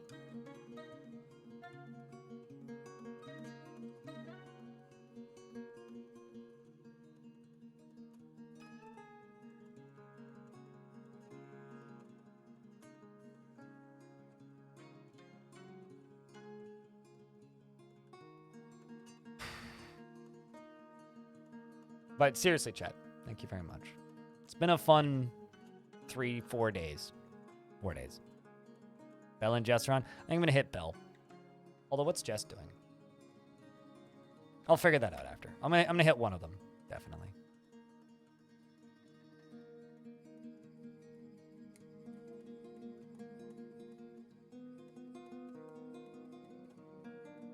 Really wanted to thank you again for helping you rediscover the 1984 Jeff Minter game.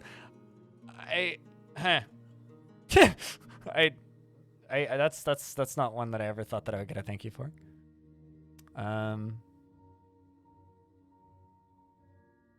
But you've been wondering about that game for over 25 years, and I sporadically searched fruitlessly for homage to Hyliage in the name that I remembered, which should be a diagnostic. After you mentioned it, though, Jeff Minter made you think of the game. You found a YouTube playthrough of it and confirmed.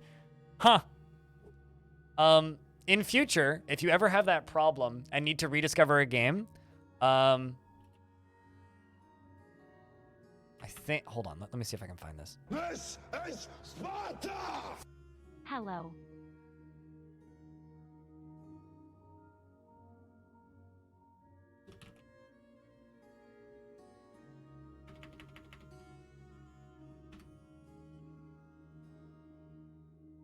Oh, this is it. /r/tip of my joystick.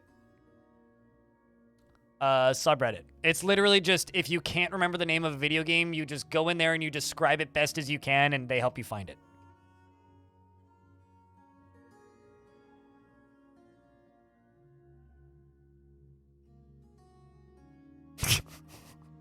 It's not lewd, okay? There's nothing weird about it. It's a perfectly legitimate... Good run. Rest easy. Subreddit. Just the tip of my joystick. But it's supposed to be like on the tip of my tongue. It's like, it's on the tip of my tongue. It's on the tip of my joystick. Can't quite remember it. Oh, okay. I understand now why there's no dwarves running out here. I was like, why are these dwarves stuck here? I just figured out why. It's because this is not in the burrow.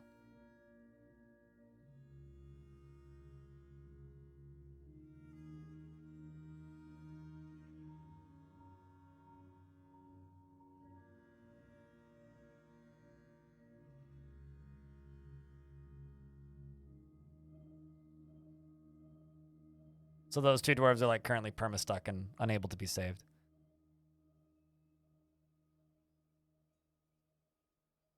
Oh, you did a search there, you just never posted. I get you. Well, for anybody who's trying to figure out the name of a video game, there you go.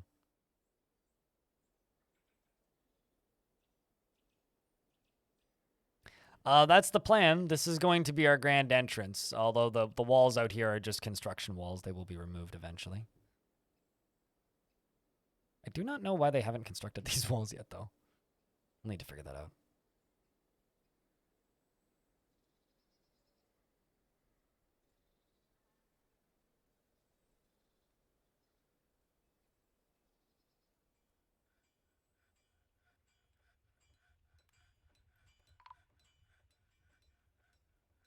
Apparently we found another frozen dead dwarf.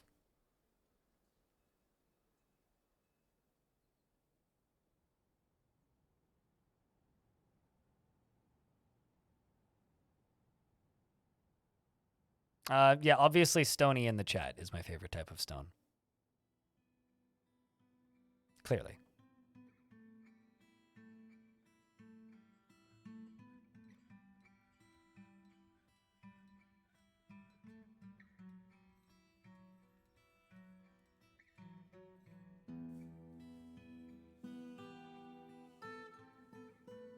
Looks like the dwarves are being rescued.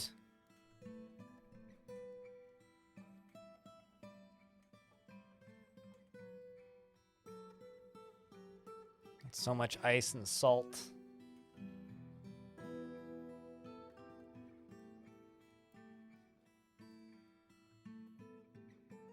But, I think this might be a good place to leave it off. The way this is going to work is we're going to fill in a lower... Well, actually, I could probably just fill in this bottom layer with lava. Need to get all these dwarves out of here. Let's go into here and erase this from the burrow again.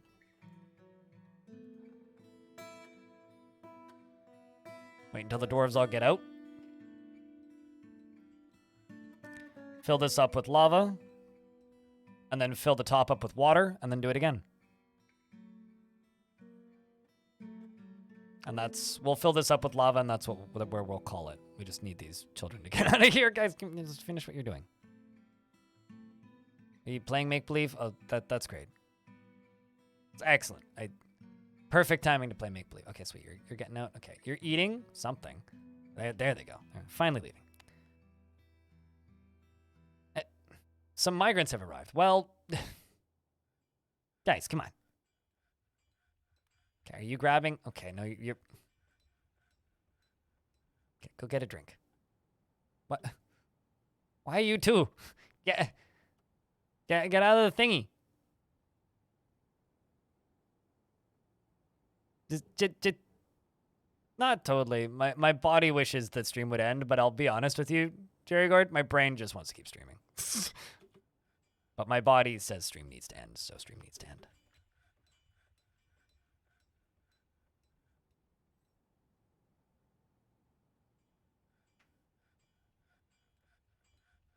Here they come. I think it's just going to go into the negatives when it hits 0. So, but to everybody who's been watching the past few days, and everybody who's subbed or supported or just hung out in chat, thank you so much. This has been the best week of streaming I've done since the week Dwarf Fortress came out. So, been a lot of fun. Have a good night. I'm going to go clean my kitchen and take a shower. But, you know, been a lot of fun. So what we're going to do is we're going to let them fill this up. There we go. We're at 0. Look at that. We made it. No, no, no, no, no, no, no, no, no, no, no, no, no, no, no, no, no, no, no, no.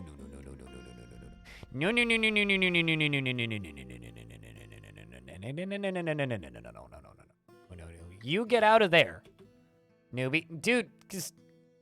Bruh, I'm not going to cancel the job. Okay. All of that for a hood. Okay, you better run quick. You and your bunny. Well, sometimes you just got a dwarf fort. Oops. Child was found dead. Oh, that's a problem. Anyway, so... This has been a fantastic series of events. Apparently there's giant undead coyotes in my fort fighting with my wolves.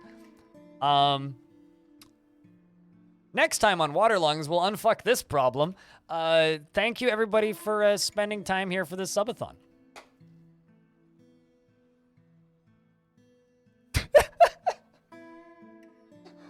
Next stream will be sometime on the weekend. Either Saturday or Sunday. Join the Discord if you haven't to find out more about that. And then after that, Tuesday at 9 a.m. Pacific. Streams will always be at 9 a.m. Yeah, assuming camping is canceled. Assuming camping is canceled, but currently I'm assuming that. Keep an eye on the Discord, and there will be a stream on the weekend. Otherwise, I'll post if I do end up going camping, in which case then there won't be a stream. Otherwise, regardless, the next guaranteed stream is Tuesday. There will be stuff on the YouTube channel probably every day. I'm going to go take a shower and a nap, and then I'm going to go grab a beer. So if you're in the Discord, you will probably see a picture of a beer that I get. I will not do streaming of camping, no. Stop asking. Have I not streamed enough? But no, seriously, it's been fun. So thanks everybody for spending time here. Let's grab the raid music, shall we?